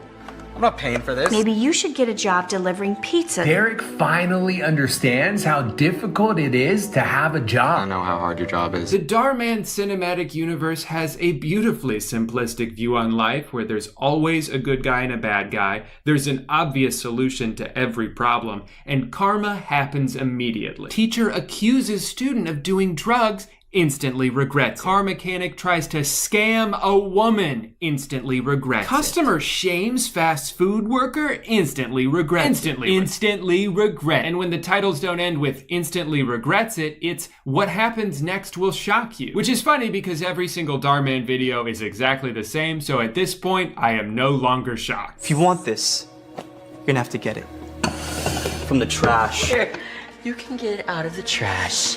I know I'm a few years late to the Darman party, but I was in need of motivation and didn't know where else to turn. So today, I'd like to watch a few of his videos with you and see if we get inspired or if I instantly regret it. This first one's called Student Cheats on Final Exam. The important words are always capitalized for emphasis. And as you can see, little Michael over here is not paying attention to his classes. Instead, he's poisoning his brain with violent video games. He took my kill. Shame on you, Michael. I get it though, games are fun, but you're not gonna be able to coast through life multitasking. When you're at work, you focus on your job. And you don't let anything distract you from your job. Damn you, Mr. Mosby. To be fair though, he's obviously a gaming prodigy. Look at how he's able to move his character without even touching his keyboard. And apparently he's bilingual, so I actually think this kid's got a bright future ahead of him. Mr. Wilson's not happy with him though. You know how teachers can be. Hey, Michael, it's showing me that you're on mute and your camera's off. Oh, sorry. My computer was acting up. Wow, a gamer and a liar? Now he's perfect for FaZe Clan. Can you get us the new PS5? How about if you both get A's on your math final? Which is apparently your only class. Then I'll buy it for you. How does that sound? Really? Okay. Well, You may as well buy it for us now, because I'm gonna ace that test. Huh. He sure is confident for someone who hasn't been paying any attention. I just hope he's not doing anything nefarious. Check this out. Is this our math final? I found it online, so now I have all the answers. I spoke too soon. He is doing something nefarious. Did I? No, you did not. It's not cheating. It's called taking a shortcut. I mean, how else do you think people succeed in life? By taking the long way? I gotta say though, that was my favorite website growing up. middleschoolmathanswers.com. Of course, the entire page was just this specific final exam, and I never had Mr. Wilson as a teacher, so maybe that's why I always failed math. Studying is for losers. Ain't that the truth? Mikey compares the final exam to all the questions on the website. Who's talking right now? Is everything okay? Yes, yeah, I just came by to let you know that Jaden got a 100% on his math final. Hell yeah, my boy Jaden's getting a PS5, which means he can finally play. Well, it's still nice to have. This is great news. If Jaden passed, that means they both got an A, right? 0%? This is an F. That's impossible. I cheated. I studied. Well, as I was saying, Michael got all of his answers correct. If those answers were from this website that I created. That sneaky bastard. I knew middleschoolmathanswers.com was too good to be true. You did? I did. All right, and let's use that same exact shot again. Perfect. There are no shortcuts to success. You have to do things the right way. That must be the lesson of the video, because they put it in the script twice. There are no shortcuts to success. You have to do things the right way. Oh, sorry? 3 times, actually. That's so unfair! Go to your room. Now. Just wait till I tell your dad about this. I'm sure he'll be back any day now. As time has gone on, Darman has gotten more and more meta. He loves mentioning people who've made videos about him, like Cody Ko, who actually got to be in one of his videos. Cody's the new cook here. I'm so sorry, man. And it was a very inspiring lesson about the importance of being patient. Look, now I realize that success does require patience. And great things really do take time. Oh, I quit. Dahar also has characters mention himself a lot. Today we will be watching a Darman video. Yes, I love Darman. Yeah, there's no surprise there. Only nerds and dorks watch Darman. I like how on one hand you have the self-deprecation of someone being like, Darman's for nerds, but then you also have these other characters defend and compliment him. All his videos are dumb. They're not dumb, Billy. They teach important life lessons. Are you watching Drew Gooden videos? Yeah. That guy is a loser. All he does is film himself pooping and farting all day long, edit it into a little compilation, and then upload it to his OnlyFans. And I happen to like that. I think Drew Gooden is a very cool guy who seems handsome as well and is smart guy. You're right. He is much awesome, and I couldn't agree more on the handsome part. It actually goes even further than that. You see, in this sketch, Darman is written to be the ultimate celebrity. He is idolized by every single child in this school except for the bully. Because only losers with no friends watch his videos. That's not true.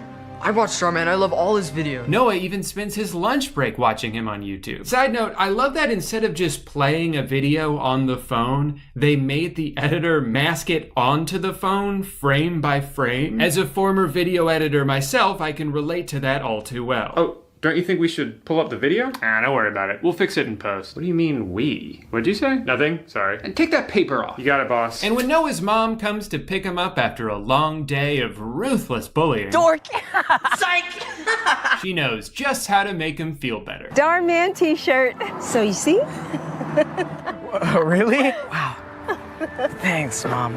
I love it. That's right, honey. I got you merch. Are you happy now? Yeah, merch make me happy. That's right, merch can cheer anyone up, even the saddest, loneliest boy. You just have to buy a shirt like me, and then you'll be happy. Link in description. Loser! Tell me what's going on. I don't have any friends. And today, I was the laughing stock of the school. You see? Oh, my glasses. My glasses. I can't see. There you go. Oh, thanks. Are you okay? That's Darman. Some kid at school's been really mean to me. Look, again, I'm really sorry. Darman, I can't believe it's really you. I'm like your #1 fan. I can't believe it. This is the best day of my life. Wait, why are you standing outside of a middle school? That's kind of weird. You know, back when I was in school, I didn't even have any friends. Wait, what? You didn't? That can't be true. You're Darman. You're the coolest guy ever. We worship you. What's so funny? Darman? In this universe, you are literally our God. You gave birth to us. Thanks, Noah. I really appreciate that. And you know what? I think you're so cool. I even made you your own limited edition merch. Holy shit, it's a real shirt. I can really buy it. I can't believe this. I'm gonna go put this on right now. I guess my work here is done. If you guys need me, I will be standing in the parking lot, just kind of lurking there. So. It's funny when you start to notice how formulaic every video is, to a T. There's always a scene near the beginning where the adult finds a reason to leave the room so the kids can be mean to each other in peace. I have to get this. I'll be back. Just give me 1 minute. I gotta take this. Next, we're gonna hear from... Sorry, guys, I do have to take this. No one is calling me. I just have to take my phone outside. And while they're gone, one of the kids will throw out the most basic, uncreative insult at the nerd, and everyone else will laugh hysterically. You don't have any friends. Stop it, Paula. It's not nice to beat. How are you going to beat me when you can't even say a simple word, stuttering Steven? I do have to say, the set pieces in these videos are immaculate. Even though this classroom sort of looks like your brain's vague interpretation of one while in a dream, it almost seems real with such details as the name of the school on the whiteboard. My teachers would always do that too, just in case we forgot where we were. In this one, Steven and Paula are going head to head in the race for class president. Because I'm popular and I'm pretty. It's a real David versus Goliath story. I love their campaign slogans. Vote for Steven to end bullying. Or vote for Princess Paula because I'm the most popular. Her famous quote. So that's why I think you should vote for me. I'm popular, I'm pretty, plus I'll make sure we have less homework and more movies. These kids have really lofty goals as class president. Steve wants to arrest all the bullies and Paula's gonna ban homework. Do middle school class presidents actually do anything? Because I feel like this plot is sort of built on the notion that whoever wins is gonna be sitting behind a desk all day passing executive orders. No, I said pizza for lunch every day. I guess now that I think about it, the title could be interpreted pretty ominously. Kids make fun of boy and live to regret it. Sounds like he might hire the middle school Secret Service to take care of anyone who called him Stuttering Steven, which, by the way, is a top-tier nickname, and one that's definitely worthy of the laughter that ensues each time it's said. Stuttering Steven, Stuttering Steven, Stuttering Steven. This is another one of my favorite Darman tropes. In the last video, Noah was a nerd, so the bully called him Noah the nerd. And then there was one with a poor kid named Gordon who bought his clothes from Goodwill. See you later, Goodwill Gordon. Goodwill Gordon. And then there's another bullying video about a girl in a wheelchair named Wendy, and this one's kind of tough, so I'm gonna give you a few minutes to think about it. What do you think her nickname is? Wheelchair Wendy. I don't know how he comes up with this stuff. Homeless Heather. Jordan the janitor. This time it's Wendy who's getting made fun of because we've been transported into the Darman universe where everyone is a bully except for the nerds and people with disabilities. Would one of you mind helping me reach that? Just because your legs don't work doesn't mean your arms don't work. She just keeps on roasting Wendy for absolutely no reason and expects Noah, that's right, we got another Noah. There's Noah. He's so hot. She expects him to laugh along because he's the football quarterback guy. And that's what football quarterback guys do. But he doesn't, so she's confused until she learns. Why do you keep sticking up for her? Because I know what it feels like to be in her shoes. A few years ago, I took a really bad hit. The doctor told me that I wouldn't be able to walk for a really long time. But do you know what hurt even more? How other people would treat me. They'd stop and stare. Really? He's like... Did you hear about Noah? He suffered a major spinal injury that could leave him paralyzed for the rest of his life. Oh my God. That is very funny to me. To me as well, I am laughing at that. I know what it feels like to be in a wheelchair. And Wendy doesn't deserve to be treated that way. So, Is the point that if he hadn't experienced that, then the bullying would be okay? Is the lesson that you can only be nice to someone if you can relate to them? Because it almost sounds like Noah would be laughing at Wendy if he hadn't personally been in a wheelchair himself, which I think is kind of flawed logic. You could be nice to someone just because. That's kind of how all of these videos go. Another one of my favorites is the trope of the rich kid making fun of the poor kid, and then the parents of the rich kid are like, hey, you need to walk a mile in their shoes, and then they do, and they're like, wow, I never knew it was so hard to be poor. I was spoiled. Joey takes out an old tablet since his mom took away his new one. Everyone laughs and makes him feel really bad. I like how in this one, it's established that the Minecraft shirts are new and cool, but the Animal Crossing is so last year. No way. Look at what you're wearing. Is that last year's Animal Crossing t-shirt? Yeah. Why? Oh. No one plays that anymore. We'll play Minecraft. Minecraft's been around since like 2012. Those could be very old shirts. It is hard to completely make fun of these videos. They can be pretty cringy and the music is always comically intense. Oh, you have 7 followers on Instagram. And you want to be a YouTuber. But the intentions are good, so I can't be mad about that. I'm sure there were at least a couple of kids who watched one of these and came away more empathetic towards someone than they were before. And that's great. They're also weirdly addicting to watch because even though you know what's gonna happen at the end of all of them, they always write the bully to be so unlikable that you kind of want to stick around for their inevitable comeuppance. Never judge a book by its cover. Ooh. Would you look at that? A woman who knows nothing about cars. As a woman, you may not be able to understand all this. She's a woman, for crying out loud. I know as a woman, you probably don't know much about cars. I actually know a lot about cars. You're fired. I guess what I'm trying to say is, Darman, keep up the good work.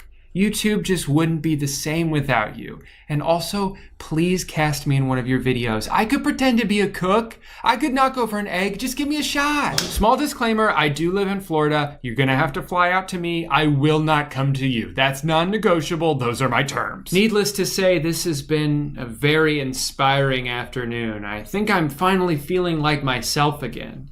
And if there's one thing I know myself would do, it would be a brand deal. You know how when people can't dance, they say they have 2 left feet? Well, when it comes to cooking, I have 2 left hands. But with today's sponsor, HelloFresh, I get 3 delicious meals delivered to my door every week with fresh, pre-portioned ingredients and step-by-step instruction cards that I can stare at for as long as it takes to figure it out. My wife and I have been subscribed to them for a couple years now, long before they even started sponsoring my channel, which is one of the reasons I was so excited to work with them, because it's a product I've actually used and believe in. The food is great, and I love that 3 meals are already taken care of every week, which saves me a trip to the store. I like trying new recipes I find online, but I can't tell you how much time I've wasted walking down like 6 different aisles trying to find one specific ingredient, only to realize they don't even sell it here because I accidentally went to Home Depot. There are a ton of customization options with HelloFresh, whether you're a vegetarian or a pescatarian, or you're looking for low-carb meals, they've got you covered. I love going on the app and seeing what we're gonna get, swapping meals out if I wanna try something new, or adding a batch of garlic bread because it literally goes with everything. So if you wanna try it out for yourself and see why they're America's #1 meal kit, go to HelloFresh.com and use my promo code I'mALittleStinker14 for 14 free meals, including free shipping. Again, that's I'mALittleStinker14. An easy way to remember that is that it was my MySpace bio in 2007. Thank you so much to HelloFresh for sponsoring today's video instead of baking me into a cake. Thank you so much for watching today's video. If you liked it, please don't say anything because it's gonna go straight to my head. And if you didn't like it, please also don't say anything because it's gonna go straight to my heart. Be sure to tune in first thing tomorrow morning for a brand new video where I take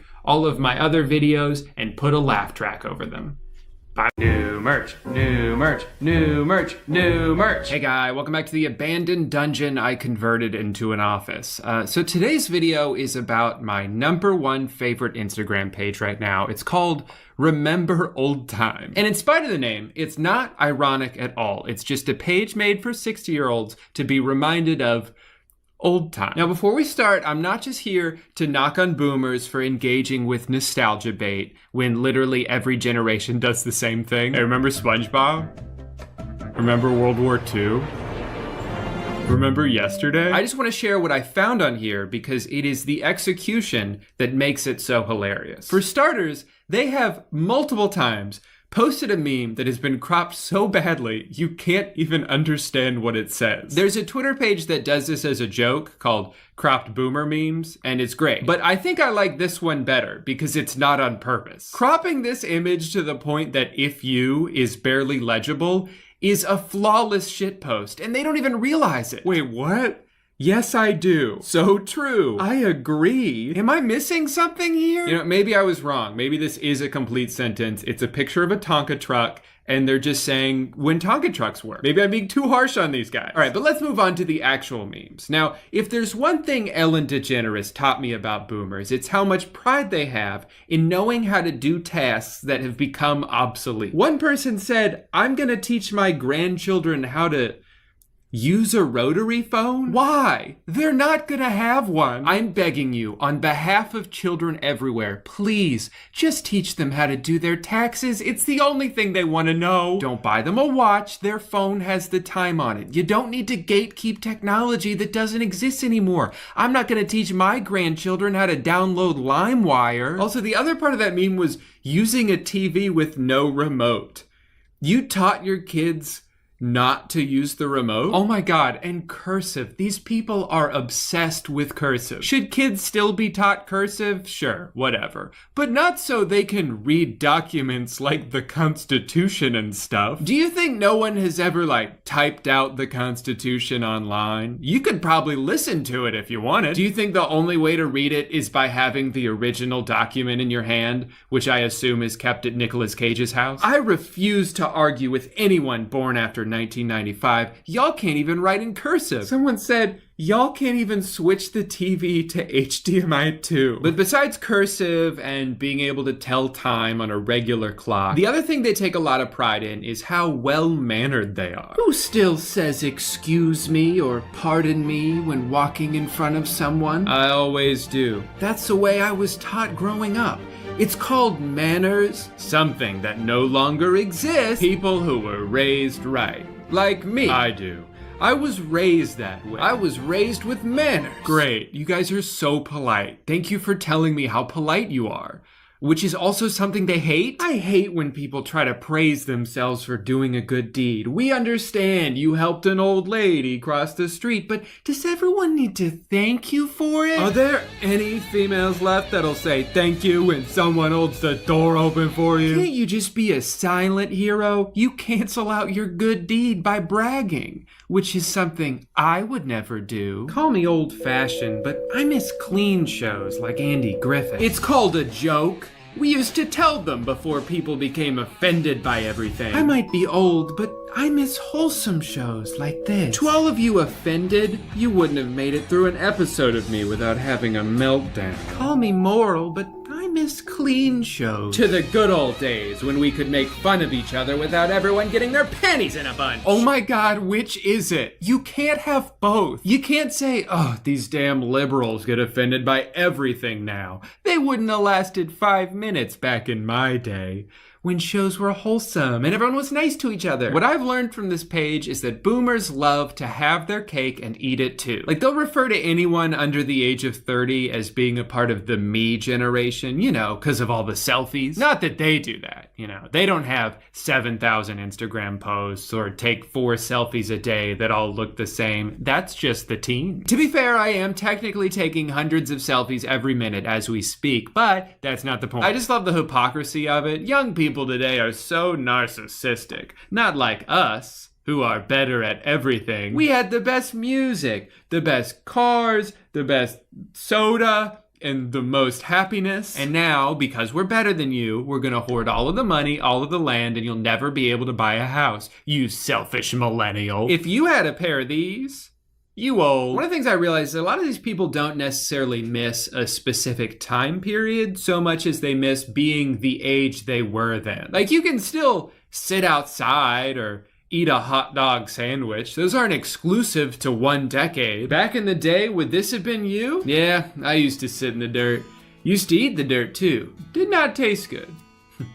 but I always went back for more. When I was a kid, we didn't have bottled water. We had a garden hose. Don't mess with me. I'm a wooden spoon, lead paint, no car seat, no bike helmet, pickup bed riding, garden hose drinking survivor. And then someone copied that and put it on a different picture of two children drinking out the hose. I don't know, it's just a funny thing to be so proud of, to self-identify as a hose drinker. It inspired me to make my own meme. I think that would fit in perfectly on this page. I've noticed that they seem to blame a lot of their frustrations on the passage of time. I wish a lot of the younger people would experience a Christmas from the 70s and 80s. The department stores, the amazing decoration, the downtown shopping. It was really magical. It was such a special time. This was back when Christmas meant something and was fun. Yeah, because you were a kid. The only thing that's changed since then is you got older. Now, instead of waking up to a bunch of free toys in your living room, you have to buy people presents.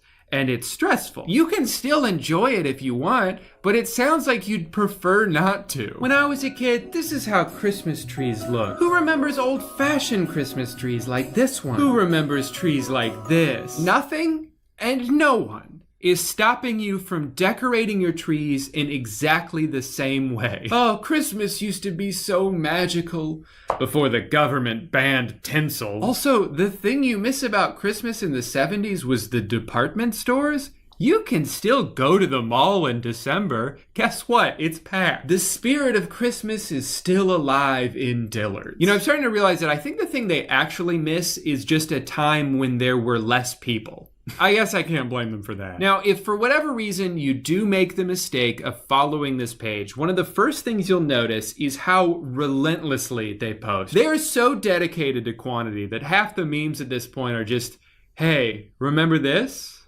Remember this? Who this old? I'd love to see a look into their creative process, but I have a feeling I already know what it is. Some of these, though, I don't think they realize aren't as old as they thought. Do you remember playing this game? Monopoly? The most popular board game ever made? No, I don't remember. Does anyone remember Batman and Robin, Superman and Wonder Woman? Yeah, it's a shame they took such great characters and stopped making movies about them in the 1940s.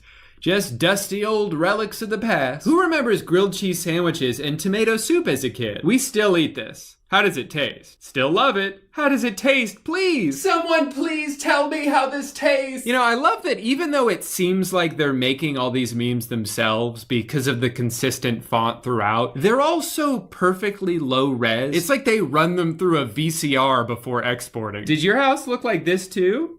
Did I have a TV and a window? You bet I did. Sometimes it really does seem like they were too busy to come up with something, so they'll just be like, this is a half slip, I believe? Yeah, it says it right there, half slip. Did any of you ladies wear one of these? Is this something you wore? I don't know, man. You tell me. It's your meme. Okay, so I guess a slip is like big underwear that goes under a dress so no one can see your butthole. And oh boy, these commenters are horrified at the fact that most people don't wear them anymore. Wait, what do women wear under dresses now? Nothing. And you can see right through to their underwear. No, you can't. And if it bothers you so much, then look somewhere else. No one is forcing you to stare at their ass. Women have absolutely gotten away from wearing any undergarments that their mothers or grandmothers wore.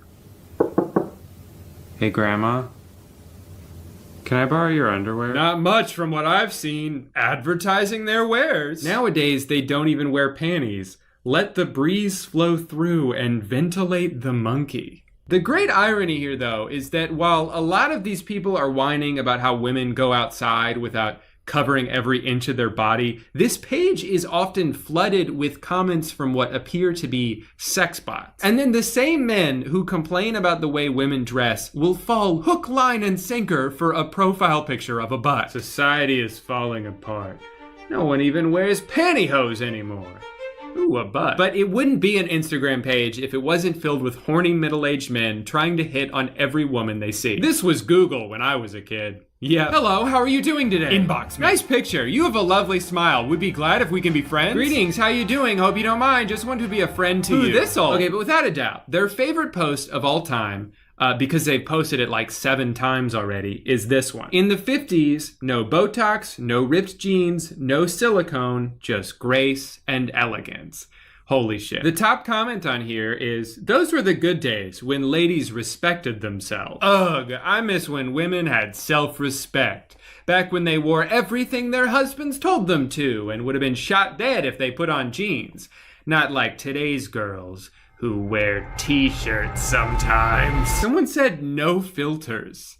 No filter. The photo's in black and white. That was photography's first filter. But the theme here is definitely that people don't respect themselves anymore because they dress more comfortably. I feel like if anything, the opposite would be true. Doesn't it take more self-confidence to dress however you want and not care about what people think? Leave it to a bunch of dinosaurs to hold dear all of the worst traditions of the past. And this is, unfortunately, the thorny dark side of remember old times. Because for every remember the guy, there's glimpses into some truly unhinged logic. When I was a kid, they didn't call it behavioral disorders. They called it being a little brat.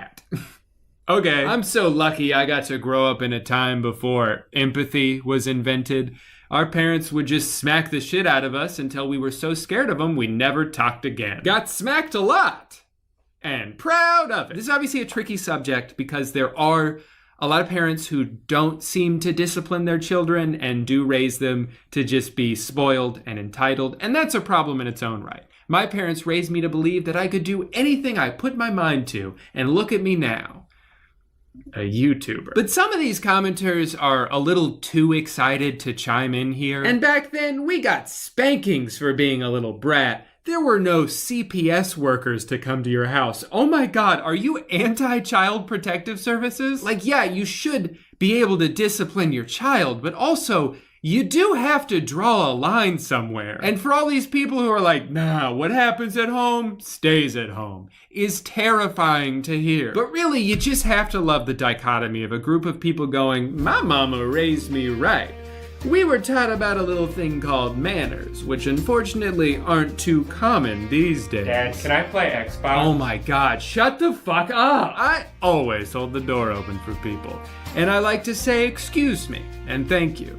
And I also miss when TV was racist. And ultimately, I think that's why it's time to unfollow this account. It's time to say goodbye. Oh wait, this one's actually kind of cute. My grandmother always said, don't interfere with things that are none of your business. Do not open the fridge in someone else's home. Seriously, don't look in the fridge. Stop asking about the fridge, there's nothing in there. The fridge smells bad because of old vegetables or something like that. It's none of your business. Grandpa's fine, he's just at the store right now. I told you Grandpa's not here, he's at the shirt store. I mean the pants store, I mean Wendy's. Why don't you shut up already about the damn fridge? Get away from there, don't you dare open that. Oh no, it's not what it looks like. Okay, maybe it is. I killed Grandpa. Big stinking deal, we all make mistakes. You're not perfect either, Mr. C on your math test. What, it was an A-. All right, maybe you are perfect. Let's celebrate. Who's hungry? Grandpa's for dinner. Ew! Oh, hey, it didn't break. Probably because I use a Rhino Shield phone case. Hi, I'm a spunky teen, which means I spend all day and night on my cell phone. This is my prized possession and my oldest friend. And that's why I protect it with the best phone case money can buy. These things are insanely protective. I even did the slam dunk test, and it passed with flying colors. But don't worry, this isn't 2011 anymore when a good case meant covering your phone with a bulky hunk of ugly plastic. Rhino Shield cases are sleek and stylish, and there are so many sick designs to choose from independent artists, or their collaborations with brands like League of Legends, NASA, Pac-Man. And then you can customize even further with their modular cases, so you can mix and match the bumper and the backplate. Like today I woke up and decided I don't like the color blue anymore, but I still like NASA. It's my favorite 4-letter word. So you know what? I'm just gonna pop this off and swap it for white, or I don't know, yellow. Don't ask me where I just pulled those from, it's none of your business. In addition to all that, they've got cases for your Apple Watch, your AirPods, the lens on the back of your phone. This thing is like your phone's eyeball. Don't let your phone get poked in the eye, give it glasses. And for full protection, they also have a 3D impact screen protector for the front of your phone, which is the most fun part. This is the part you use to play Temple Run and FaceTime your dog. So stop worrying about it shattering into a million pieces. Or even 2 pieces, honestly, would be bad. Any number of pieces that's more than 1. And guess what? If you click the link in the description and use my promo code Drew, you'll get 20% off your new Rhino Shield phone case for the next week, or 10% off anytime after that. They'll ship anywhere in the world, they've got a lifetime replacement warranty, and they already have cases for the new iPhone. I didn't even know there was a new iPhone. I gotta start watching the news. Anyway, thank you so much to Rhino Shield for sponsoring today's video. My legs hurt. I'm gonna sit back down. Thank you so much for watching this video. I would stay and chat more, but I just ordered a life-size cardboard cutout of a very famous dog, and it's supposed to get here in about 2 weeks, so I should probably go away by the door, make sure I don't miss it. In the meantime, my evil twin cousin will be taking over the channel, so if you don't like any of my videos from now on, it's not my fault, it's my cousin.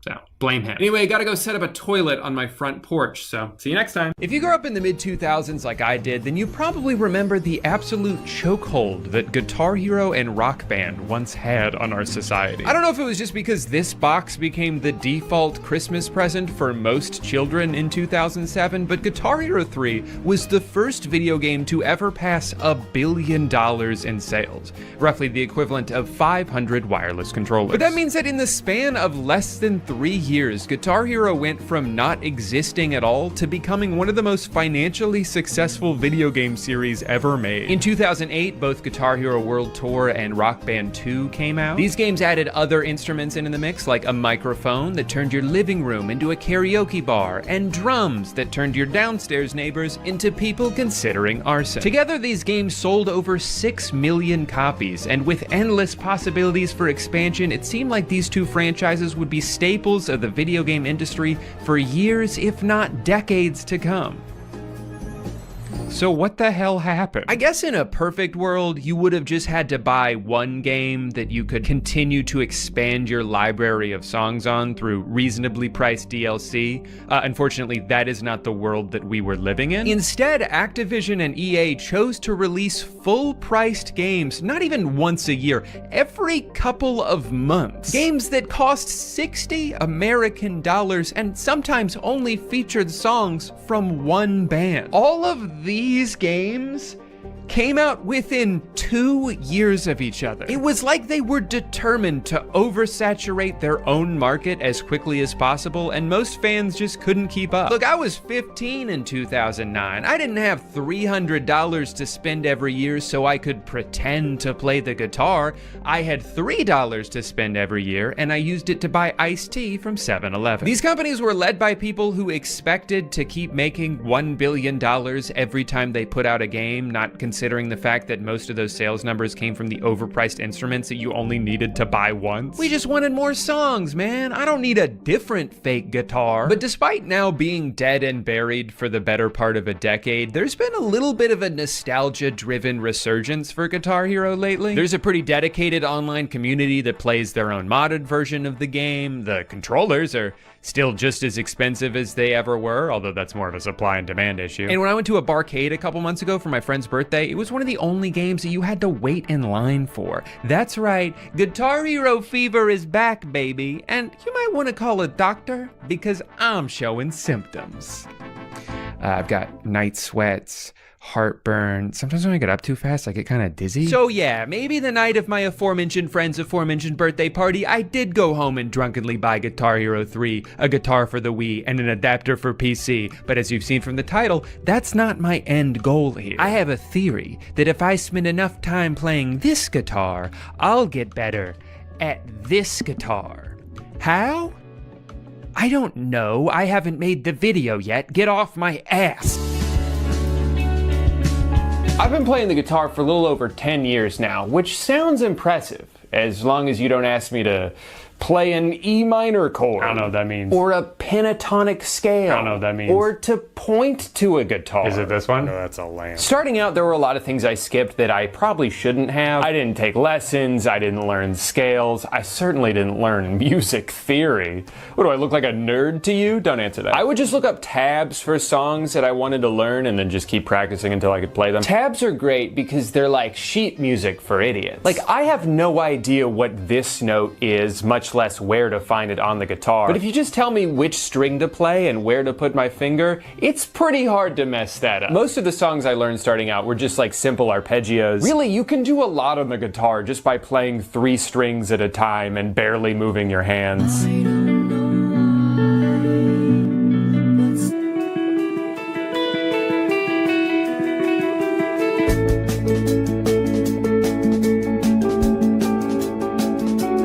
Then I got really into trying to learn guitar solos for a while, but like simple ones I could actually wrap my head around.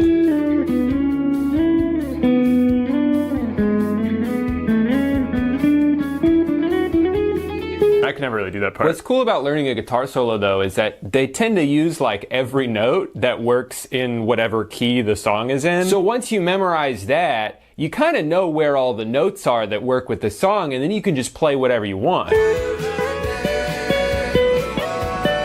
Get a little silly, man. There's no rules here. There are still laws, and you will be punished if you break them, but there's no rules to playing the guitar. So just have fun. All I ever wanted to do on the guitar was learn how to write my own music. I enjoyed learning other songs, but mostly I was kind of just using those as a gateway to understanding how the guitar works. So as soon as I felt comfortable enough to start like writing my own stuff, which to be clear was all very simplistic, I stopped trying to learn things. And looking back on it, that was definitely a mistake. I think that has ultimately held me back from continuing to improve on a trajectory that would have been more satisfying for me. Instead of grinding through some of the more tedious foundational building blocks you're supposed to start with, I'd be like, yeah, but what if I just smack the guitar? That's kind of cool, right? And I had so many little epiphanies early on, and then I sort of just plateaued for a long time because I stopped trying to challenge myself. So all of that being said, why do I think that Guitar Hero could help me get better at the actual guitar if it only has 5 buttons and is made of plastic? Well, number 1, timing. Even if you're playing something simple and repetitive, the game will get mad at you for playing off beat, so I think it could help developing more of an internal metronome. And number 2 is dexterity, which I don't have nearly enough of in my left hand. And if I ever want to be really good at the guitar, I have to be able to move my fingers real fast. That's just part of it. One of the big detours I took early on in my guitar journey, before I ever got that proficient with using my left hand, was learning how to tap with my right hand. I would just do this shit all the time.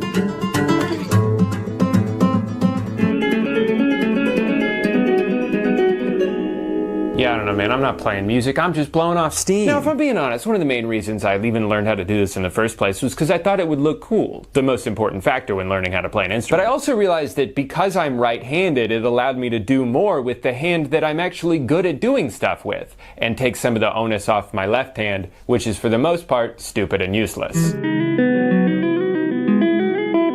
Like if I were trying to throw a frisbee with my left hand, it's not gonna go where I want it to. But I'm supposed to be able to do all this with it? Who decided that? I just feel like so much of my time playing guitar has been spent trying to make sure that my left hand doesn't have any responsibilities. Even the simplest shit I could possibly play, my instinct is to bring my right hand over to help because I'm scared of what my left hand might do if I leave him alone for 1 minute. I don't trust him. And my thinking is, on Guitar Hero, you have to use your left hand. The buttons are way too far away for me to go back and forth. So if I'm able to get really good at Guitar Hero, it will only be because my left hand did most of the work. And that's my goal with this video. God, no one is gonna give a shit about this. The moment I opened this game up, I was hit with a tidal wave of nostalgia. The 2 different songs that play in the menu, despite there being like 75 songs in the game to choose from. The sitting there in awkward silence because you missed a note that was supposed to ring out for a really long time. And also that thing of wanting to activate star power so you can get more points, but immediately messing up because you had to move your hand to do it and it threw you off. So you're actually getting fewer points than you would have if you didn't activate star power in the first place. All these memories crashed into me like a truck. But as far as skill went, it was clear I had my work cut out for me. Gotta be honest, I kind of think I can do expert. I was wrong. So I started grinding. I played for like 11 hours the first 2 days, knocking out song after song after song. I felt so freaking cool, man. Even though I almost failed most of the time. I gotta be honest, I would rather barely pass a hard song with 3 stars than waste my time doing this boring shit. Let me pull up an easy song. Wait a minute, is this kind of like how early on I never wanted to learn how to do scales because I thought they were boring, and then I never ended up learning them at all, and that's part of the reason I'm even making this video in the first place? Am I just destined to keep repeating the same mistakes? Am I stupid? Yes, sorry, I just checked and I already have 17 copyright claims on this video, so I'm going to interrupt real quick to tell you about today's sponsor, SoFi, who's helping me give away $10,000 to someone watching this video right now. It could even be that person standing behind you? Who is that guy? If you didn't already know, SoFi is the all-in-one finance app that helps you bank, borrow, and invest. Their checking and savings account can earn you up to 4.4% APY on your savings, which is 10 times the national savings rate average. A high-yield savings account is a great way to make your money work harder for you by earning you something back in interest without you having to do anything. A typical savings account at your local bank is only going to earn you about 0.42% in interest, which means in just 5 weeks, your money in a SoFi high-yield savings account with direct deposit will earn more in interest than it would in an entire year of sitting in a savings account at some big bank. You can also get paid up to 2 days faster with SoFi checking and savings, pay no account fees, and cash in on up to $250 when you sign up for direct deposit. Since SoFi is a nationally chartered bank, they're subject to just as strict regulatory standards as other banks, and you can also access additional FDIC insurance up to $2 million through a seamless network of participating banks. But the best part is, SoFi and I are giving away $10,000. To enter, sign up for a SoFi checking and savings account right now using my link, sofi.com/Drew. The link for that is in the description. You can also get there by scanning the QR code on the screen. You could try scanning my face, but as far as I'm aware, nothing's gonna happen. My face is not a QR code. Thank you so much to SoFi for sponsoring this video, which will continue now. So I would say at this point, my muscle memory is definitely starting to come back. I've gotten through most of the hard songs. As a kid, I only ever dabbled in hard. I never tried expert. It got to a point where medium was too easy for me, but I couldn't move up to hard because in hard, they add the 5th button and then you have to move your fingers. You can't just leave them in the same place the whole time. And as soon as I moved my hand once, I would just forget where I was and it would be a total disaster and then I'd choke and cry. But I think now as an adult, having played the actual guitar for a long time, I've built up a little bit of dexterity in my left hand. I'm smarter now. I'm taller. I'm maybe like 1 inch tall. I haven't grown a lot since I was 15. Okay, that part's hard. God damn it. I fucked up as soon as I did the star power. Despite making a lot of progress the past couple weeks, it seems I have hit a wall. It took me like 400 tries to even make it through the past couple of songs, and now I just have 1 left. Plus I think like an encore song. And I can't do it, man. I tried practicing it. I've tried slowing it down. I can't. I'm too stupid. I don't know what to do. I had reached an impasse right at the end of hard, but also near the middle of expert. I'm gonna fail this. I just know I'm gonna fail this.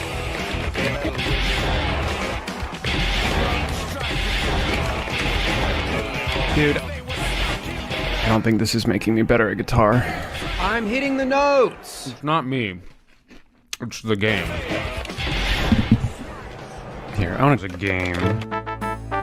So here's where I took a pretty long break from Guitar Hero 3 in favor of Clone Hero, which is a reimagining of the original game series, but anyone can add songs to it. And apart from the Xbox 360 era graphics and the Lego Star Wars-esque dialogue, both of which I do like a lot, they're very charming. Clone Hero is superior to Guitar Hero in pretty much every single way, mostly because of the amount of content people have added to it. Playing through songs on here that I never in a million years thought I would get the chance to was a life-changing experience. If they had all this emo shit on Guitar Hero back when I was 16 and extremely sad, I never would have left my room. Instead, I never left my room because I was playing Halo. Like, I cannot stress enough how much this game feels like it was tailor-made in a laboratory specifically for me. They have like every Hail the Sun song on here. That's my favorite band. They have songs from Save Us from the Archon, a band I thought like 12 people had ever listened to. They have Life is a Highway by Rascal Flatts. I thought that song only existed inside the universe of the Cars movies. Part of the reason I've barely posted videos the past couple months is because I cannot stop playing this game. I thought I'd have this video done in April, and now it's the middle of July. What the hell, man? It's so cool to me that I can go on here and pretend to play songs by The Contortionist and Covet and Last Dinosaurs and Lady Gaga. I'm just kidding about that last one, by the way. I thought I would like playing Poker Face, but who did this? This is not how the song goes. You tricked me.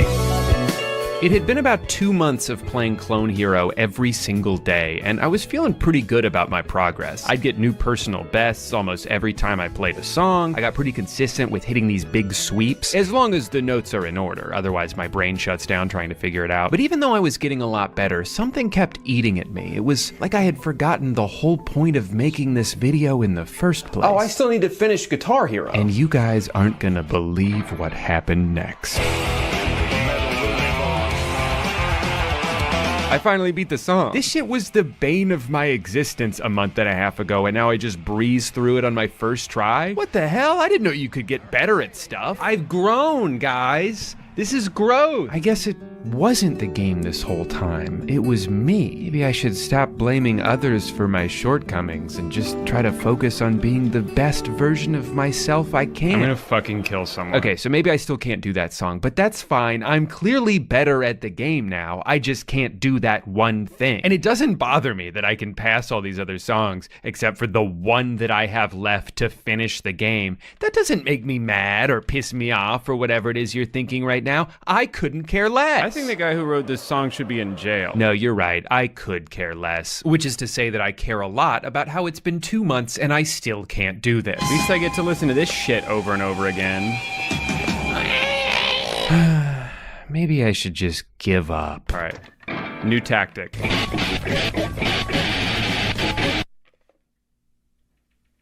Oh my God, it's working. Why didn't I do this earlier? Oh my God, I finally did it. And all I had to do this whole time was stop trying to play it correctly and instead just mash a bunch of buttons and strum as fast as I could. I'm tricking the game into thinking Oh wait, I've never gotten this far. Is that it? Is that the last note? Did I do it? After 2 months? I do rock! I'll be sure to remember this piece of advice when I go back to the regular guitar. When in doubt, just play whatever you want and no one will notice. Never mind, that doesn't work. It only works in the game, I'm sorry. All right, regular guitar update.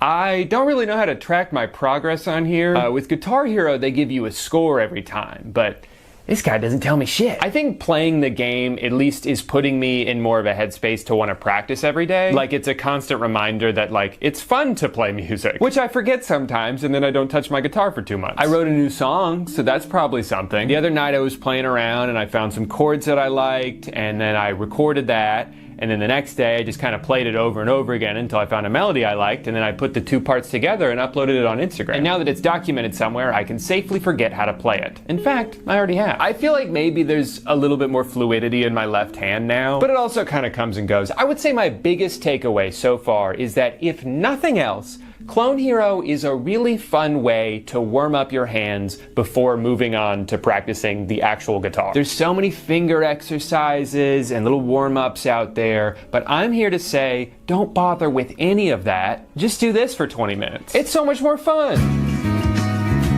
I've encountered another pretty big distraction that's put a slight delay on this video.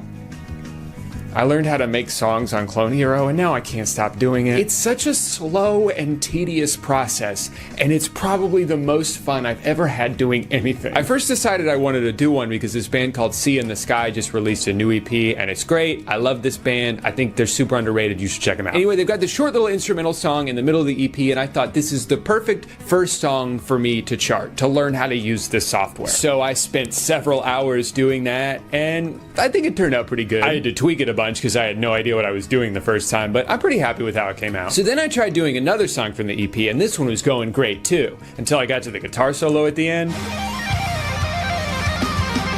I don't know, man. I just threw a bunch of notes down. I have no idea what he's playing. And then I was like, I can't believe there's no Explosions in the Sky songs on this website. They're one of the most popular guitar-driven instrumental bands from the past 20 years. I'll do my two favorites. And then about 9 hours later, I realized why no one's ever charted one of these songs before. It's probably because they're all 10 minutes long. It's really hard to figure out which guitar part to focus on at any given time. And also, by the time I was done making it, it wasn't even that fun to play. There's actually a few songs on Clone Hero that weren't nearly as fun to play as I'd hoped they'd be. But then even more songs that that I thought were way more fun than I expected. Perfect example of this is this band called Intervals, who I like, but I wouldn't say I love. They do have one song that I love called Fable. It's got a sax solo in it, made me cry the first time I heard it. And I think it's cool that the bass player plays a solo anytime they play that song live. Anyway, this song is fun as hell to play on Clone Hero. This game really makes you feel like you're playing the saxophone on a plastic guitar. But what I was saying is that even the Intervals songs that I wouldn't have said I like that much are so fun to play on this game that it's making me appreciate them more and listen to them a little bit differently. And I think that was something that happened on the original Guitar Hero and Rock Band games for a lot of people. In a lot of cases, it would be the first time where you really listened in on a guitar riff rather than just the vocals, and you'd be like, oh, I never noticed that little melody right there. Or like, oh, that's cool how they mix that up for the second verse. The bridge is the best part of Ocean Avenue, not the chorus. I would say that's one of the lasting legacies of the Guitar Hero series, is how many people it inspired to pick up the guitar, learn how to play,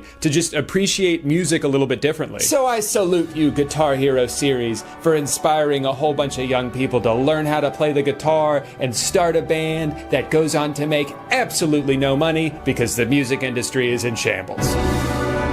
As I neared the end of my journey, it got to the point where I had just one guitar battle left. Granted, it was versus the devil himself, and turns out he's pretty good at guitar. But one battle left that I just had to make it to the end of, and the game would be over, and I could not do it. I spent hours playing this song, but no matter what I did, he would always defeat me. Get a new trick, man. I dropped my phone. Now, I do kind of have an excuse for this. The attacks you deal in guitar battles are dispersed at random, and one of them does this thing where you can't play any notes until you hit the whammy bar a bunch. Not a big deal, right? Wrong. It is a big deal. Because even though during the rest of the game I have no issues using the whammy bar, for whatever reason in this moment the game does not register that I'm hitting it and I lose automatically. This battle brought me to my breaking point. He got two! He got two! So I regret to inform you that even after spending 4 long months trying to get as good at Guitar Hero as I possibly could, I'm giving up right before the end.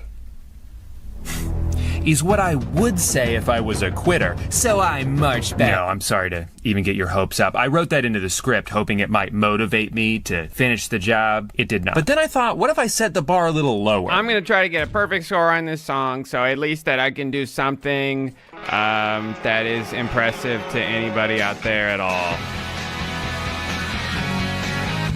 But I think I can get a perfect score on this song. This one's pretty simple.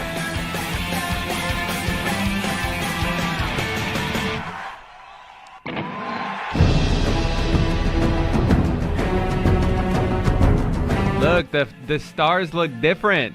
I've never seen that before. Is that the easiest one in the game? Perhaps. But I did it on expert. Yeah, so maybe I'm not the best at Guitar Hero, and never will be. But I'm pretty good at Guitar Hero, and that's a lot more than I could say a couple months ago. So no matter what all the haters and losers out there try to say about me, I don't care, because I'm proud of myself.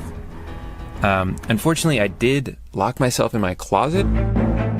I decided as we near the end of this video that I should do something I've been avoiding for the past 10 years. I'm gonna learn a scale.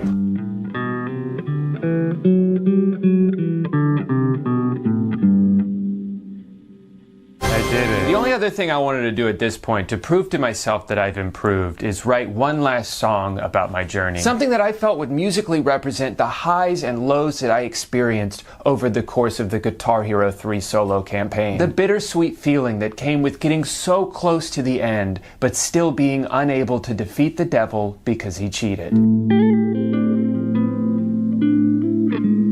having so much fun playing this game. Just one song left and I win. Wait, is that the devil?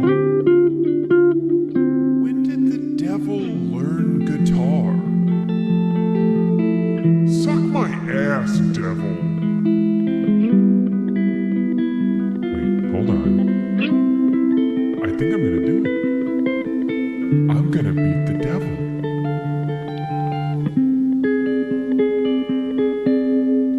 But I also knew that this video wouldn't be complete until I took everything I learned into the real world and played a show in front of a live audience. Only then will I know how far I've come. I've been working on this song for a couple months now. I'm a little nervous to perform, but it's a song that means a lot to me, and you know, I hope you like it too. If you know it, sing along.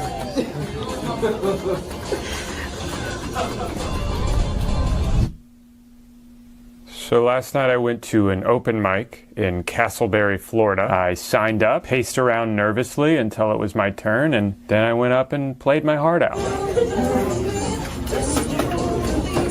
I was so nervous beforehand about the performance and having to set up real quick. I knew I was gonna have to put my laptop on top of an empty box on top of an end table because that's what I had practiced at home. Could I have taken 10 extra seconds to connect to the Bluetooth speakers that everyone else was using?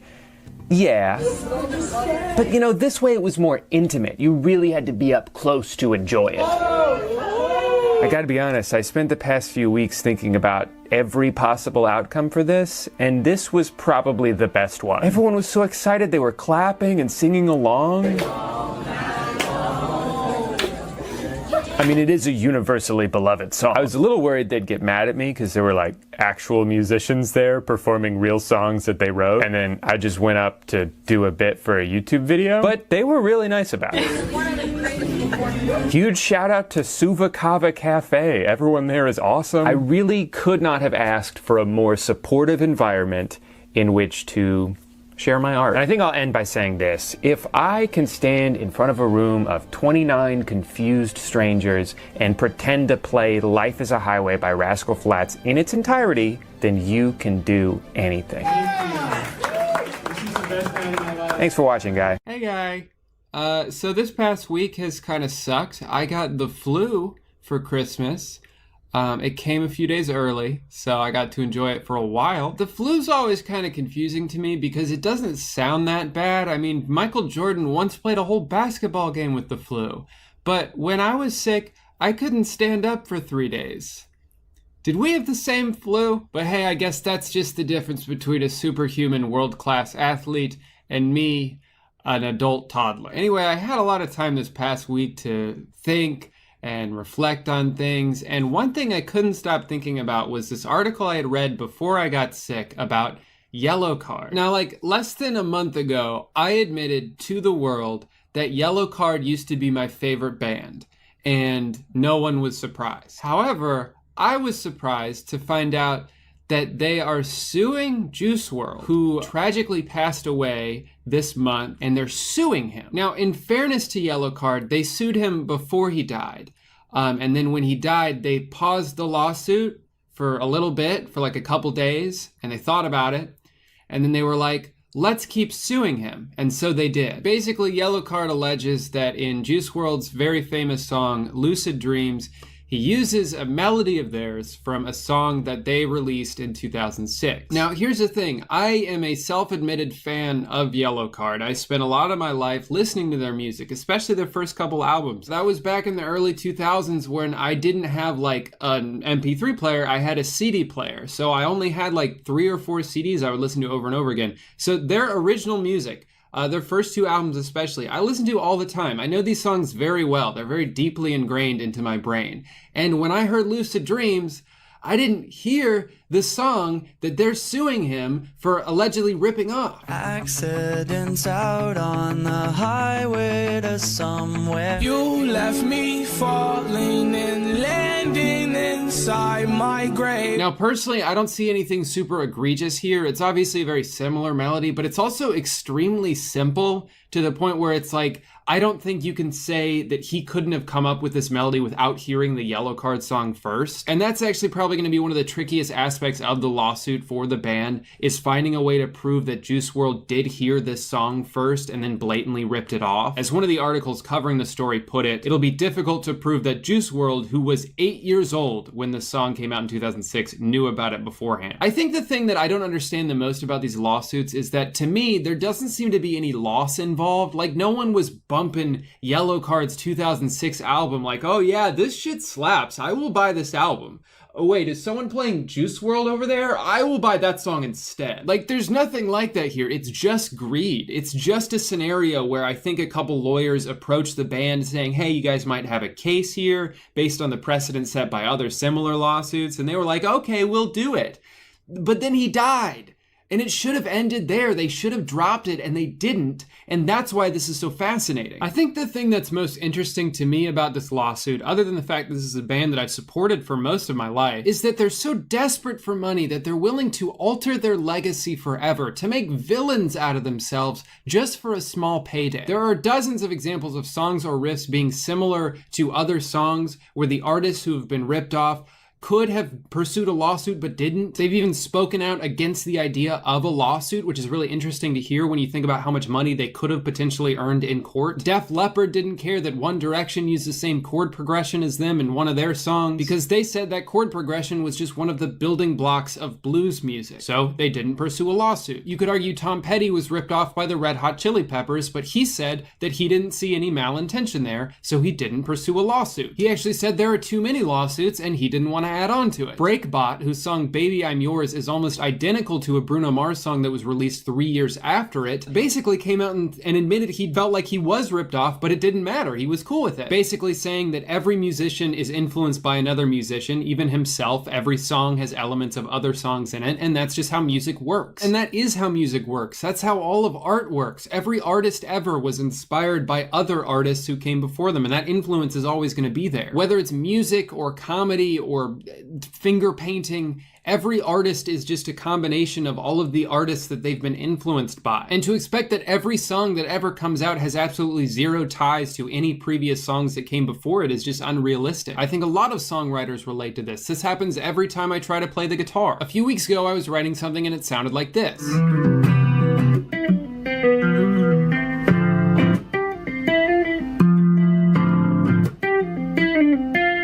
And I was like, cool, awesome, I like the way that sound.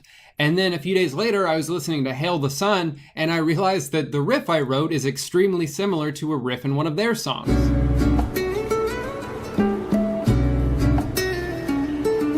And at first I was upset and I felt angry and unoriginal, but then I accepted that that's just how music is always going to be for me. I'm always just doing an impression of all the other guitarists that I've been influenced by, like Will Swan, Yvette Young, Ichika, that Tippy Canoe guy from Vine. So tying this back to Yellowcard, who think they're so important that they invented this melody that's so integral to the success of Juice WRLD that it's worth them becoming villains over forever. Like, think about it, these guys are so desperate for money that they're willing to destroy any legacy they might have had left at this point and replace it with infamy, with pure hatred. I saw hashtag fuck Yellowcard all over Twitter for a few days, and it's totally worth it to them because they're that desperate for money. Which I will say, this all doesn't really surprise me after I saw them lust over money for the last 10 years of their career. The singer especially always seemed to be the one leading the charge.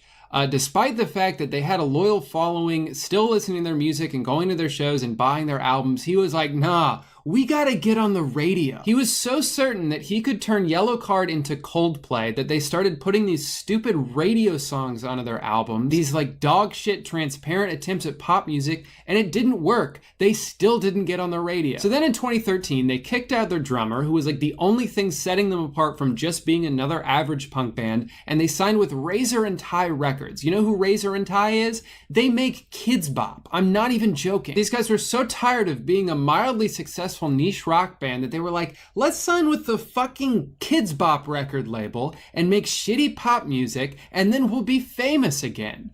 And it didn't work, because of course it didn't, because nobody cares about Yellowcard, and so they broke up 2 years later. And now they're still broke, probably working regular ass jobs again, as they should, and they saw this opportunity and were like, hell yeah, we can sue this kid, get that Ocean Avenue money back, pay off our credit card debts, it's gonna be great. Oh wait, he died?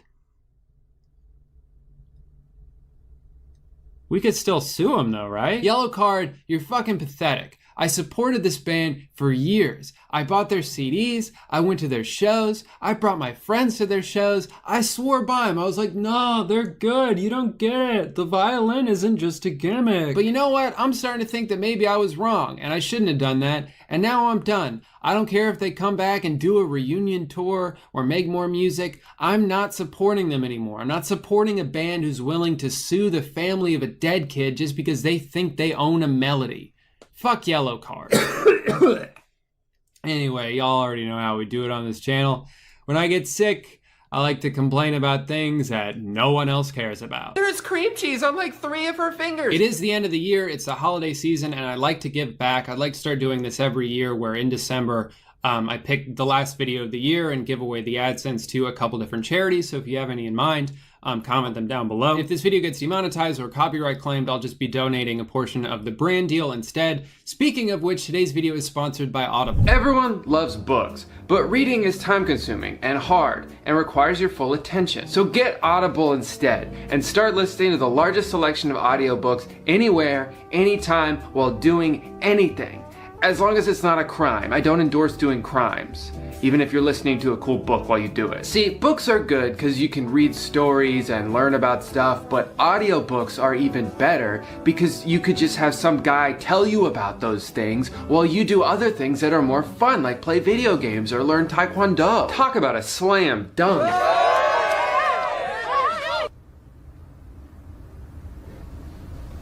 Right now, Audible members get more than ever before. Every month you can choose 1 audiobook regardless of price, as well as 2 Audible originals. You also get unlimited access to exclusive fitness and meditation programs, and members can exchange any title that they don't love at any time. Right now I'm listening to Amy Poehler's Yes Please for like the 5th time. It's my favorite audiobook. I could listen to her narrate anything over and over again forever, so that's my plan. I'm going to do that. Start listening to Audible with a 30-day trial. Choose 1 audiobook and 2 Audible originals, absolutely free. Just go to audible.com/DrewGooden or text Drew Gooden to 500-500. That's audible.com/Drew Gooden, or click the link in the description, because you could do that as well. Talk about a slam dunk.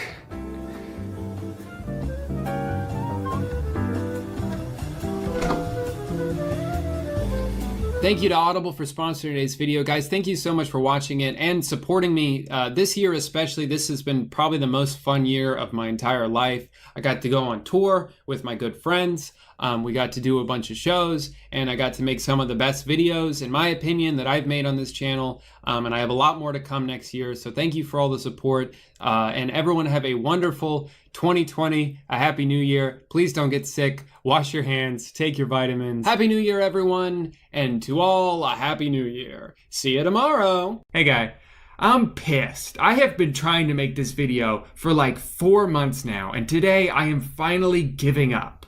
Let me explain. So it all started in February when the Twitter streets were buzzing about a new Ace Family potential scam. The How I Became a Millionaire program for the low price of just $50 a month. And I could not wait to throw my money away on this. When this kind of stuff happens, I don't see a scam, I just see content.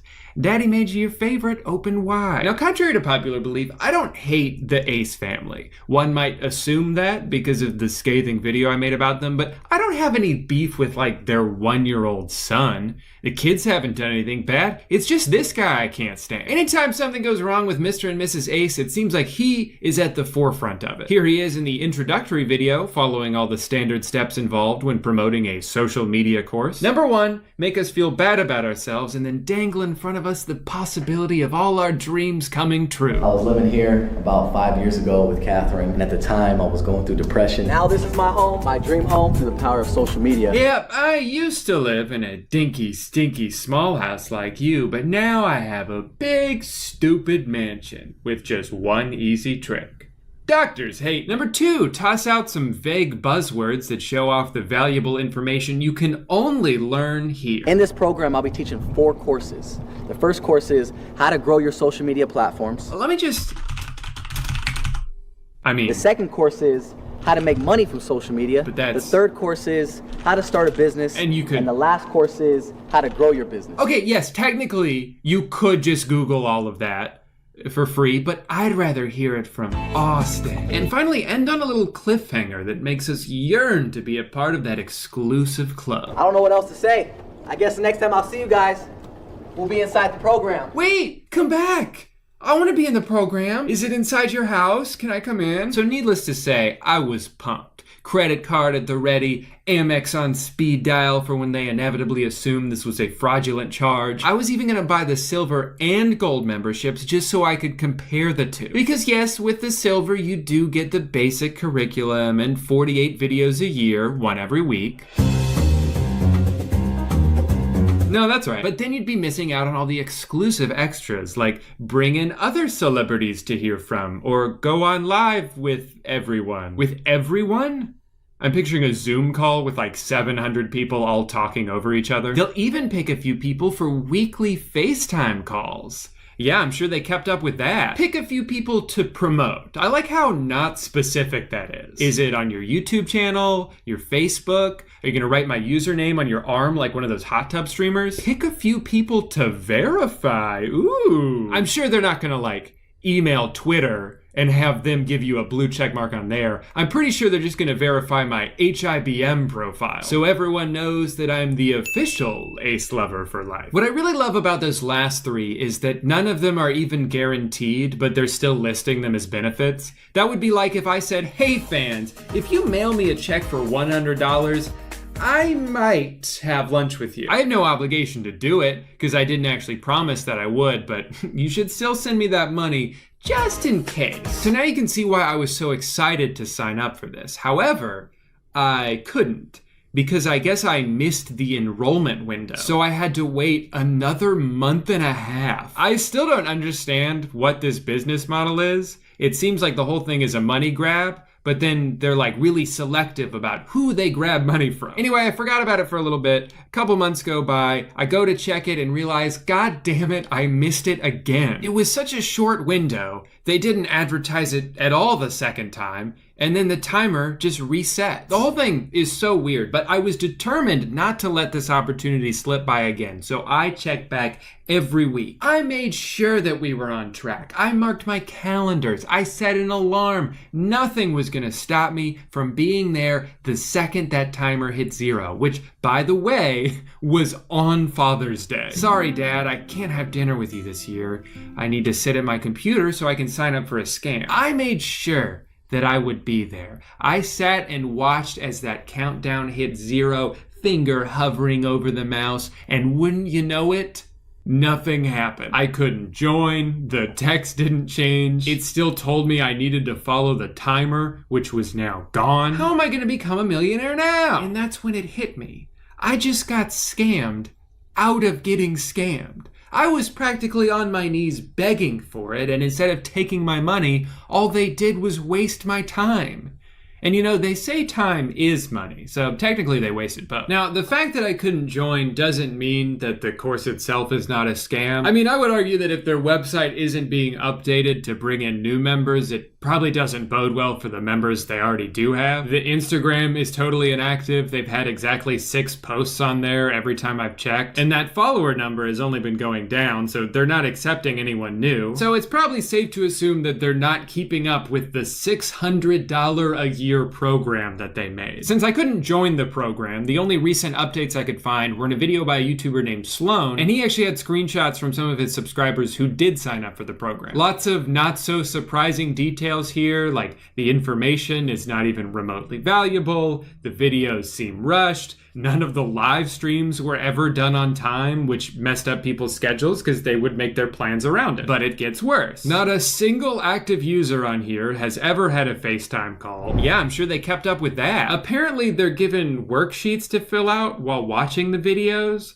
so it's like homework that you have to pay for. But then when they turn it in, they don't get any feedback. So like, what's the point? And even though they're all frustrated with the service they're getting, they're worried about telling the truth and being blacklisted from the app. So they just continue pretending like nothing's wrong. And that's not even mentioning what people found in the user agreement, which includes 1 million words of legal jargon that essentially boils down to, we own any content that you post. We can reuse it however we want, we can monetize it however we want, and there's nothing you can do to stop us. Even if we just take a video idea and do it ourselves, or steal your merch concept because we like it for our brand, that's fair game, dude. And it makes me sad that even with all of that bullshit, the fans still want to forgive them. And that's what's got to be the most fucked up part of all this, is that you are specifically targeting your biggest fans. You're taking advantage of the people who trust you the most. How ironic that his own advice to you is to engage with your audience. Nurture them on every platform. Shouldn't you start by nurturing your own audience? Or are they not paying you enough for that? This isn't even the first time they're doing this exact scam. They already tried to do this a couple years ago with the Ace Club, and then took none of the blame when it crashed and burned. The people that we partnered with in that adventure, they just weren't good partners. They end up unfortunately scamming us. Sorry guys, those idiot web developers screwed us over. Or I guess what I mean is... You guys got scammed? Okay, so maybe don't do it again then. Did they think if they just made it really hard to join? You only have 24 hours. Then people wouldn't find out how bad it is because people like me couldn't go and make a video about it? Or, and hear me out, do they just suck? I think it's that one. I'm actually surprised that this many people had enough faith left in Austin to want to sign up for this in the first place. I get it though, you're a fan, you want to give them a chance to grow, you want to trust them. I used to trust people too, but sometimes things happen that change the way you look at the world, that harden you as a person. It was 2006. RuneScape.com. My friend on the game comes up to me and says, "Hey, would you like 1 million gold coins?" And I was like, yes please. How do you know that's exactly what I wanted? What a nice guy. All you have to do is give me your password. And obviously I had to think about it for a little bit. Can I really trust this guy?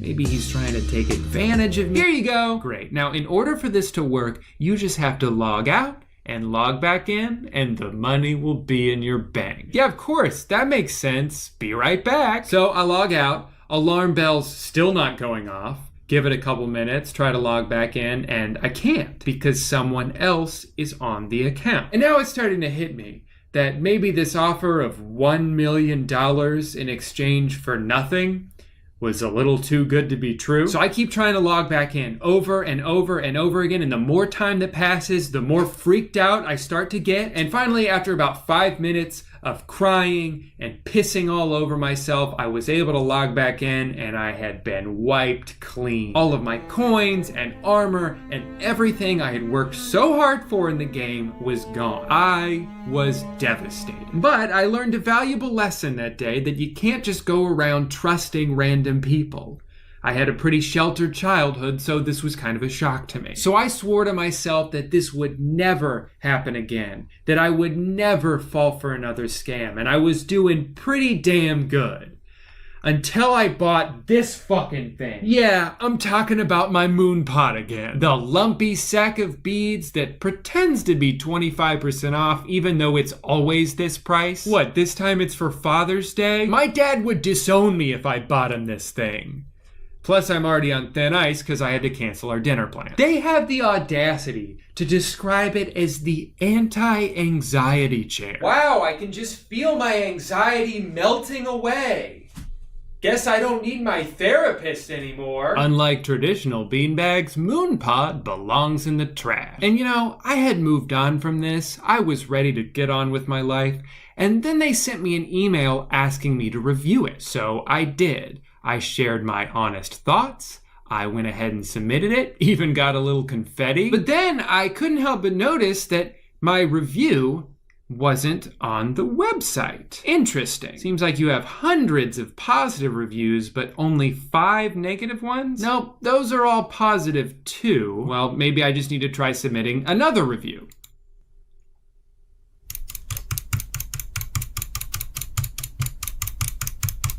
Cool. And where is that one? Still not there, huh? Weird how they let this guy post 2 positive reviews back to back, but I can't even post 1. Oh, I think I know what the problem is. Am I being too mean? Here, let me tone it down a bit. That's the sound of me kissing your ass. Oh my God, they fucking posted it. Of course they posted that one. I can't believe that actually worked. Serious question, is it illegal to hide reviews like this? to just delete bad reviews off your website? Because I couldn't get a straight answer when I looked it up, but I did get 2 more ads for the Moon Pod on an article about it. And if this screenshot doesn't belong in a museum, then what even is art? Since they don't seem to want anybody to find out how shitty their stupid beanbag chair is, could you guys do me a favor? If you see one of their sponsored posts out in the wild, and you probably will, could you maybe just comment something a little bit more accurate on it? Be as creative as you want, and don't worry about being too harsh, because they're probably just gonna fucking delete it anyway. Sorry for the rant. It's just that thinking about Moonpod makes me angry. Need to smash something. Cell phone. Goodbye, old friend.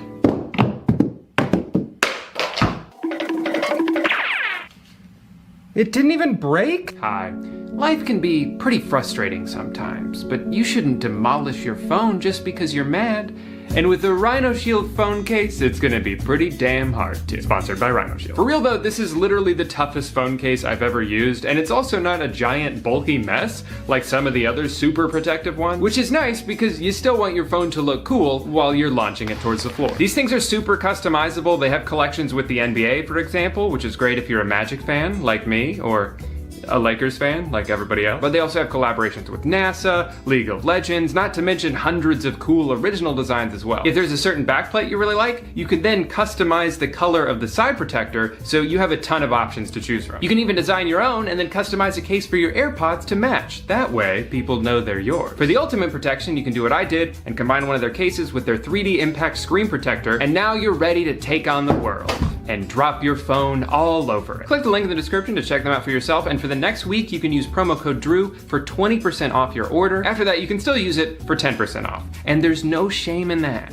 So don't let anyone tell you that there is. Again, that's link in description, code on the screen, case on your phone, phone on the ground. Thank you to Rhino Shield for sponsoring today's video instead of tossing me off a cliff. Sorry for losing my temper like that. You guys know that I never get mad about anything on this channel, so it was probably a little jarring to see me get so upset. Won't happen again, I promise. Anyway, thank you so much for watching today's video. Be sure to stare intensely at that like button and subscribe if you hate me. I'll see you tomorrow for a really funny video where I storm back into that salon and demand that they put that hair back on my head.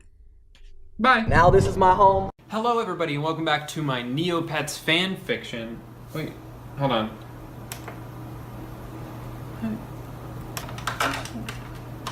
What the fuck?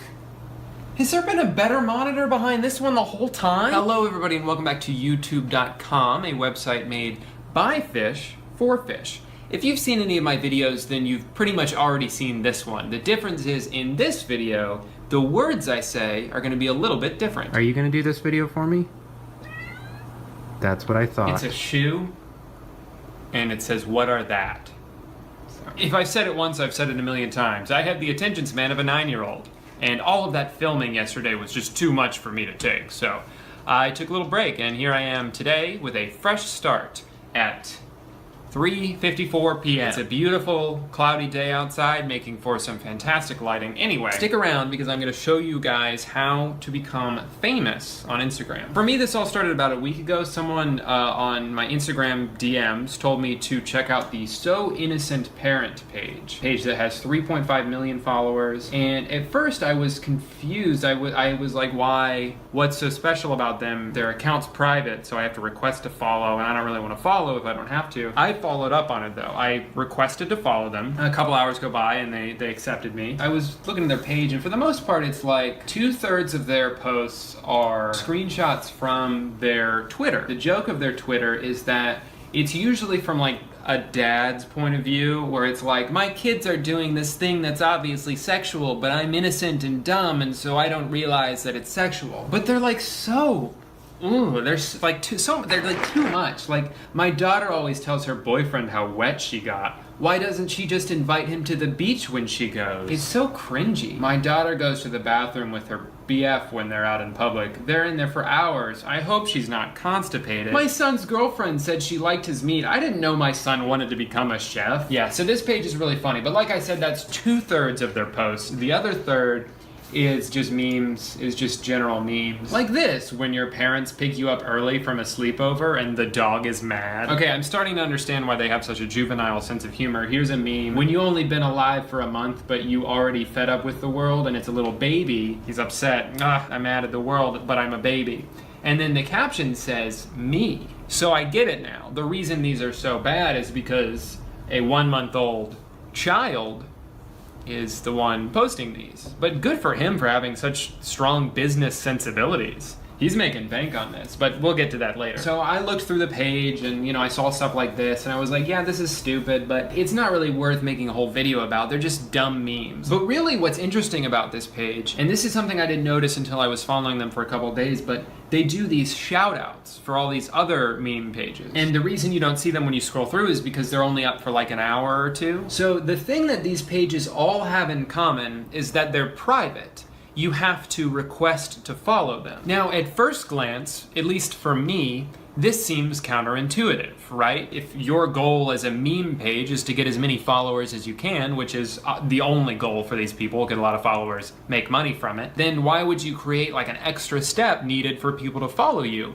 But it actually has the opposite effect. People want to follow you more because you're private. It creates this illusion of exclusivity where it's like a club you want to be a part of, but they're not letting you be a part of it. And deep down, you don't even really want to be a part of the club. You just want to at least be invited to it, you know? Like you don't want to feel like, well, what's wrong with me? Like, why can't I join your club? And they're like, oh, you just don't belong in here. And you're like, yeah, I do. I'll do anything to prove that I can be in your club. Please let me in your club. And then you finally get in the club and you realize that the club is just a bunch of shitty memes and there's no people in there and it's not really a club because it's an Instagram page and all of this was just a metaphor. And so maybe you're thinking, well, this isn't that surprising. It's interesting to me, but maybe it's not to you. But it keeps going, right? It's not just like a couple pages sharing followers with like shout outs and stuff. Several times a day I see another shout out for a different page. So Innocent Parents shouted out Couples Note. Couples Note shouted out Foodies, the teaser for which was just Foodies crushes all sorts of food. Check it out. But it's, you know, you go to Foodies and fuck, they're private. I gotta follow in order to see them. And then, you know, you come just to see them crush Pringles. You stay for shout outs of other pages. They also shouted out Call of Body. Follow for more sexual explicit content. Ooh. If I'm a little 10-year-old, which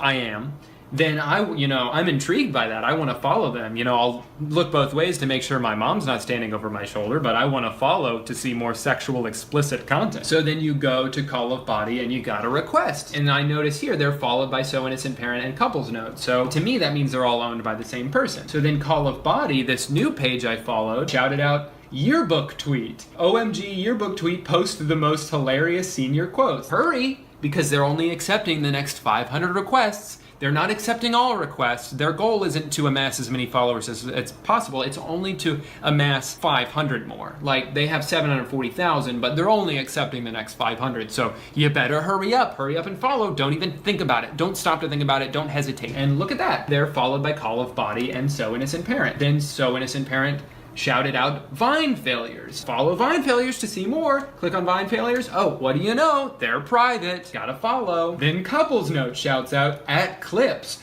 Follow at Clips to watch all this mind-blowing science experience. And then you go to Clips, and guess what? Clips is fucking private too. Do you see the theme here? Do you see what's happening? They're locking people in because if you want to see any of their content, you have to subscribe, you have to click follow. And most people don't unfollow. Maybe they do eventually, but they probably don't right away because they're part of this exclusive club. It's not exclusive. Anyone can be a part of it. They probably even have like a bot that accepts requests for them so they don't have to manually go through and click their screen literally 3 million times. Now Call of Body is shouting out at Goals. Follow Goals. It's the #1 freakiest page. Gotta follow them. I mean, you follow Call of Body for some sexual explicit content. You have to follow at Goals now. You click on at Goals. Oh look, they're private. Got a request to follow. Here's another one. Couples Note. Follow at The Lover Sayings. I know I'm being repetitive at this point, but it's just fascinating to me how many pages there are. I thought it was just a couple, but every day it's like, there's another page, and then that page shouts out this other page, and I think they're all owned by the same person, or maybe it's just they do shout out for shout out. They've all got similar following. So let's expand on this page a little bit. Here's another page that So Innocent Parent shouted out. Everyone go follow LOL Admits, the #1 page on Instagram. I don't know what that means, #1. What does #1 mean? The best? the most followers. It's not the most followers. They've only got 4.3 million. Hurry before they go private. Now this page actually isn't private, but by saying hurry before they go private, it's like I gotta follow them now because if they go private, they won't accept me. I mean, they have 4.3 million followers. Surely they don't have room for more. No, they have room for as many people their bot can click accept on their request. I mean, but these are really funny. I mean, look at these. Like, admit it, you closed the fridge door slowly to see when the lights go out. Admit it, you never actually read the terms and conditions. Like, the most boring, obvious stuff, like, yeah, like, people, admit it, you've done this normal thing that everyone has done. Come on, like, hey, buddy, you can be honest with me. You've accidentally pushed a door that said pull once, right? Come on, you can be honest with me, we're friends. Don't give me that look. And here's something else they put on a couple of these. It's almost like they know that people are annoyed when they post all these shout outs, because these, so far, following So Innocent Parent, all I've seen is shout outs for other pages. I don't even see their own posts. They say on some of these shout outs, this other page doesn't post shout outs. I know how you're annoyed with this page posting shout outs, so follow this other page that doesn't post shout outs. What they do post is just boring ass memes. The most boring memes you could think of. To me, it's obvious that Couples Note and So Innocent Family and a couple of these others are all owned by the same person because they're literally just copying and pasting these shout-outs. And it's probably they're just shouting out their own pages to spread the wealth, but not really spread the wealth because they're just, all the wealth is theirs. Whatever. This person has a lot of money. I don't know how much. I honestly don't know how much, but I know they have a lot of money because they're not just doing this for fun. They're not doing this because they just like the attention. They're doing this because they can make money off it. And if you don't believe me, let's go to LOL Admits page, the page I've hyped up quite a bit. Now, the first thing you'll see in their bio, they're the funniest posts on Instagram, credits go to respective owners, and biz DM. So we're gonna address all three of those points. Number one, funniest posts on Instagram. Who remembers Kim Possible? Do you remember Kim Possible? The show? Can we all just take a moment? And then it's a picture of the Drake and Josh cast, but like a few years later after they stopped filming the show. Who else remembers this episode of Drake and Josh? A lot of just nostalgia so far. And then it's Drake and Josh, they're in the movie theater pretending to be Amish or something. I think I remember that episode. Yes, to answer your questions, yes, I do remember Kim Possible. I do remember Jake and Josh. Jake and Josh. Jake and Josh. That's the future. I wouldn't be surprised if Jake Paul and Josh Peck in the future created their own online series called Jake and Josh, but we'll see. All right, so I think we can cross funniest posts on Instagram off the list. Now let's move on to credits go to respective owners. This is something that a lot of these meme accounts that steal people's memes, they'll say, oh, DM for credit or whatever, but this person didn't even say like DM for credit, just that the credit without even, you don't even have to ask, it will go to respective owners, which I'm gonna go and dispute that 100% now, because I am not skipping a single one of these. I don't see credit in any one of these. So we can cross credits go to respective owners off the list. And the last one, Biz D, one more thing before we get to Biz DM. Interesting that the other page that was giving them a shout out said this page doesn't do shout outs because their three most recent posts are, you guessed it, shout out. You gotta follow at I'm High Dude. Follow Emoji's Journal for the meaning. I gotta follow Emoji's Journal because I gotta see what this emoji means. I've been using this emoji before and have I been using it wrong? I don't wanna be wrong. A follow in 2 seconds to get accepted faster. Only accepting the next 50. It's like I said, it's this illusion of exclusivity. You wanna be a part of this club, you better hit that follow immediately and don't even stop to think about it. And then here's one for at Epic Daily Jokes. Who are these? How are there this many meme pages? I'm only scratching the surface here, and they're all private. It's amazing. As I'm making this video, I'm discovering more about what this video is about, and I love it. We've already debunked the first 2 points that they try to make in their bio, so let's get to the last one. Biz DM. Now, what that means is if you have any business inquiries, as in you want to give this page money to get some sort of service in return, DM them. Now this morning I had the idea to message them and be like, okay, how much for like a page shout out? Because that's what it seems like you're doing here. No response yet. I'll let you know if that changes. So as of right now, I can't tell you how much LOL Admits is making from this Instagram page, which I remind you, all of these Instagram pages are only posting memes that they get from other websites. I'm perfectly supportive of people who make online content making money off it, but these people don't make content. They make money off other people's. If this doesn't infuriate you, you're not thinking about it correctly. I've gotten into this argument before online. I think it started on Twitter with accounts like Common White Girl and Dory, and if you've been on Twitter, you understand parody accounts. You see them on Facebook, you see them on Instagram, and I think they're dying out on Twitter. But it's these accounts that only steal other people's tweets and jokes and memes and stuff, and they profit off it while the people who make the stuff don't make any money. And I don't think it's necessary to come up with an analogy for this, but that's what I will do because that's how my brain works. Let's say, rather than you're the person who made some video that someone else stole and is indirectly profiting off of, let's say you work at like Dunkin' Donuts, right? And you just worked a 10-hour shift. You worked all day, you're tired, you're just physically exhausted, but you feel good because you worked all day, you're ready to go home and shower and go to sleep.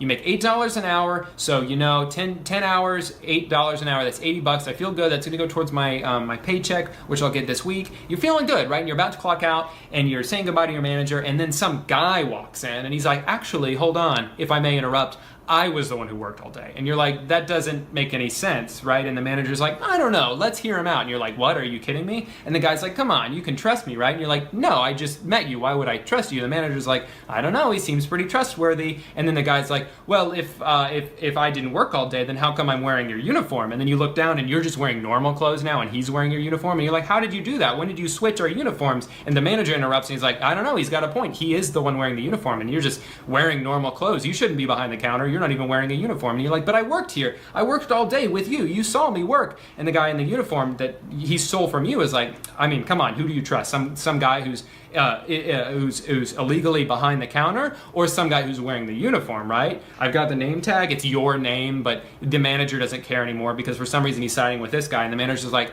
you're right. Now that I think about it, I don't remember whose face worked all day, but I do remember that uniform worked all day. And you, sir, he's pointing to you now, you need to get out. And then so you get fired, you get sent home, and you don't get the $80 that you earned that day, rightfully because you worked on it. And the guy who came in and who somehow stole your uniform, gets all the money and credit. It's something like that. Does it make sense now? Or was that completely unnecessary? I love analogy. If you still are siding with the meme accounts whose only work that they actually do is taking screenshots and copying and pasting, then let me show you what it's like to deal with these people. That these are not likable people.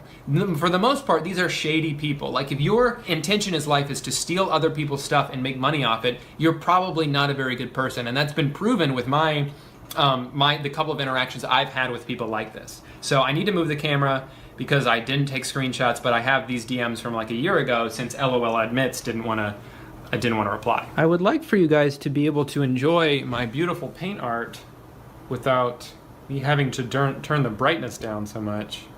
Anyway, this was March 2016, so this was like a year and a half ago. And I want to paint this in a light where, and you might even side with him because I did get pretty pissed pretty quick. So I sent him my post and I was like, you posted my video without giving me credit. Please tag me in it or delete it, thank you. That's what I used to say, but then they'd always just delete it. So then I was like, tag me in it. And I've learned that if you do ask politely, for the most part, they do. I don't think that makes them good people because they're still profiting off other people's content, but sometimes they'll just quickly give you credit and be like, thanks or no problem or whatever, and like it's fine. That's the whole interaction. But this one, you gotta understand, this was at midnight. The irony is, while this guy's making a bunch of money, I'm working my ass off. I used to work for a set installation company, and that sounds weird, but our entire business, it was like a 5-man operation. Our entire business was just to install local news studios. So we'd travel around the country, and I'd usually be gone for a couple weeks at a time, like 10 days or so in one place. And the set was already built, and it was shipped there on a truck, and we would put it together. It was a lot of manual labor, carpentry, and then I learned how to wire like LED lights and stuff. But it was very long days, right? Because it's like the longer we're here, the more money needs to be spent on us being here. We'd try to get there like 7:30,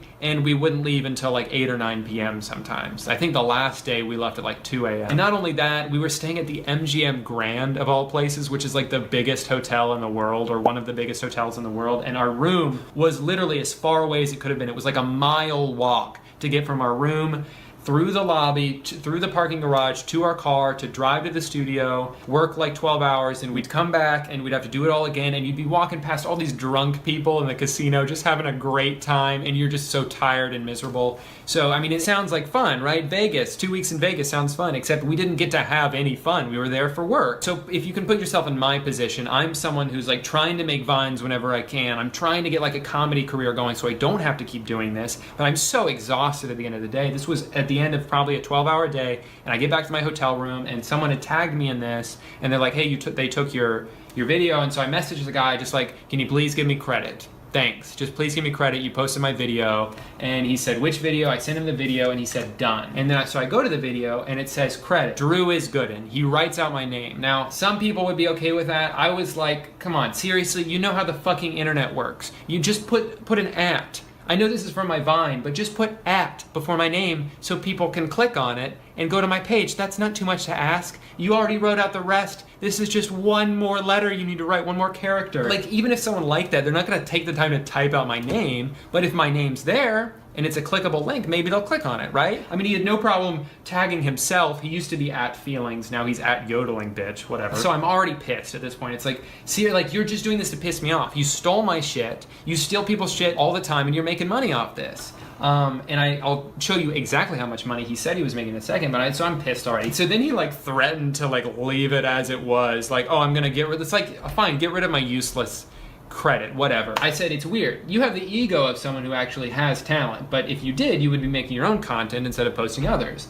And he's like, do you want me to jack everything you own, or are you going to leave it? So he either threatened to take every Vine I've ever made and post them on his account, which at that point I could probably be like, hey, this dude's impersonating me. Or he was saying he wants to jack everything I own, like he wanted to jerk off every part of my body, which, I don't know, maybe he's into that. But in my head, I'm just like, you know what, Drew, if you just power through this, you actually have talent. You're funny, you can go somewhere with this. He's just some asshole on the internet who steals content. And then he said, I've made over $5K in the last 2 weeks.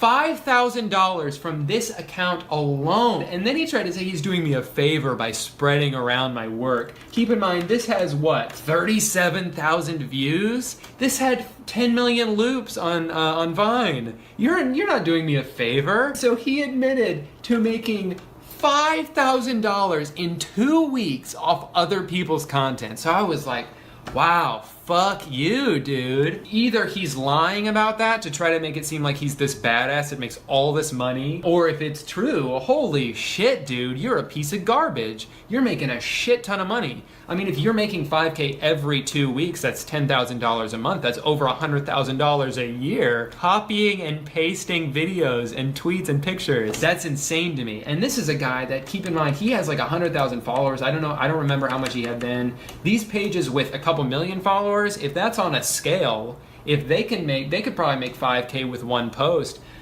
More than that, probably. I don't know. I don't really know how it works. They're making a shit ton of money, let me tell you. And if it's all owned by one person, that dude's a millionaire. That dude is a millionaire copying and pasting things that other people say. So if you're still not upset about that, please stop watching my videos, because I don't have any respect for you as a human being. If it still doesn't bother you, if you still think that these people are in the right, then you try to say I didn't ask him politely, even though I was like, you posted my video without giving me credit, please tag me in it or delete it, thank you.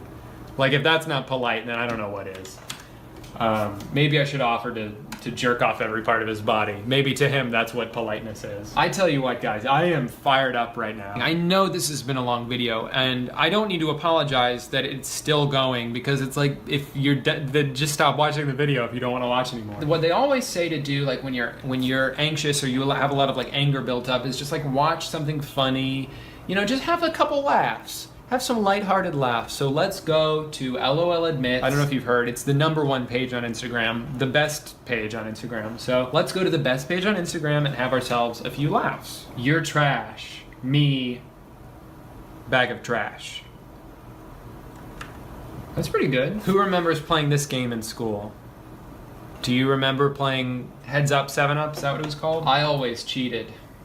That's funny. Me when I'm watching Snapchat in public without headphones. You know when you want to hear something on your phone, but you're in public and it's loud, so you gotta put the phone up to your ear. Clever observations like this one are the ones that make LOL Admits the #1 page on Instagram. The Krusty Krab pizza episode.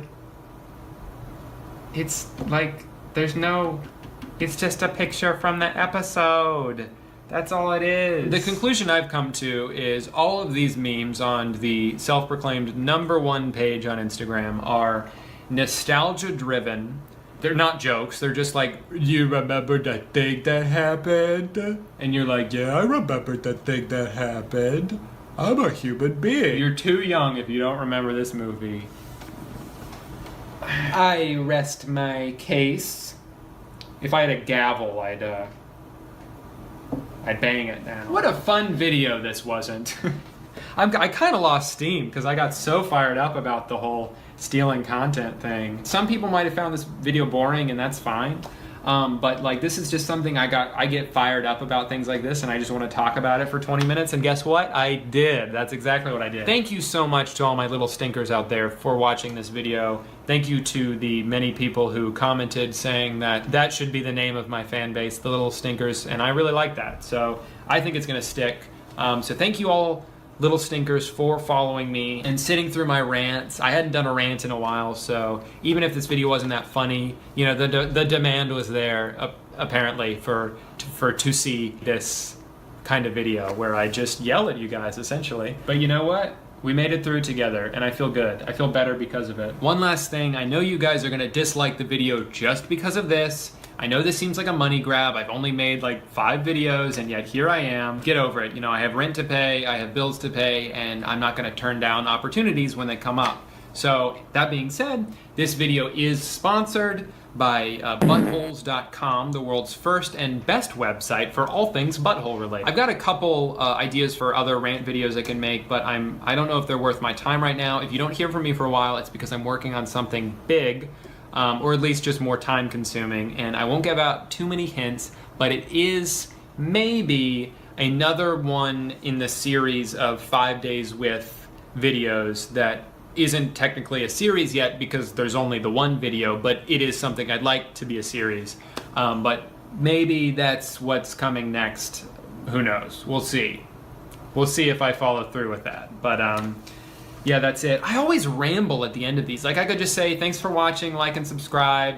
The little stinkers are the strongest force in the universe, but I don't just say that, I just ramble because that's what I've already been doing, so I continue to do it. Anyway, I'm gonna stop talking now. That's the end of the video. Thank you so much for watching. Please subscribe. One more thing I have to get through, and I'm just kind of reading off the copy they gave me here. Buttholes.com is the best anus-related website money can buy. Buttholes.com is a subscription-based service that delivers 10 of the nicest user-submitted buttholes straight to your door every single day. Up to 3 ethnicities available. Weird, I would have thought more. Are you a fan of A-holes, B-holes, and C-holes? And want to take this to the next level? Then buttholes.com is the website for you. Buttholes.com starts at $9.99 a month, but if you use my promo code BUTTHOLE, which doesn't seem specific to me at all, then your first 2 months are free. Sign up today. Your eyes and butthole will thank you. It also says they offer family discounts? Jesus Christ, I'm not reading any more of this. Man, can't believe I had to cancel my event. Oh well, guess I'll just get back to making commentary videos. It just sucks that the last 2 videos on my channel are, hey guys, I'm doing something. Never mind. You know, I really need to remind myself that even though I have a fan base, they're really only following me to see my videos, not pay a bunch of money to go to some overpriced, poorly put together event. Oh hey, Jake Paul's going on tour. That should be good. Hey little stinkers, and welcome back to youtube.com, a website I created 13 years ago while taking a nap. Today we're gonna be looking at the Team 10 tour. What is it? Why is it, and how the fuck did we get here? Let's read the description here to get an idea of what this tour might be about. You see them on your screen every single day. Now get ready to experience Jake Paul and Team 10 in person on their debut world tour. You can expect to see the same level of craziness on stage as you do on screen, mixed in with some exciting live musical performances, audience participation, special guests, games and challenges. It's going to be a jam-packed and unforgettable show. Yeah, that sounds great and all, but what do they mean by games and challenges? Are they just gonna be like singing songs and stuff? They're gonna stop in the middle to do like the cinnamon challenge? Are we gonna do a round of trivia with the audience? I'm almost certain that they were just like short on buzzwords during the 30 seconds it took to write out this description, and they were like, let's just say games and challenges. That sounds fun. But maybe I'm nitpicking. Let's watch the hype video, the announcement video for the tour. 14 million subscribers on YouTube. What is next? I'm doing a tour. We're going to 20 cities in the US.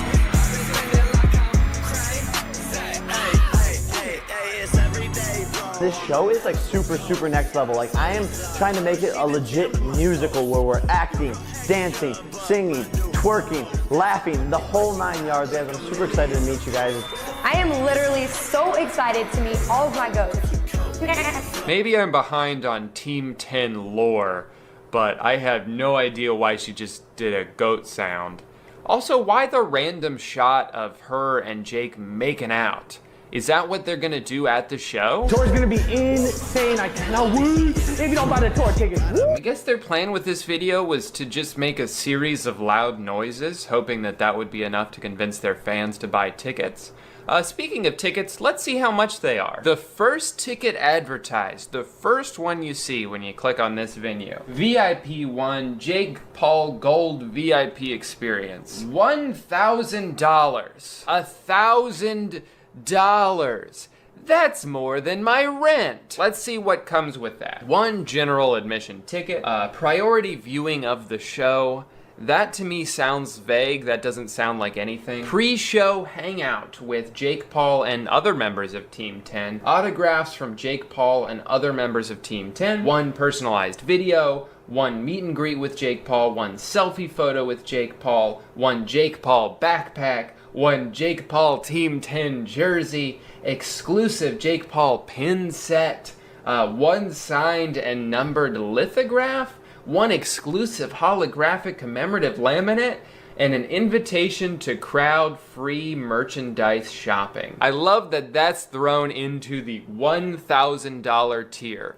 Sure, you just spent $1,000 to go to a show and get some free merchandise, but in addition to that, you also get to shop for more merchandise without the hassle of a crowd weighing you down. Ticket fee, $135, bringing the subtotal up to $1,143. Why would the ticket fee, what does that mean? Is that the charge to print the tickets? What is the service fee exactly? And why isn't that just included in the $1,000? I also like that this website is like, oh, you're going to Jake Paul. You might also like Ted Nugent. If we were to make a Venn diagram of Ted Nugent fans and Jake Paul fans, the 2 circles would be in like separate rooms. Part of me kind of wants to spend $1,100 on the Jake Paul VIP experience just to see what it's all about, to see if it's worth the money, and of course, to get a chance to meet Jake Paul. But then there's this other part of me that's like, Drew, that would be the worst purchase you've ever made. Please don't do that. Even worse though, while those 2 parts of me were battling it out, a third part of me that I didn't even know about just bought 2 general admission tickets for me and Amanda. Here's a sentence I never thought I'd say. YouTube vlogger and disgraced former Disney Channel star Jake Paul is headlining his own show at the historic House of Blues. The same House of Blues built on a rich history of rock and roll icons such as Pearl Jam, Aerosmith, Yellow Card. But tonight, The stage belongs to Jake. It was a fittingly gloomy day outside. Contrary to popular belief, Florida summers are pretty consistently rainy, and today was no exception. As a result, everybody entered the building soaking wet and miserable. It was perfect. It's also worth noting that this particular House of Blues is nestled inside none other than Disney Springs, an outdoor shopping center owned by Jake's former employer. I imagine it was a real homecoming for him, and as such, my expectations were through the roof. Oh, speaking of the roof, someone on top of it is dabbing, and kids are cheering. Why does it feel like I won't make it out of here alive? The line to get in wrapped around the building and was filled to the brim with exactly the demographic you'd imagine would be in line for Jake Paul. After sidetracking a bit to take a selfie in front of the Team 10 tour bus, Amanda and I made our way back to the line, which moved pretty quickly once the doors opened. Once inside, we trekked straight to the bar, where I let Amanda buy any amount of alcohol she wanted, as an apology for making her come to this with me. While there, we were accompanied by hordes of soon-to-be drunk moms, most of whom probably could not even fathom the amount of discomfort that was to ensue. Over 30 minutes had passed since the show was slated to begin, and not a single person had come out on stage. No one knew when the show was going to start, or if it already had, and this silence was just the opening act. In an unsuccessful effort to provoke any form of entertainment, the sea of increasingly restless children combined in chant every couple of minutes. But to no avail. Jake and his gang were still nowhere to be seen. But then, graciously, at around 7:42 p.m., a human being entered the stage. The crowd screamed. The concert was about to begin. Oh, wait, no, that's not Jake. Who is that, actually? Is that Chance or Nick Crompton? No, he's not here. Oh, okay, there we go. His name is DJ EV. And let me just say, from the moment this guy walked out on stage, the energy in the room was unlike anything I've ever seen. 2, 3, jump! This guy kept asking every minute or so that people like his Facebook page. He also plugged Instagram about 9 times. On Instagram, at EV. On Instagram. Normally this could be perceived as a bit of a slap in the face to artistic value or whatever, but I can't really blame him. Tonight is his one and only time to shine, and he knows it. I actually did some research on this guy after the show and found out he really only has a few original songs, and I only remember him playing one of them. He's pretty much been able to make a career out of getting on stage and playing other people's music. So good for him. Shout out to the lighting crew, it's killing it tonight. Indeed, they were killing it. Why, just take a look at how the lights on the left match the lights on the right almost perfectly. Not ready for our first performers tonight? Finally, the DJ is done. Now it's time to bring out Team 10. Wait, who the fuck are these kids? They both look and sound like if a regular adult rapper got hit by a shrink ray, but I've got to hand it to these guys for the way they managed to masterfully combine the repetition of Gucci Gang with the eloquent rapping only a pair of 10-year-olds could provide. They were energetic, they were loud, and the crowd loved it. Everyone on stage that wasn't Jake Paul seemed very aware that nobody cared about them, as they are not Jake Paul. Because of this, they would come up with ways every 30 seconds or so to remind people that Jake Paul is here. They'd ask something like, "Who's ready for Team 10?" The crowd would scream, thinking maybe they're about to come on stage, and then they'd just continue doing what they were already doing. We got a new song called Oscars. It's out right now on iTunes and Spotify. I think the funniest part of the entire show was when this girl Sunny hyped up the crowd before ending a song. Are you guys ready to turn up?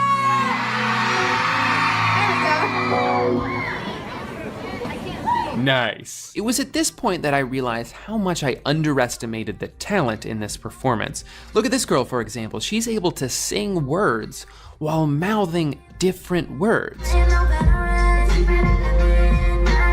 Absolutely incredible. All right, let's time out here for a second as we try to figure out who it actually is that people paid money to see. Sunny Maloof.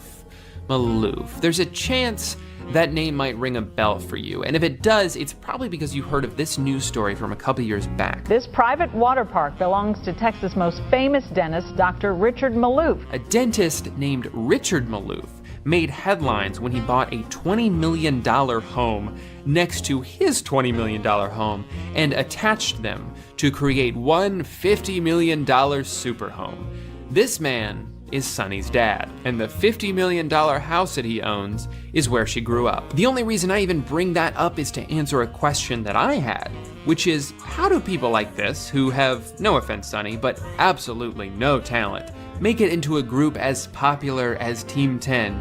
And the answer is money. Money that was not earned by these individuals, but rather by someone in their family. Like, her first song was a song about having $100,000 on her wrist. From what? She's 14. If she has a $100,000 bracelet or watch or Fitbit or whatever the hell, it was given to her. Another perfect example of this weird second-hand bragging was displayed by the very next performer to come out, Justin Roberts, which is quite possibly the least showbiz name I've ever heard. This guy's one and only song was about how he's been rich since he was 4. How does someone think it's cool to, in a song, brag about money that they were given? What? What we're witnessing here is an unprecedented lack of self-awareness in a group whose leader is the poster child for this kind of behavior. Hey, speaking of Jake, it's been over an hour and a half. Is that guy coming out on stage anytime soon? Well, most of my energy is long gone at this point, and my phone is already halfway dead, but at around 8:49 p.m., almost 2 hours after entering the building, Jake Paul has come out on stage. The gist of this opening sketch is that Jake from 4 years ago was having a bad dream where he mentioned some references from the future. He wakes up on stage and monologues about all of the things he's going to do one day, why if he could only move to California. If I'm gonna move to Los Angeles, I'm gonna need agents, I'm gonna need managers, I'm gonna need an apartment to live in. I'm pretty sure only one of those things is true. You know what? I'm gonna need a team if I move to Los Angeles. Oh my God. Y'all wanna be my team? My favorite part of this introduction was how, as each of the individual members was getting their own inauguration, the people who had already come out had to just kind of stand there awkwardly and look back at the screen. There's a pretty beautiful irony in the fact that more than half of Team 10's most iconic song is performed by people that are no longer in Team 10. So how do they get around this, you might ask? Maybe they'll write a new verse to show off some of their newer members like Sonny and Erica. Nah, just cut it off after a minute. Huh, I was wrong. I guess Jake and Erica making out was part of the show. Remember when Jake described the tour as a fun-filled musical with live-action comedy skits? I think this is one of them. Chad, we can see your phone screen!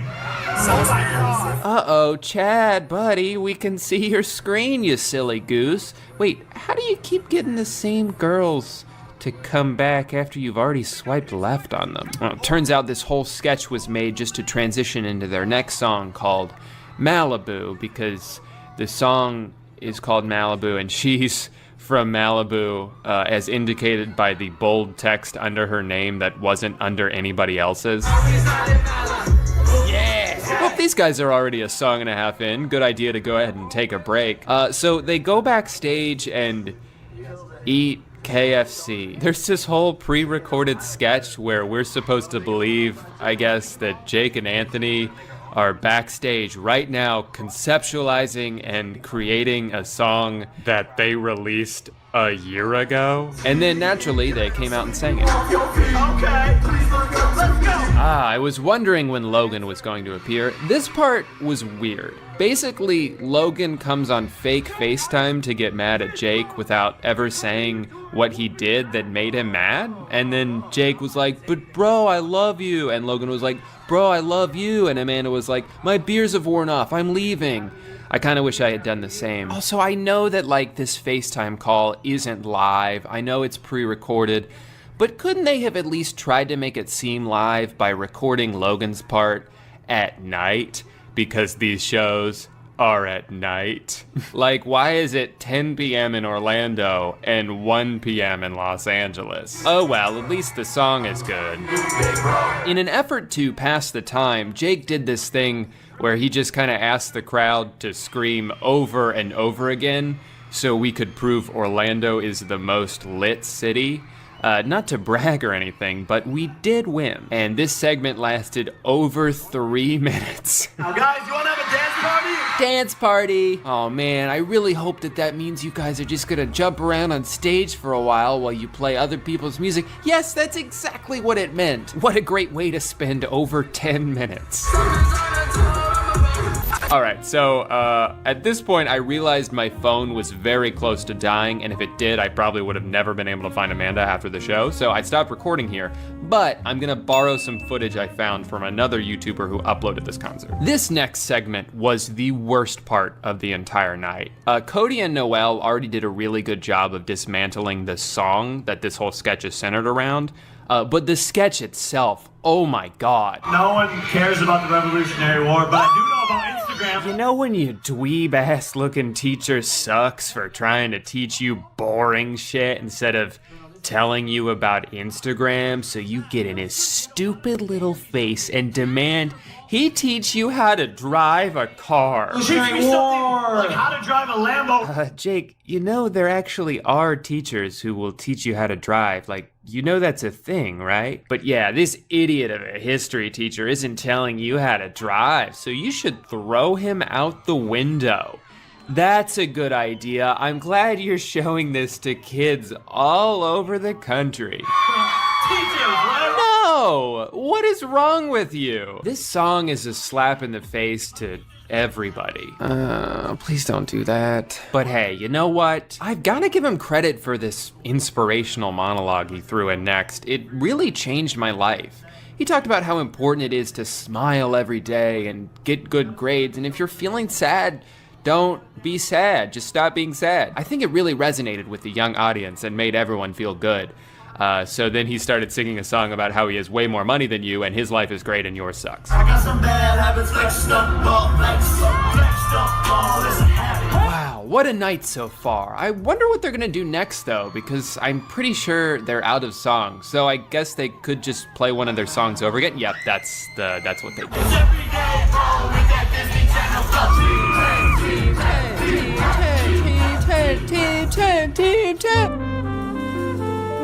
Well guys, I'm back home now, wearing the same shirt I was wearing in the intro for some reason. I guess my final thoughts on this entire experience was why did I do that? This is the second time I've spent money on a Jake Paul thing in order to make a video about how bad it is, and I'm starting to think that maybe I'm the one getting played here. I think the one positive that could have come out of this entire tour is that I'm hoping that the parents who came to the shows with these kids were finally able to witness firsthand the kind of shitty influence that this Team 10 group has on the people who watch their videos. The type of lifestyle and attitude that they promote, like idolizing the idea of making as much money as possible so you can brag about it to other people. Physically assaulting your teachers who are just trying to do their job? The optimist inside of me is thinking that all of the parents who came to these shows saw it and were like, oh, yeah, you're done watching Jake Paul, sorry. And if that's what they do, then the world will be a better place for it. For some reason on the website, it says Team 10 Tour 2018, as if to suggest that there will be more tours in the future. I just can't imagine a world where that happens. I think this was a one and done kind of deal. And if it is, I guess I'm happy I got to be a part of history. Anyway, guys, that's gonna do it for the video. This one took forever to edit. I will probably never make a video like this again. I didn't want to just do like a straight up vlog. I wanted to like, you know, film it and narrate it and kind of create this story. And there was just so much footage and it was too much. Back to my regular content immediately, ASAP. That was the worst. Like I can't, yeah.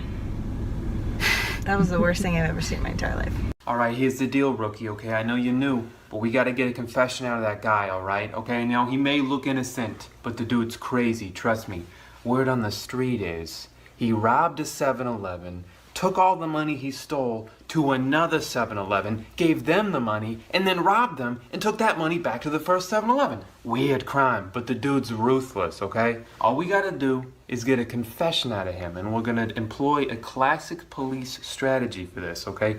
Good cop, bad cop. Very simple. I know you're new, but I think you can handle it, okay? I'm gonna go in there, good cop, butter his bread a little bit, you know, and then you come in, boom, bad cop, all right? You think you can do that? Bad cop. Well, don't actually punch him, though. Seriously, don't punch him. No, I won't. I think you're ready, dude. Let's do this. Good morning, sir. My name's Officer Bing Bong. Unfortunately, I will have to be interrogating you today. Very sorry about that, but I want to make it as painless for you as possible. Is there anything I can get you to drink? Water, iced tea, coffee, popcorn, gummy bears. All right, buddy, you are free to go. Wow, thanks, mister. And now I can go commit more crimes. Okay, have fun, bye. What the hell are you doing? I did exactly what you said. I was the bad cop. Actually, I was a terrible cop. I think I did great. Oh, he thought I meant bad in terms of quality, as in bad at his job, when what I meant was more aggressive or even borderline mean to counteract my politeness. That's really funny. What a simple misunderstanding. And you know, he is new. I should go easy on him. I am gonna have to fire you though. Can't win them all.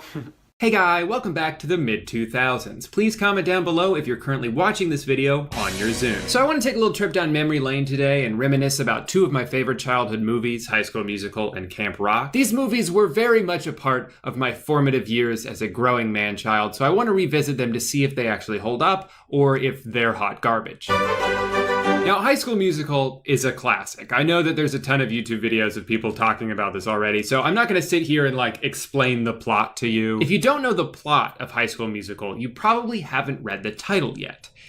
It's pretty much that. Well, technically, I guess they don't actually perform a musical, they just audition for one. Maybe it should have been called High School Audition, but I'll let it slide. So at the beginning of the movie, they're in Alaska or maybe the North Pole, and the two main characters meet because they're forced into karaoke. Totally normal situation, nothing to see here, except for what's on TV. The TVs at this party are playing footage of the party. Who set this up? Who set up a live stream that's being shown to the people in it? And who's filming it? I don't see any cameramen. So is it the movie's cameramen? They're supposed to be filming the movie. I know it's a weird thing to focus on, but I notice this every time I watch this movie. I don't want to be the school's freaky genius girl again. I don't want to be smart and beautiful.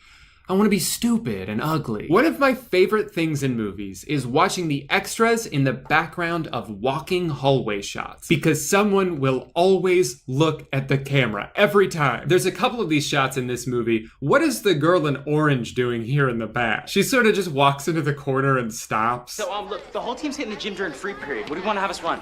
Dude, you know what? Does anyone know what the musical in this movie is actually supposed to be about? It's called Twinkletown. Twinkletown? And the only other thing we know about it is the 3 songs that they sing from it, but the songs have nothing in common, so I have no idea what the plot is. What the heck are those two doing in a tree? Also, I've always been confused by the timing of the movie. So they come back from winter break and have the championship basketball game coming up in 2 weeks. So we're supposed to believe that they played through the entire regular season, maybe some playoff games, to get to the point where they determine who's in the championship. Then they go on a 2-week winter break, have another 2 weeks before the game even takes place.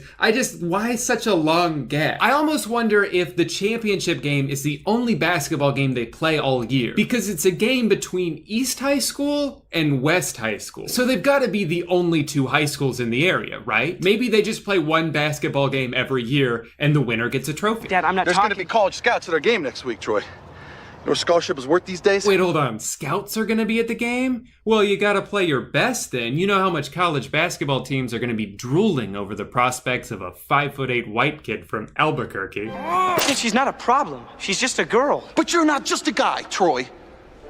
You're my guy. There's a feeling I'm reminded of whenever I think back to this movie, Zoe 101, and even Ned's Declassified to an extent. School envy. I went to the most boring high school in the world. Meanwhile, these kids are living in dorms on some beachside resort. East High School has a private rooftop garden and apparently every extracurricular activity you could possibly imagine. There are so many things going on in this school that the climax of the movie is based on the premise that there are 3 major events happening simultaneously. I don't think 3 things happened in my school the entire time I was there. Can we all agree that this song is by far the worst part of the entire movie? It's a boring song that sounds like it's being sung by 2 different people. Looking from the outside. Also, I love that her belt is not even holding up her pants, it's wrapped around them. All right, good to go. I like at the end when they hack into this beaker to get it to heat up. Yeah, I think that's how computers work. But it buys them enough time to get to the audition, along with every single person who's ever gone to the school. There are a few things I still really like about this movie. I like that the final song is teased throughout the movie, so when it finally happens, there's sort of been this anticipation for it. It's a big payoff. I may have been a 13-year-old boy when I first saw this movie, but I definitely got goosebumps. And overall, I think this movie holds up pretty well. I'll say it. Yes, I know the story is very cliche. The whole idea that, wait, you can do more than one thing? Did you ever think maybe I could be both? You want to sing and play basketball? But there's no time. But you know what? It's a wholesome enough lesson for a movie made for kids that you shouldn't put people into a box just because of the way they look. I also really enjoy the choreography of everything, not just when they're singing and dancing, but there's scenes where, like, you can tell the characters have deliberate movements. The camera moves with them. It feels like you're watching a musical even when there's not music. This all culminates in one shot at the end that's over a minute long. There's no cuts. It's each character taking turns sort of weaving back and forth, saying their final lines to each other. And there's like 200 people in the background that could have easily messed this up. I'm sure they had to do a bunch of takes. To me, this is really impressive filmmaking. I'm at a point in my life where I've seen movies with much more impressive filmmaking, but for what it is, they could have easily gone down a lazier route, so I appreciate the extra effort. Although it is kind of lost because of how dumb the end of this shot is. Gosh, I got this big old ball here and I just don't know what to do with it. Well, I could help you out there, ma'am. Have you considered tossing it into the basket? Wow, thank you, sir. And then all the lessons from the movie come together in one final song that I definitely tried to learn the dance to, but only got about this far. It's kind of funny how life comes full circle sometimes. The message of the iconic song at the end is now being used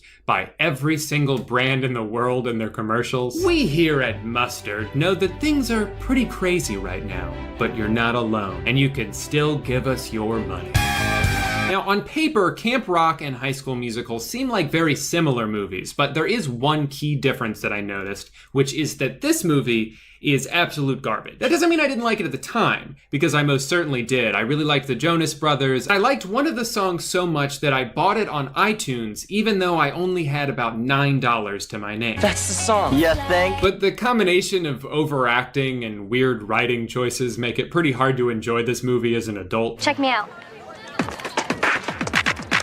Cool. Also, the reason it's becoming relevant again is because it's so bad that people on TikTok are pointing out how bad some of the scenes are.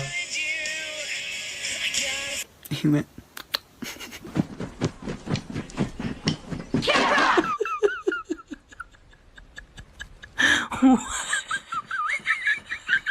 But I don't just want to talk about this movie, I have something a little different in mind that I'd like to try instead. That's right, I'm talking about the official Camp Rock DVD game. So, would you like to explain to everyone how you came into possession of this game? It's never been opened. Limited edition? Limited edition, according to me. According to us, we only have one, so who knows if they make more. That was purchased at a closing thrift store. It was to be sold for $3, but I got it for 25 cents. Can you believe the deal we got on this? And can you believe the restraint to go 3 years without playing it? She's asked me multiple times, can we play the DVD game? Can we play a DVD game? And I said, no, now's not the time. I figured... We saved it for this moment. Yeah, I figured something important would come along one day. I'd find a way to turn it into content. And then now we can write off that 25-cent purchase as a business purchase. So that's pretty cool, actually. A little tax life hack right there. For you. I wanted to do this for so long.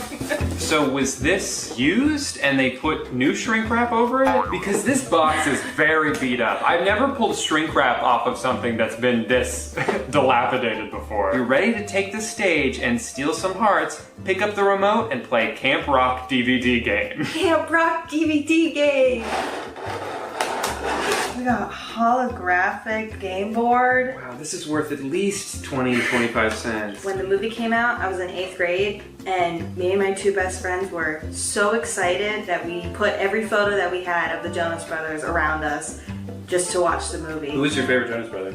Kevin. No, be honest. Her favorite Jonas brother, I'm so embarrassed by this, was Joe. She loved Joe, but because her friend already loved Joe, she agreed to love Kevin instead. And I just think that that's really sad, and I wish that there were 2 Joes and 0 Kevins. We even drew a picture of Kevin on my back in Sharpie, just to prove how much we loved the Jonas Brothers. Oh no! Holy shit. When it's your turn, spin the spinner and do what it says. Okay, jeez. I guess I'll go first. Jam time! What? Which came first? Oh, well, that's the beginning of the movie. That's the only time she's in her house in the entire movie. It's my favorite game. Yeah, she makes me play this with her every night before she goes to bed. Otherwise, she has really bad nightmares about Camp Rock 2. Spin it and do what it says. Do what it says. Free card! Alright, well.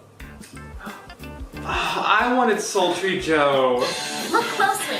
These images are from the movie. Oh, yeah, I figured they might be. Which came last? What have we here? They're playing the clip from the movie. I can hear you. Right. I don't think this game is very hard. The whole concept of DVD games seems fun. I don't know if I ever played any, though. We weren't allowed to have Fun. Who said? You totally rocked it. Trash can. Trash can said that. Who said? That's cute. Oh, the But same you're options. Trash can. Rise and shine, superstar. And throw it in the trash. Oh boy, this sure is fun. Okay, honestly, I actually don't know. I have no idea. This one's hard. Which came second? Flawless. I don't know whether to be proud or embarrassed of how well we're doing. So she got Go Fish, which I think means she can ask me for one of my cards. Do you have Joe Jonas? No. Okay. Cha-ching! Take it to the bank. Okay.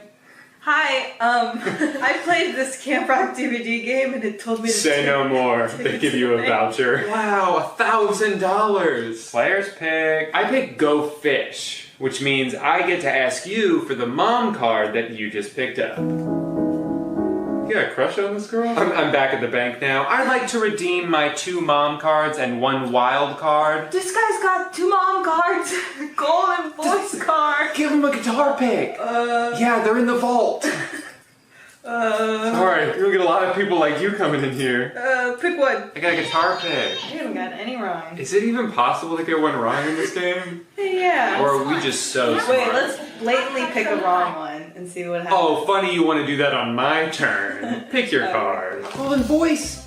And you've got 2 Joes. You trying to redeem those? Yeah. Welcome to the bank, ma'am. May I take your order?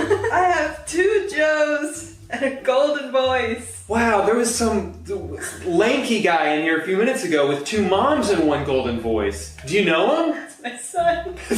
Your son? Tell him he's a real nice young man. Here you go. You got that one. Oh, can we put this game in the trash when we're done? Come on and sing along. Follow and I lead. You want to be like me, but you just don't want to be. Fuck it or suck it. I won! I have so many people to thank. Kevin and Joe and Nick and my wife. And Frankie Jonas. Frankie, if you're out there and I know you're watching this video right now, I know you're a big fan. Keep being you. Rockin'. Rock on, Joe. Or what's his name? Kevin. Kevin. Rock on, Kevin. Frankie, if you're out there, rock on, Kevin. Which one are you? I'm Joe. Okay, I guess I'm Demi then.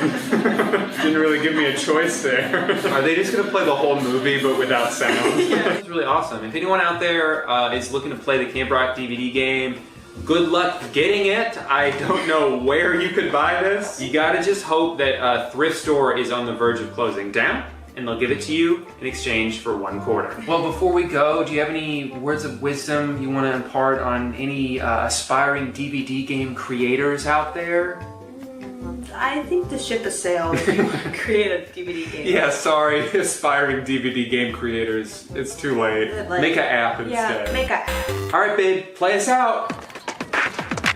Cool. Well, boy, was that a lot of fun. And I definitely didn't forget to film an outro. I'm doing it now. Gotta cut to a commercial break real quick, but be sure to stick around because when we come back, I will be showing you a really great thing that I just got in the mail, and it's gonna be worth it, so please don't go anywhere. Okay, thanks. Stop trying to order a pizza from me. This isn't Domino's.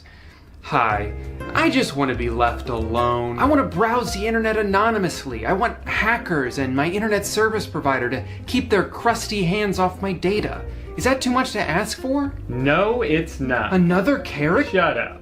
I'll take it from here. When you use a virtual private network, your data is encrypted, your IP address is masked, so even your internet service provider can't keep track of what you're doing, and they can't collect your personal information and then turn around and sell it. ExpressVPN isn't just for security though. You can also use it to watch movies and TV shows that are either unavailable or even blocked in your country. It works by giving you the ability to change your location to one of 94 different countries, tricking the internet into thinking that that's where you are. Finally, the World Wide Web is living up to its name. ExpressVPN isn't just effective, it's also fast. It boasts significantly higher speeds than other VPNs out there. There is another one that I tried using in the past, and I can't say it by name, but I will say that it throttled the hell out of my internet speed, which is a big reason why I use ExpressVPN now. Also because they gave me this shirt. I do these ads for free. I just asked for a shirt in return. They also come with a 30-day money-back guarantee, and they have 24/7 customer support in case anything goes wrong. To find out how you can get 3 months free, click the link in the description. That's expressvpn.com/Drew. ExpressVPN because that's the name of the product,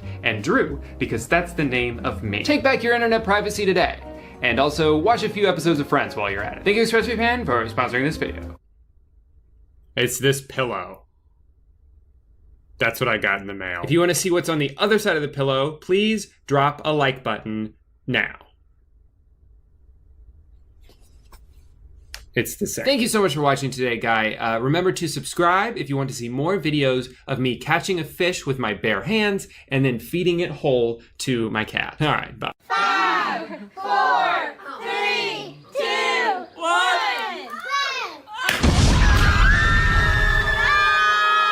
Hey, Guy.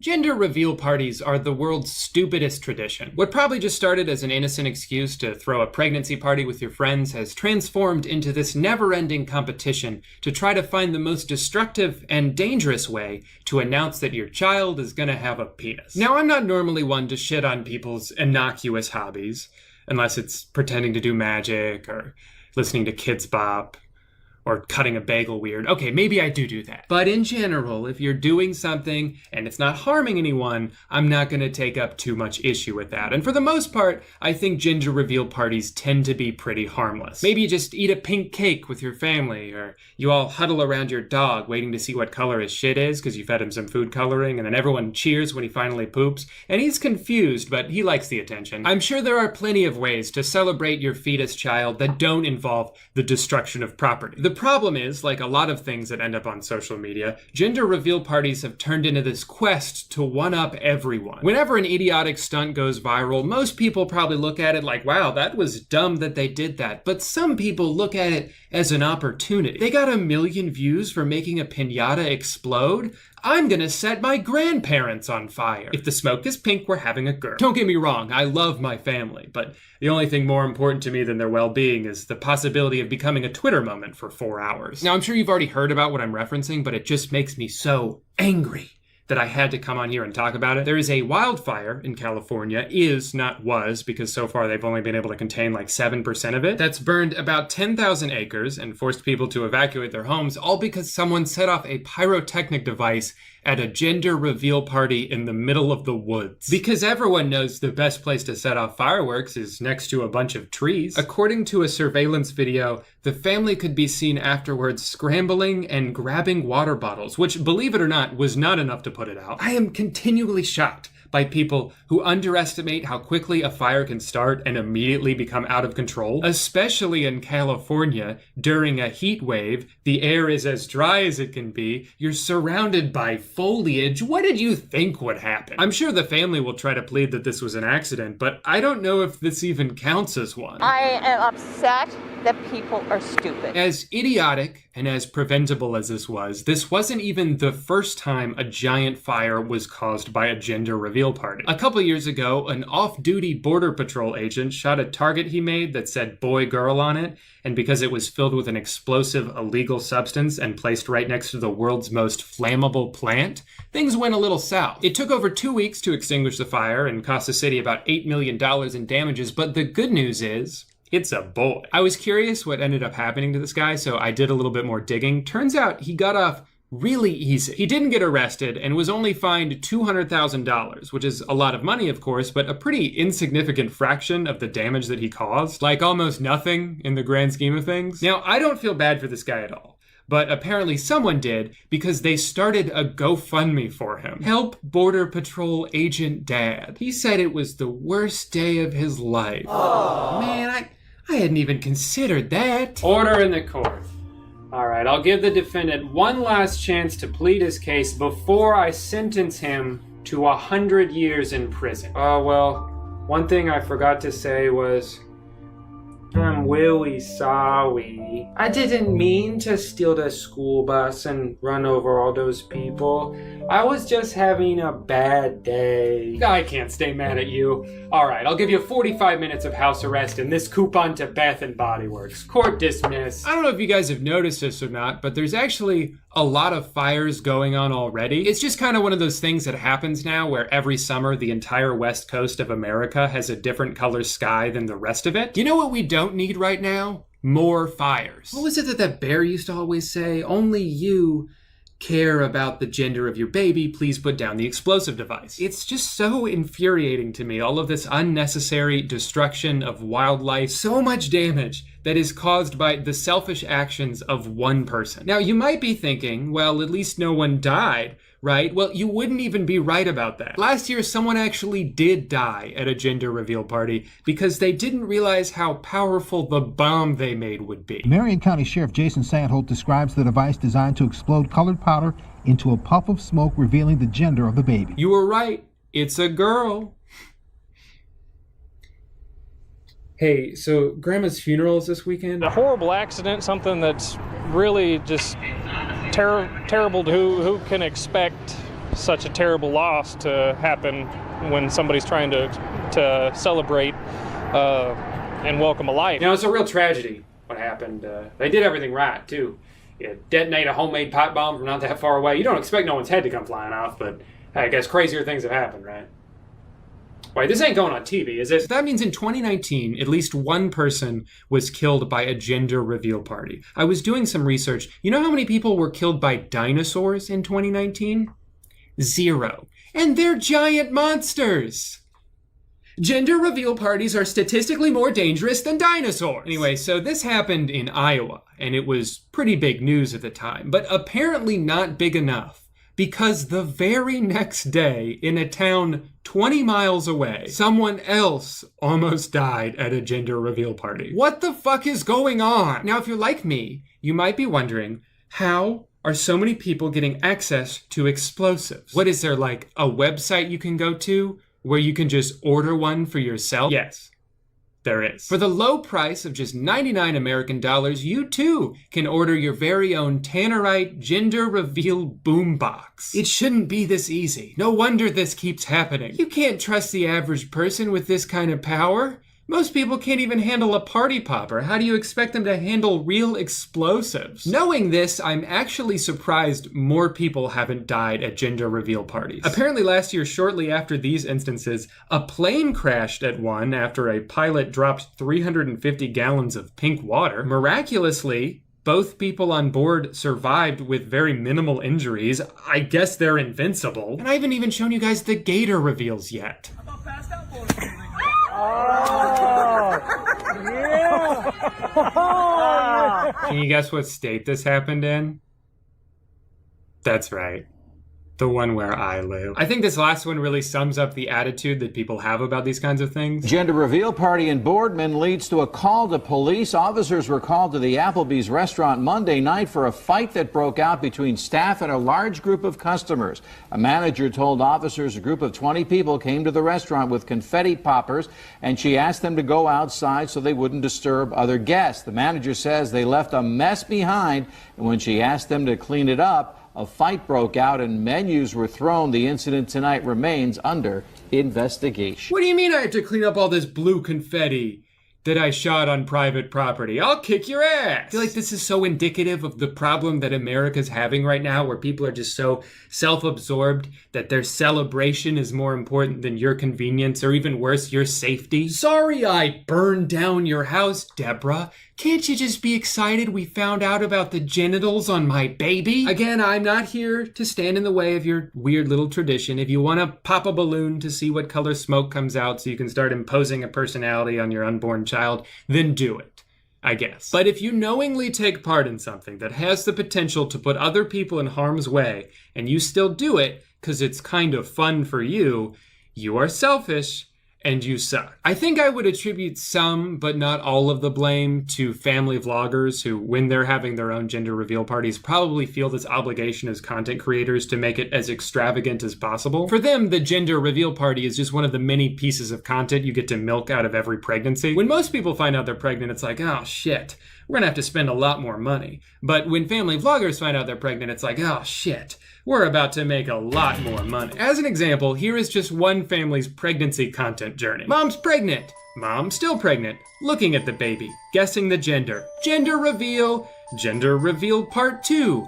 Baby training. Another gender reveal. Baby name. Baby doctor again. Baby name again. Baby got feet. Side note, this is some extremely ominous clickbait. Belly getting big, belly at the doctor, belly on the bed, the baby's coming out, baby shower, baby hurtin', the official baby mama dance, and labor, birth, baby, you get the idea. No shade to this family, they're just living their lives. I'm not saying that they're having babies just to get content out of them. That would require an almost impressive amount of commitment. All I'm saying is it probably doesn't hurt knowing that every positive pregnancy test comes with 4 videos and about 20 million views focused solely on whether it's a boy or a girl. And this is why, in spite of the destruction that often gets caused, I think gender reveal parties are not going away anytime soon. For content creators, it's money in the bank, and for everyone else, it's the spectacle of it. If we're trying to get a video that people are gonna go crazy for and share with their friends, a little bit of confetti just ain't gonna cut it. So honey, grab the camera, grandma, you light the fuse, and everybody else, buckle up, because we're getting Facebook views.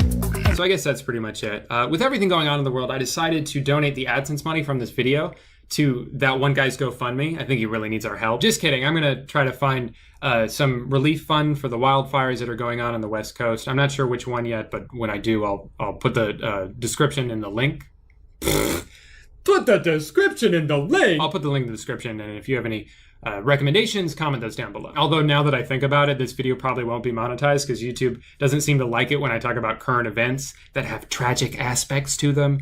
So if that happens, I'll just donate some of the money for my brand deal instead. Hey, speaking of brand deal, I may not have technically finished college, but that doesn't mean I didn't still owe them a bunch of money after I left. A lot of people find themselves in situations like that where even though they can afford to make monthly payments, their interest rate is so high that they're barely making a dent. Or you might be stuck in debt with a bunch of high interest rate credit cards, and again, you're throwing a bunch of money away on interest every month. Or maybe you owe the government a bunch of money because you accidentally burned down an entire city. If you find yourself in one of these situations, then Upstart is here to help. Upstart can provide you with a fixed interest rate loan to help consolidate credit card debt. A big thing that stands out about them is their approval process goes a lot deeper than just your FICO credit score, which a lot of the time doesn't tell the whole story, especially if you're young. A lot of people my age and younger have trouble getting loans simply because you don't have a very long history of credit. It's something you have to build over time. But Upstart will look at other factors like your education, your job history, even your college major, things that other lenders wouldn't even factor in, but can help show that you're a good candidate for a loan. Upstart is entirely online, so you don't have to go to a bank and wait in line,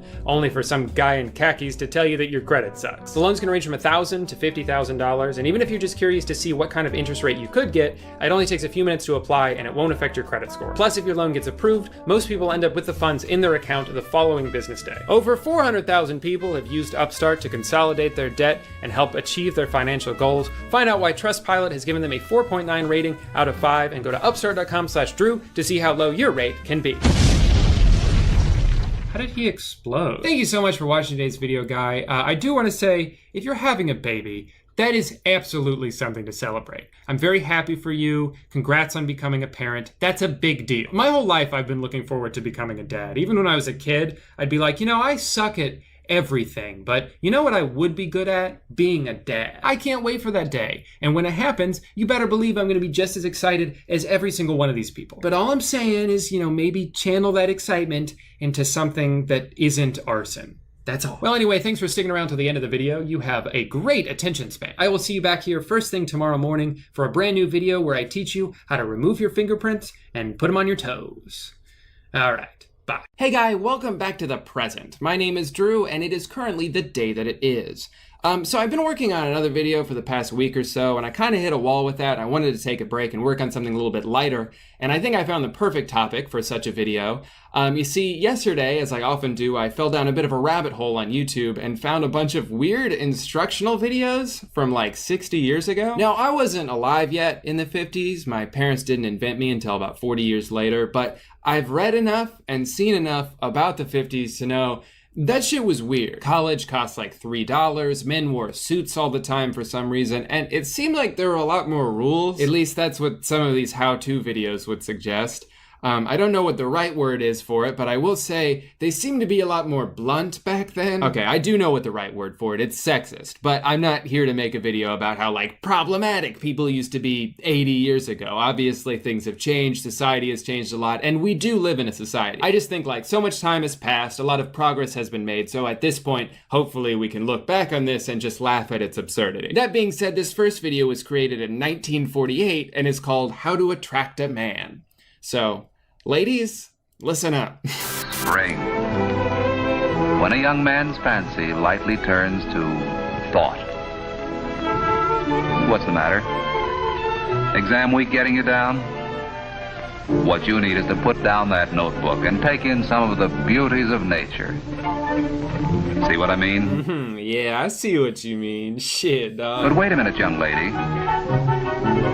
How did you get into this picture? Jesus Christ. Oh, it's so harsh. You see, we're trying to prove a point about nature and beauty, and you're not exactly helping, you know.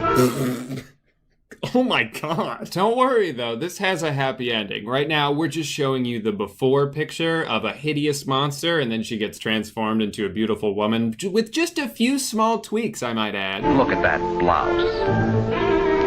And the way that skirt hangs. And those socks. Don't get me started on those socks. Sorry, there must have been a mistake. You don't seem to be exactly the type to make this guy behave like a human being. What does that even mean? Behave like a human being? Are they saying like, she's not the type of girl to get this guy horny?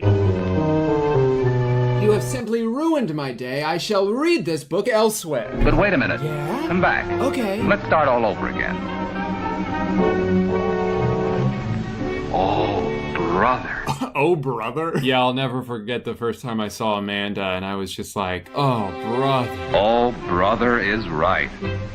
Look at that hair, that skin, that mouth. I'm pretty sure she had the same mouth before. I don't think she got a new mouth or skin. And now look at that blouse.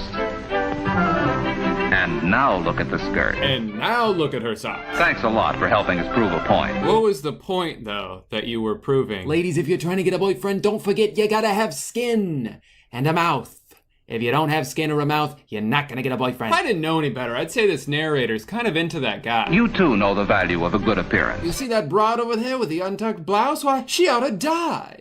Not like you, young man. You should pull your dick out. And they lived happily ever after. Or I guess they just kind of looked at each other for a couple seconds. So ladies, now that we've learned how to get a boyfriend by tucking your shirt in, let's take it a step further and figure out how to become popular. There's that new girl in our math class. Her name's Carolyn Ames. She's a swell kid. I don't know what it is, but there's something about her you like. Well, she always looks nice to start with. Yeah, especially when you compare her with some of the weird characters in this place. Yoo-hoo! Speaking of which... Ginny thinks that she has the key to popularity, parking in cars with the boys at night. When Jerry brags about taking Ginny out, he learns that she dates all the boys, and he feels less important. And now he don't feel special no more. No, Thanks, girls Jerry. who park in cars are not really popular. Hey man, Jenny's just trying to have a good time, okay? And how can you expect her to choose between just one of these high school boys who all look like they're in their 30s? Nothing like being Miss Popularity. Yeah. Yeah, you said it. Meow, meow. Okay, Ellie. Okay, Ellie. What did Ellie do? Everyone gets to talk and then she's like, meow, meow. Oh my God, Ellie, shut up. Now, why do they invite Carolyn to join their group when Jenny wasn't welcome? Is it because they like the way she looks and dresses? Because she seems as interested in girls as in boys? Because they've heard no scandal about her? So, according to this, the keys to popularity are to dress well, be bisexual, and just don't get into any trouble. Okay, cool. I'm learning a lot about popularity and high school, which means nothing to me because I'm 26. So let's watch something a little bit more mature. Let's check out a couple commercials for Folgers coffee that are centered around a married couple and the struggles they deal with. Did you ever see Larry looking so happy? Oh, honey, happiness is a vacation. Away from your coffee. Oh my God. Darling, it's our anniversary. Why so glum? Nothing? Well, it's your coffee. Again? Even today? Honey, your coffee just doesn't taste any good. They didn't beat around the bush back then. God damn. It's funny because, like, their tone is generally very calm, but the words they're saying are so vicious. Like, in the 50s, you could say anything to anyone, and it wouldn't even sound mean because everyone's speaking in that sing-songy transatlantic accent. Honey, how do I put this politely? If I were to come home tonight and discovered your dead body on the floor, the only emotion I would feel is relief. This coffee is criminal. Honey, you killed the petunias. Try Folgers. Because Folgers coffee is mountain grown. Mountain grown? Like the sign says. Mountain grown for richer flavor. I like how he didn't answer her question at all. You said mountain grown. What exactly does that mean? You see, young lady, that is what we wrote on the sign. And this is what a mountain looks like. Okay, but does that make it, like, taste better? I don't fucking know. You know, it's a crime not to have delicious coffee like this all the time. We will, now that I've discovered the mountains. Ooh. Folgers, make your husband love you again. Or maybe for the first time. Okay, this next one isn't just the best Folgers commercial, it's probably the funniest thing I've ever seen. Harold, is the coffee all right? Mm-mm. You mean it's as bad as yesterday? Mm-hmm. No improvement at all? Mm-mm. Harold, don't just shake your head. You've got to tell me what's wrong with the coffee. Bad taste. Bad taste. The least descriptive way of telling someone why something isn't good. I like this one too because it's like, how can she be the bad guy here when he's like an idiot? He can't even use words. Mm-hmm. Mm-mm. This is like a beautiful piece of art right here. Imagine something like this happening at work. You wanted to see me? Yes, have a seat. Is everything okay? Mm-mm. Could you tell me why? Mm-mm. Okay.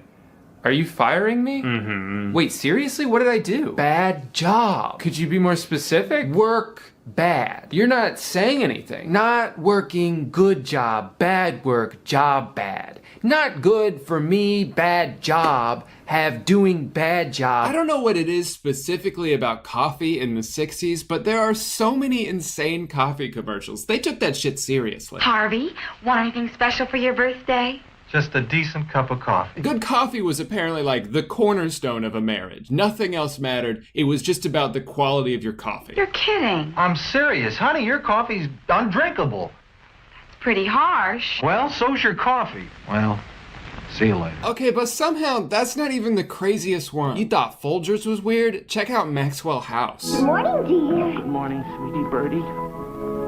What the fuck was that kiss? Oh, good morning. I'm out of coffee. You're out of coffee. Isn't that wonderful? Apparently running out of coffee in the 60s was just as bad as going to jail. Out of coffee? Get the new giant-size Instant Maxwell House. You won't have to run out again. God I've done it. I've earned a smooch from my terrible, terrible husband. Now, it's funny. I started putting this video together by going through all these like how-to videos from a channel called Old TV Time. And really only a couple of them were kind of weird. I actually found a lot of them to be kind of helpful. Stuff I wish I had watched when I was in high school. Things you don't really think about, or stuff that I had to learn on my own, like how to control your emotions, good eating habits. Also how like when you're 16 and you're in your first relationship, just because you've dated this girl for 2 months doesn't mean you're in love with her. You're not gonna be with her forever. Maybe you will, but probably not. Shit, I thought every girl I ever dated I was gonna end up marrying, and I was wrong 5 out of the 6 times. But anyway, I think some of these are actually kind of cool. I think they are good lessons. I don't know where they showed these, if they showed these in school or if you'd go home and watch these on TV, I don't know, but they're actually pretty helpful. But it's funny because you have all these interesting videos with good life lessons about work and about relationships that is kind of negated by these commercials where it makes it seem like the only factor that matters in a marriage is the quality of a woman's coffee. How can such a pretty wife make such bad coffee? One other thing I saw that I thought was really funny while looking up these videos was there's like a news piece from 1961. This reporter is going around the street asking a bunch of men, should husbands help with the weekend housework? But then there's this clip that they kept in for some reason. Oh, good Lord, no, I wouldn't say that. I don't think I should. What's that? Oh, poor old man, he works too hard. The wives have got nothing to do. Sorry, what was that? Poor old man, he works too hard. The wives have got nothing to do. No, he's not even gonna have anything to do with the women in the household. These are men's always doing enough. Anyway, I gotta get going. What the fuck is going on? But that's pretty much all I got for you guys today. Overall, I would say that my time machine trip back to the 1950s was pretty fun. Out of 10. That being said, I'm suddenly craving coffee for some reason, so I'm going to cut to commercials real quick and be right back. Say, dear, are you enjoying a dinner? Not at all? And now you want a divorce? Not again. Are you tired of your 50s wife threatening to divorce you because of your bad cooking? Sure am. Why, then you gotta get yourself a box of HelloFresh. Neato. I'm gonna stop talking like this now. Guys, you know the deal. I love HelloFresh. I've been getting it every week that I've been home for the past like year and a half. The meals are delicious. They incorporate a bunch of ingredients I don't normally use when I cook, and each one can be prepared in just about 30 minutes or less. HelloFresh has something for everyone on their menu, whether you prefer vegetarian meals or low-calorie options or a family plan. I also really like their app. They give you the ability to pick exactly which meals you want, and there's a ton to choose from every week. Last week I saw they had a Beyond Burger, and it looked really good, but I also couldn't decide which meal to swap it out with, so I was like, screw it, I'm getting 4 meals. And I did. HelloFresh is now from $5.66 per serving, making it America's best value meal kit. Want to try out HelloFresh? Well, I got a deal for you. You can get started with 9 free meals. That's $90 off your first month of HelloFresh, including free shipping, just by going to HelloFresh.com and entering promo code I'm a little stinker 9. You can also get there by clicking the link in the description. Now, back to my desk. Yes, that hits the spot. Nothing like a nice warm afternoon cup of nothing. Well, guys, that's gonna do it for today's video. Thank you so much for watching, and thank you to HelloFresh for sponsoring it. Hopefully you guys will see me in the next few days. If not, it will be a week from now, or a week and a half from now, or 2 weeks. God damn it, I don't know. Sometimes my perfectionism gets in the way of consistent productivity, and it drives me crazy. But it will all be worth it in the end. Maybe. I don't know. We'll see. Anyway, thank you so much for watching, and have a wonderful Tuesday. So in my last video, I talked about why the internet is making me so mad lately, and it seemed like a lot of you resonated with that, which is good because it helped me feel seen, but also kind of sad, because mad is bad. But I think a lot of us are at this point where we're trying to navigate how to use our phones enough so that we still feel connected to the outside world, but not so much that it sucks us into the endless depression scroll. And that brings us to a few nights ago. I'm laying in bed with my internet flashlight 2 inches away from my face, you know, to help me fall asleep, and I get this ad from Instagram. No video, no information about the actual app that it's supposed to be advertising, just 7 slides telling me to do a dopamine fast. And it got me thinking maybe I am relying too much on constant quick hits of dopamine to get me through the day, and maybe that's having an overall negative effect on my well-being. I mean, if I get bored for any more than 2 seconds, I will yank my phone out of my pocket and open up Twitter. Sometimes I'll be playing a video game and a loading screen or a cutscene that I'm not fully invested in will pop up, and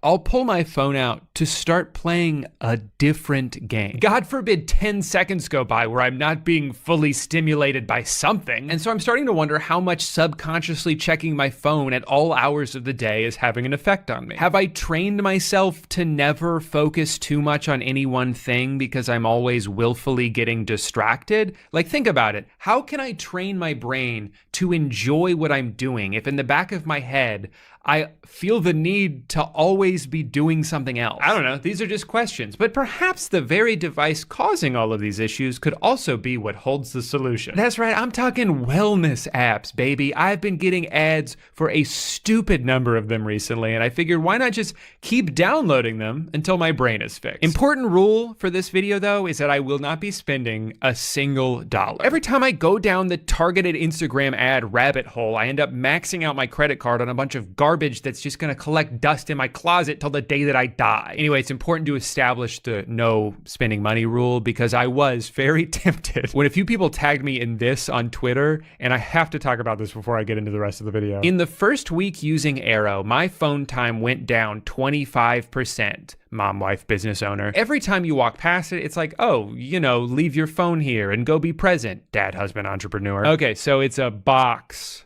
for your phone. But how does the phone get into the box? I have to be the one to put it there?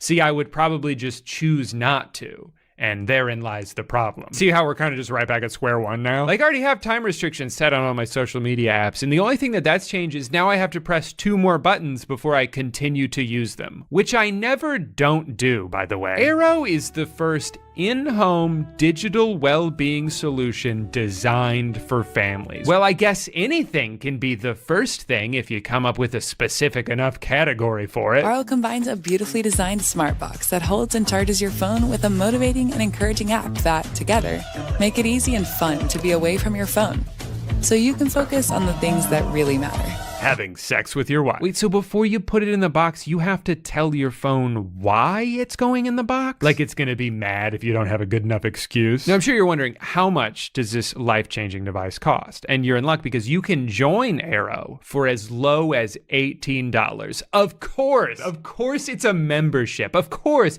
you have to subscribe to the box. So they have a monthly option or a yearly option, but even if you do the monthly option, you have to pay for it for at least a year before you can cancel, which means, at minimum, this is a $180 purchase for an empty box. Every so often an invention comes along that reminds you why human beings are at the top of the food chain. This is revolutionary technology. Can you believe that it only costs $200 to put your phone in a box? Like, if you had asked me a week ago, I would have said, I don't know, $30 million to put my phone in a box. So the fact that it's this cheap just shows you that they're not in it for the money. They're just doing it to make the world a better place. Luckily for me, I can actually take my own advice here and not pay for this, because as I alluded to earlier, there's plenty of free options out there that might accomplish exactly the same thing. What's funny about this app is that this shit is not at all what the app is. There's no mention of a dopamine fast anywhere on the app. It's just some weird guy whispering at you, and if you want to listen to it forever, it's gonna cost $150. Right now you're using the most complicated artifact in the known universe to understand me.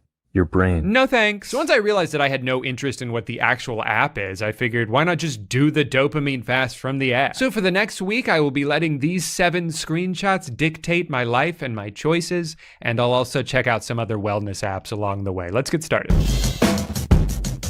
So this is definitely gonna be one of the harder days of the challenge for me, but I am actually kind of excited to be forced to do this. Without a doubt, Twitter is the very worst thing in my life that I am fully addicted to. It has become a second nature impulse for me to open it up during every moment of my life where nothing is happening, and I would like to eventually get rid of that impulse, especially because I don't know if Twitter even does anything for me at this point. It's just so much mental energy wasted on the most pointless conversations. Most of the time it's just dumb person of the day saying the most asinine shit, like it should be illegal to own a dog, with a bunch of quote tweets of people being like, no it shouldn't actually, and they all have 100,000 likes. Even worse though is then my dumbass sits there like, they're right, it shouldn't be illegal to own a dog, that's crazy talk. Boy, I'm just glad we were able to put an end to this discourse that was not only based on on a hypothetical scenario some guy just made up, but that I never would have been made aware of in the first place had I not been here to witness it. On top of that, half of my For You page is just people going viral for stealing other people's TikToks, and then once they get enough attention on it, they'll take what I can only assume to be like $20 to advertise some seal pillow or pills that make your dick bigger. Which of course they deserve the money for because of all the hard work they put into downloading the video and reposting it with a caption.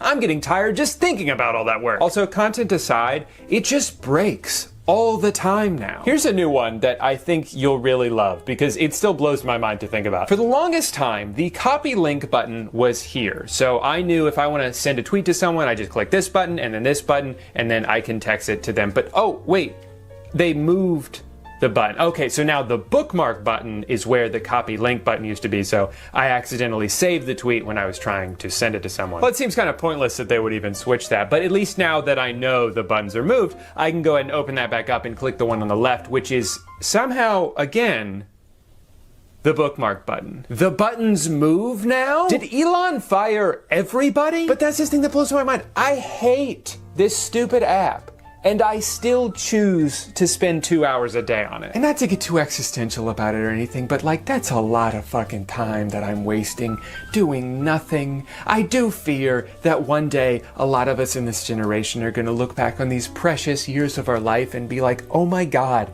why did I waste so much time scrolling through shit that for the most part just made me feel worse? And yet, even as I say that, there's still part of me that's like, well, but that's where everyone is. I gotta go see what they're talking about. It sucks and I'm tired of it, and today I'm finally making a change thanks to what the other social media app told me to do. Today is the day that I finally stop wasting my life and I step out into the real world and reach my full potential.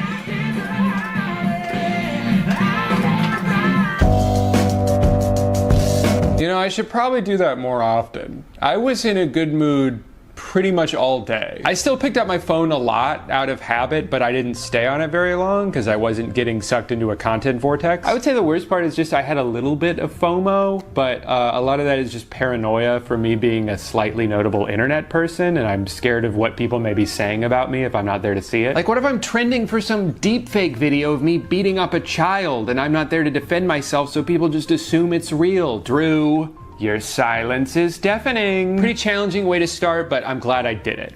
Today, though, is no Netflix. And this is gonna be interesting because if I can't use Netflix all day, then my life is gonna be pretty much exactly the same. I don't think I can even remember the last time I opened the Netflix app. It's one of those things I've almost entirely stopped using but continue to pay for because it feels essential. You know, just in case I wanna watch The Hangover Part 2, or Is It Cake, or The Hangover Part 3. I gotta be honest, I am so out on Netflix at this point. They make 1 million shows every year. Most of them are awful, and even the ones that aren't get canceled after 2 seasons. What makes you think I'm gonna take the time to get invested in a show if there's only like a 5% chance they'll even get to finish making it? I don't trust you anymore, dude. Also, I'll say it, I'm tired of the binge model, okay? I like weekly releases. Part of the reason things like The White Lotus and The Last of Us have been so fun to watch is because there's a sense of community around them. You know? I feel like I'm a part of something every Sunday night when a new episode drops. We all waited the whole week for this. We all get to watch it at the same time and experience it together, and then I can go on the Twitter app that I hate and hear people talk about it. It's fun. If you drop 8 episodes all at once,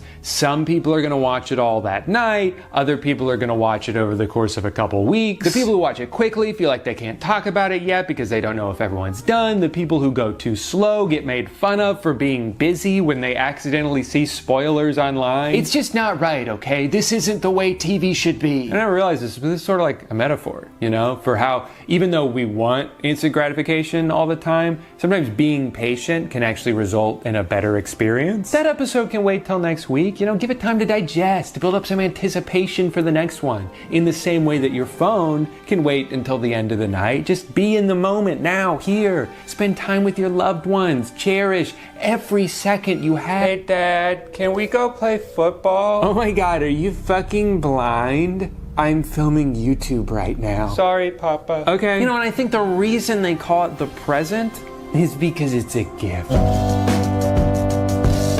only Ted Cruz was doing this challenge a few years ago, then maybe he wouldn't have liked Twitter porn on 9/11. Never forget.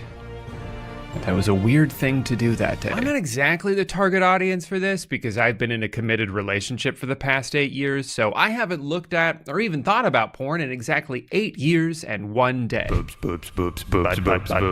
even still, maybe we should go look at some of those other wellness apps to distract myself. I mean, just for fun. One of the first things I got an ad for was something called Inflow, where this woman is pretending to tell someone just off screen about the app instead of just looking at the camera. Now, I feel like I'm not the right person for this because I haven't been diagnosed with ADHD, although my Instagram ads sure are trying to. But the whole process for this, I'm really not a fan of. So they target people with an attention disorder. They tell them that this app will fix all the things they're struggling with. Look, we handpicked this module just for you to help you live to your fullest potential. But before you can look at it, that'll be $200. You can't try it until you promise to give us money in a week. Sure, you could cancel if you remember, but we're specifically targeting people who are more likely to forget stuff. They say they have a forgiving refund policy, which is nice, but I don't think it would even be up to them because in-app purchases go through Apple, which means the refund would also have to go through Apple. And are they gonna have a forgiving refund policy? Just kind of seems like a promise you can't make because it would be out of your hands at that point. Okay, but what do you get for the $200 a year besides push notifications with some unbelievable claims? Well, you get some pretty generic audio lessons, the kind of things you could probably find on YouTube or in podcasts for free. There's a community section where no one actually interacts with anybody else, although it is kind of interesting to see the answers that other people came up with. And then they have challenges that you can do where you can put everything you've learned thus far to the test. Challenges like, use this app. We recommend you do it for at least 7 days. Gee, I wonder why.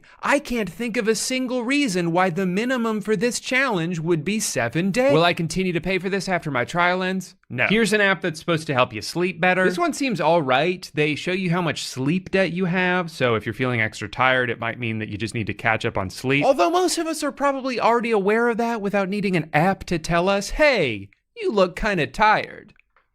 Give me $50. I do think it's a little interesting to have actual metrics to look at that show you like when you can expect to have the most energy, so you know when to try to be most productive. But I don't love that it sends you push notifications telling you you're about to be tired. I wasn't even tired when they sent this to me. You're gonna make me tired by making me think about being tired. Also, while I was initially impressed when I saw this graph and thought, how did they know that I have energy in the morning and then it dips and then it comes back? What are there, hidden cameras in my house? I then thought about it for 1 additional second and realized that that is probably true for 100% of people and could have been achieved by a lucky guess. Will I continue to pay for this after my trial ends? No. Definitely the most useless app is one called Schmoody, the first mental health app that's actually fun to use. I'm here to build better routines. Great. You're in the right place. You know, something tells me you would have said that no matter what I chose. I'm here to go to the bathroom.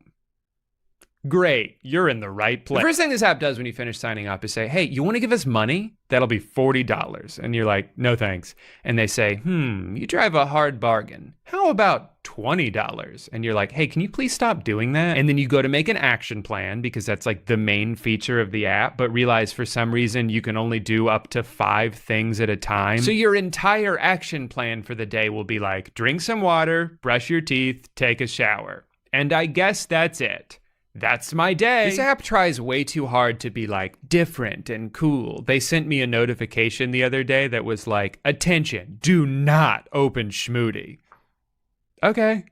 Don't gotta tell me twice. And then the last app is called Opal, and it looks like they can get my screen time down from 17 hours a day to just 2 hours a day. Now this is the life right here. This dude slept for 45 minutes at 3 a.m. and then jumped right back into Subway Surfers. So it looks like the app rewards you with pictures of gyms the better your focus score is. The bad news is you're on track to spend 31 years of your life looking at your phone.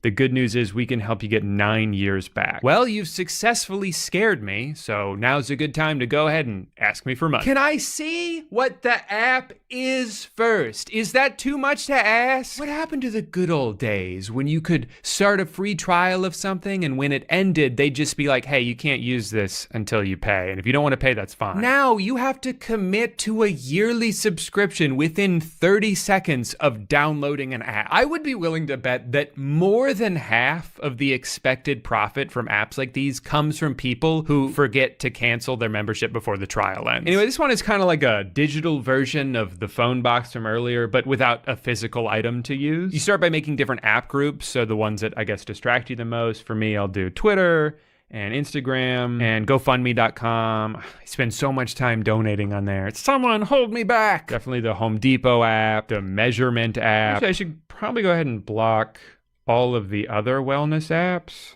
What? They're distracting me. I do think something like this would actually be more effective than phone in a box because you can have a predetermined schedule that you're beholden to rather than needing to be the one to decide to put your phone in the box. I could see this benefiting me a lot, actually. I just think it's ridiculous that this costs $100 a year. This should just be included on the screen time app that comes with the phone. Also, the whole focus score thing is so fucking stupid. There's no nuance to it at all. It's not like, well, you were on your phone a lot this last hour, but it looks like you were on Gmail and Google Docs, so you were probably working, that's fine. No, it's literally just phone, bad. You use phone, bad score.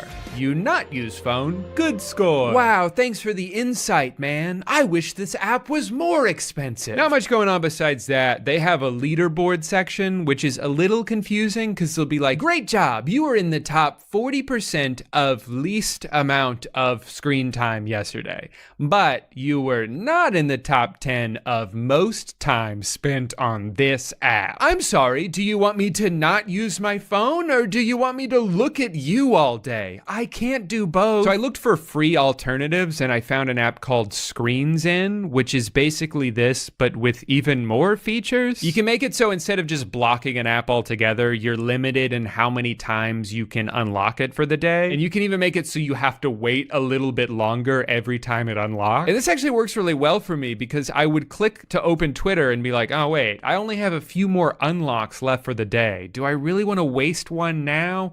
No, I'll save it for later. And then I just never opened it again. Also, this app is free. So if you want to spend $100 on something that has fewer features, but is prettier to look at because they have photos of diamonds, go for it. But I would recommend that you don't.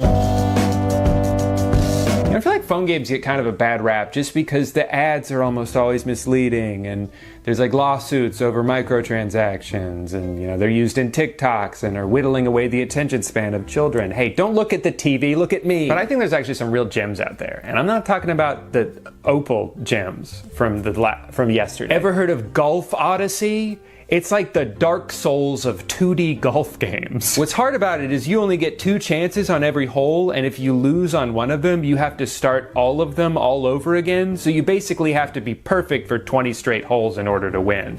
And it took me like 3 weeks to finally do that. Retro Bowl, another perfect game. Why would I spend $70 on Madden every year when EA stopped giving a shit about that series like 15 years ago, when I could just play this game for free? In one of my saves, I'm on year 54, my coach is 89 years old, and retirement is not an option for him. Thanks to all the presumed advances in medicine at this point in the future, I can safely force this man to coach my football team until he's just a pile of bones being dragged across the sideline. I'm also really good at this sliding puzzle game.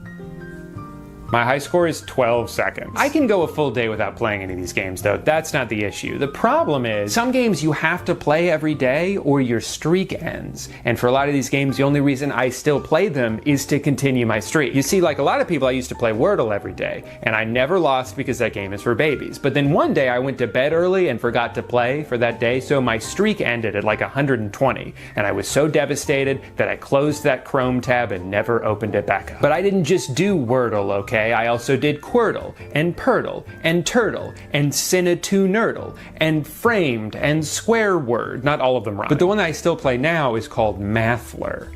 And you have to come up with an equation in order to get the number, and I realized that saying that out loud sounds very dumb, but it's all I have. My daily streak is in the 50s, and you're gonna take this away from me just because of some stupid challenge? Last year, I dyed my hair blue, and it stayed that way for 4 months. But this right here is the biggest sacrifice I've ever made for this YouTube channel. So you better smash that freaking like button.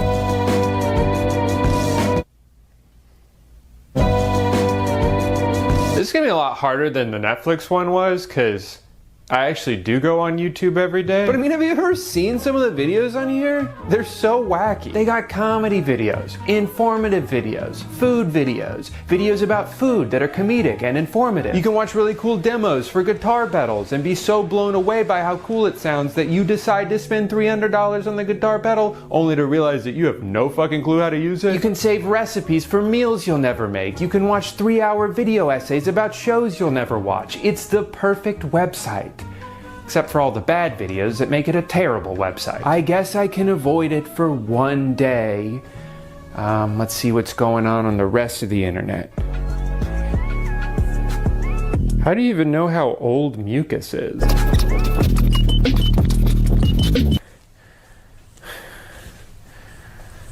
My head hurts now. We made it, everyone. The end of the week. I'm calm, I'm enlightened, and I'm mucus-free. Today will be the culmination of everything I've gone through up until this point, and this is gonna be very hard. My morning started by realizing that my toothbrush has a screen on it, so I guess I'll just have stinky mouth today. I'm pretty sure everything I do for work or for fun involves a screen. This means no TV, no video games, no computer, so I can't edit at all, which is like my job. No looking at my phone. Damn, if only I had a box to put it in. This is so scary. Well, what if I get lost and I need my GPS?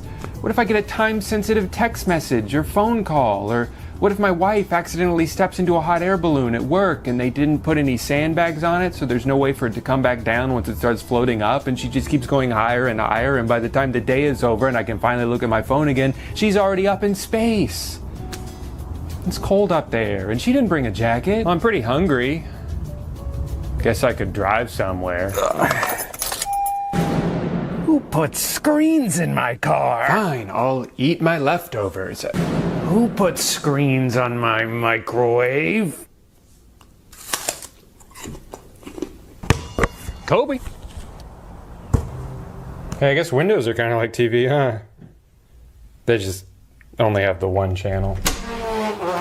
Hello, wife. I missed you today. You're doing that no screens challenge? I heard about that on TikTok. Talk. About what? No, I was saying it's called TikTok. Whatever. You're only paying attention to me because you're bored. Well, yeah, duh. That's the whole point. I'm learning to love you.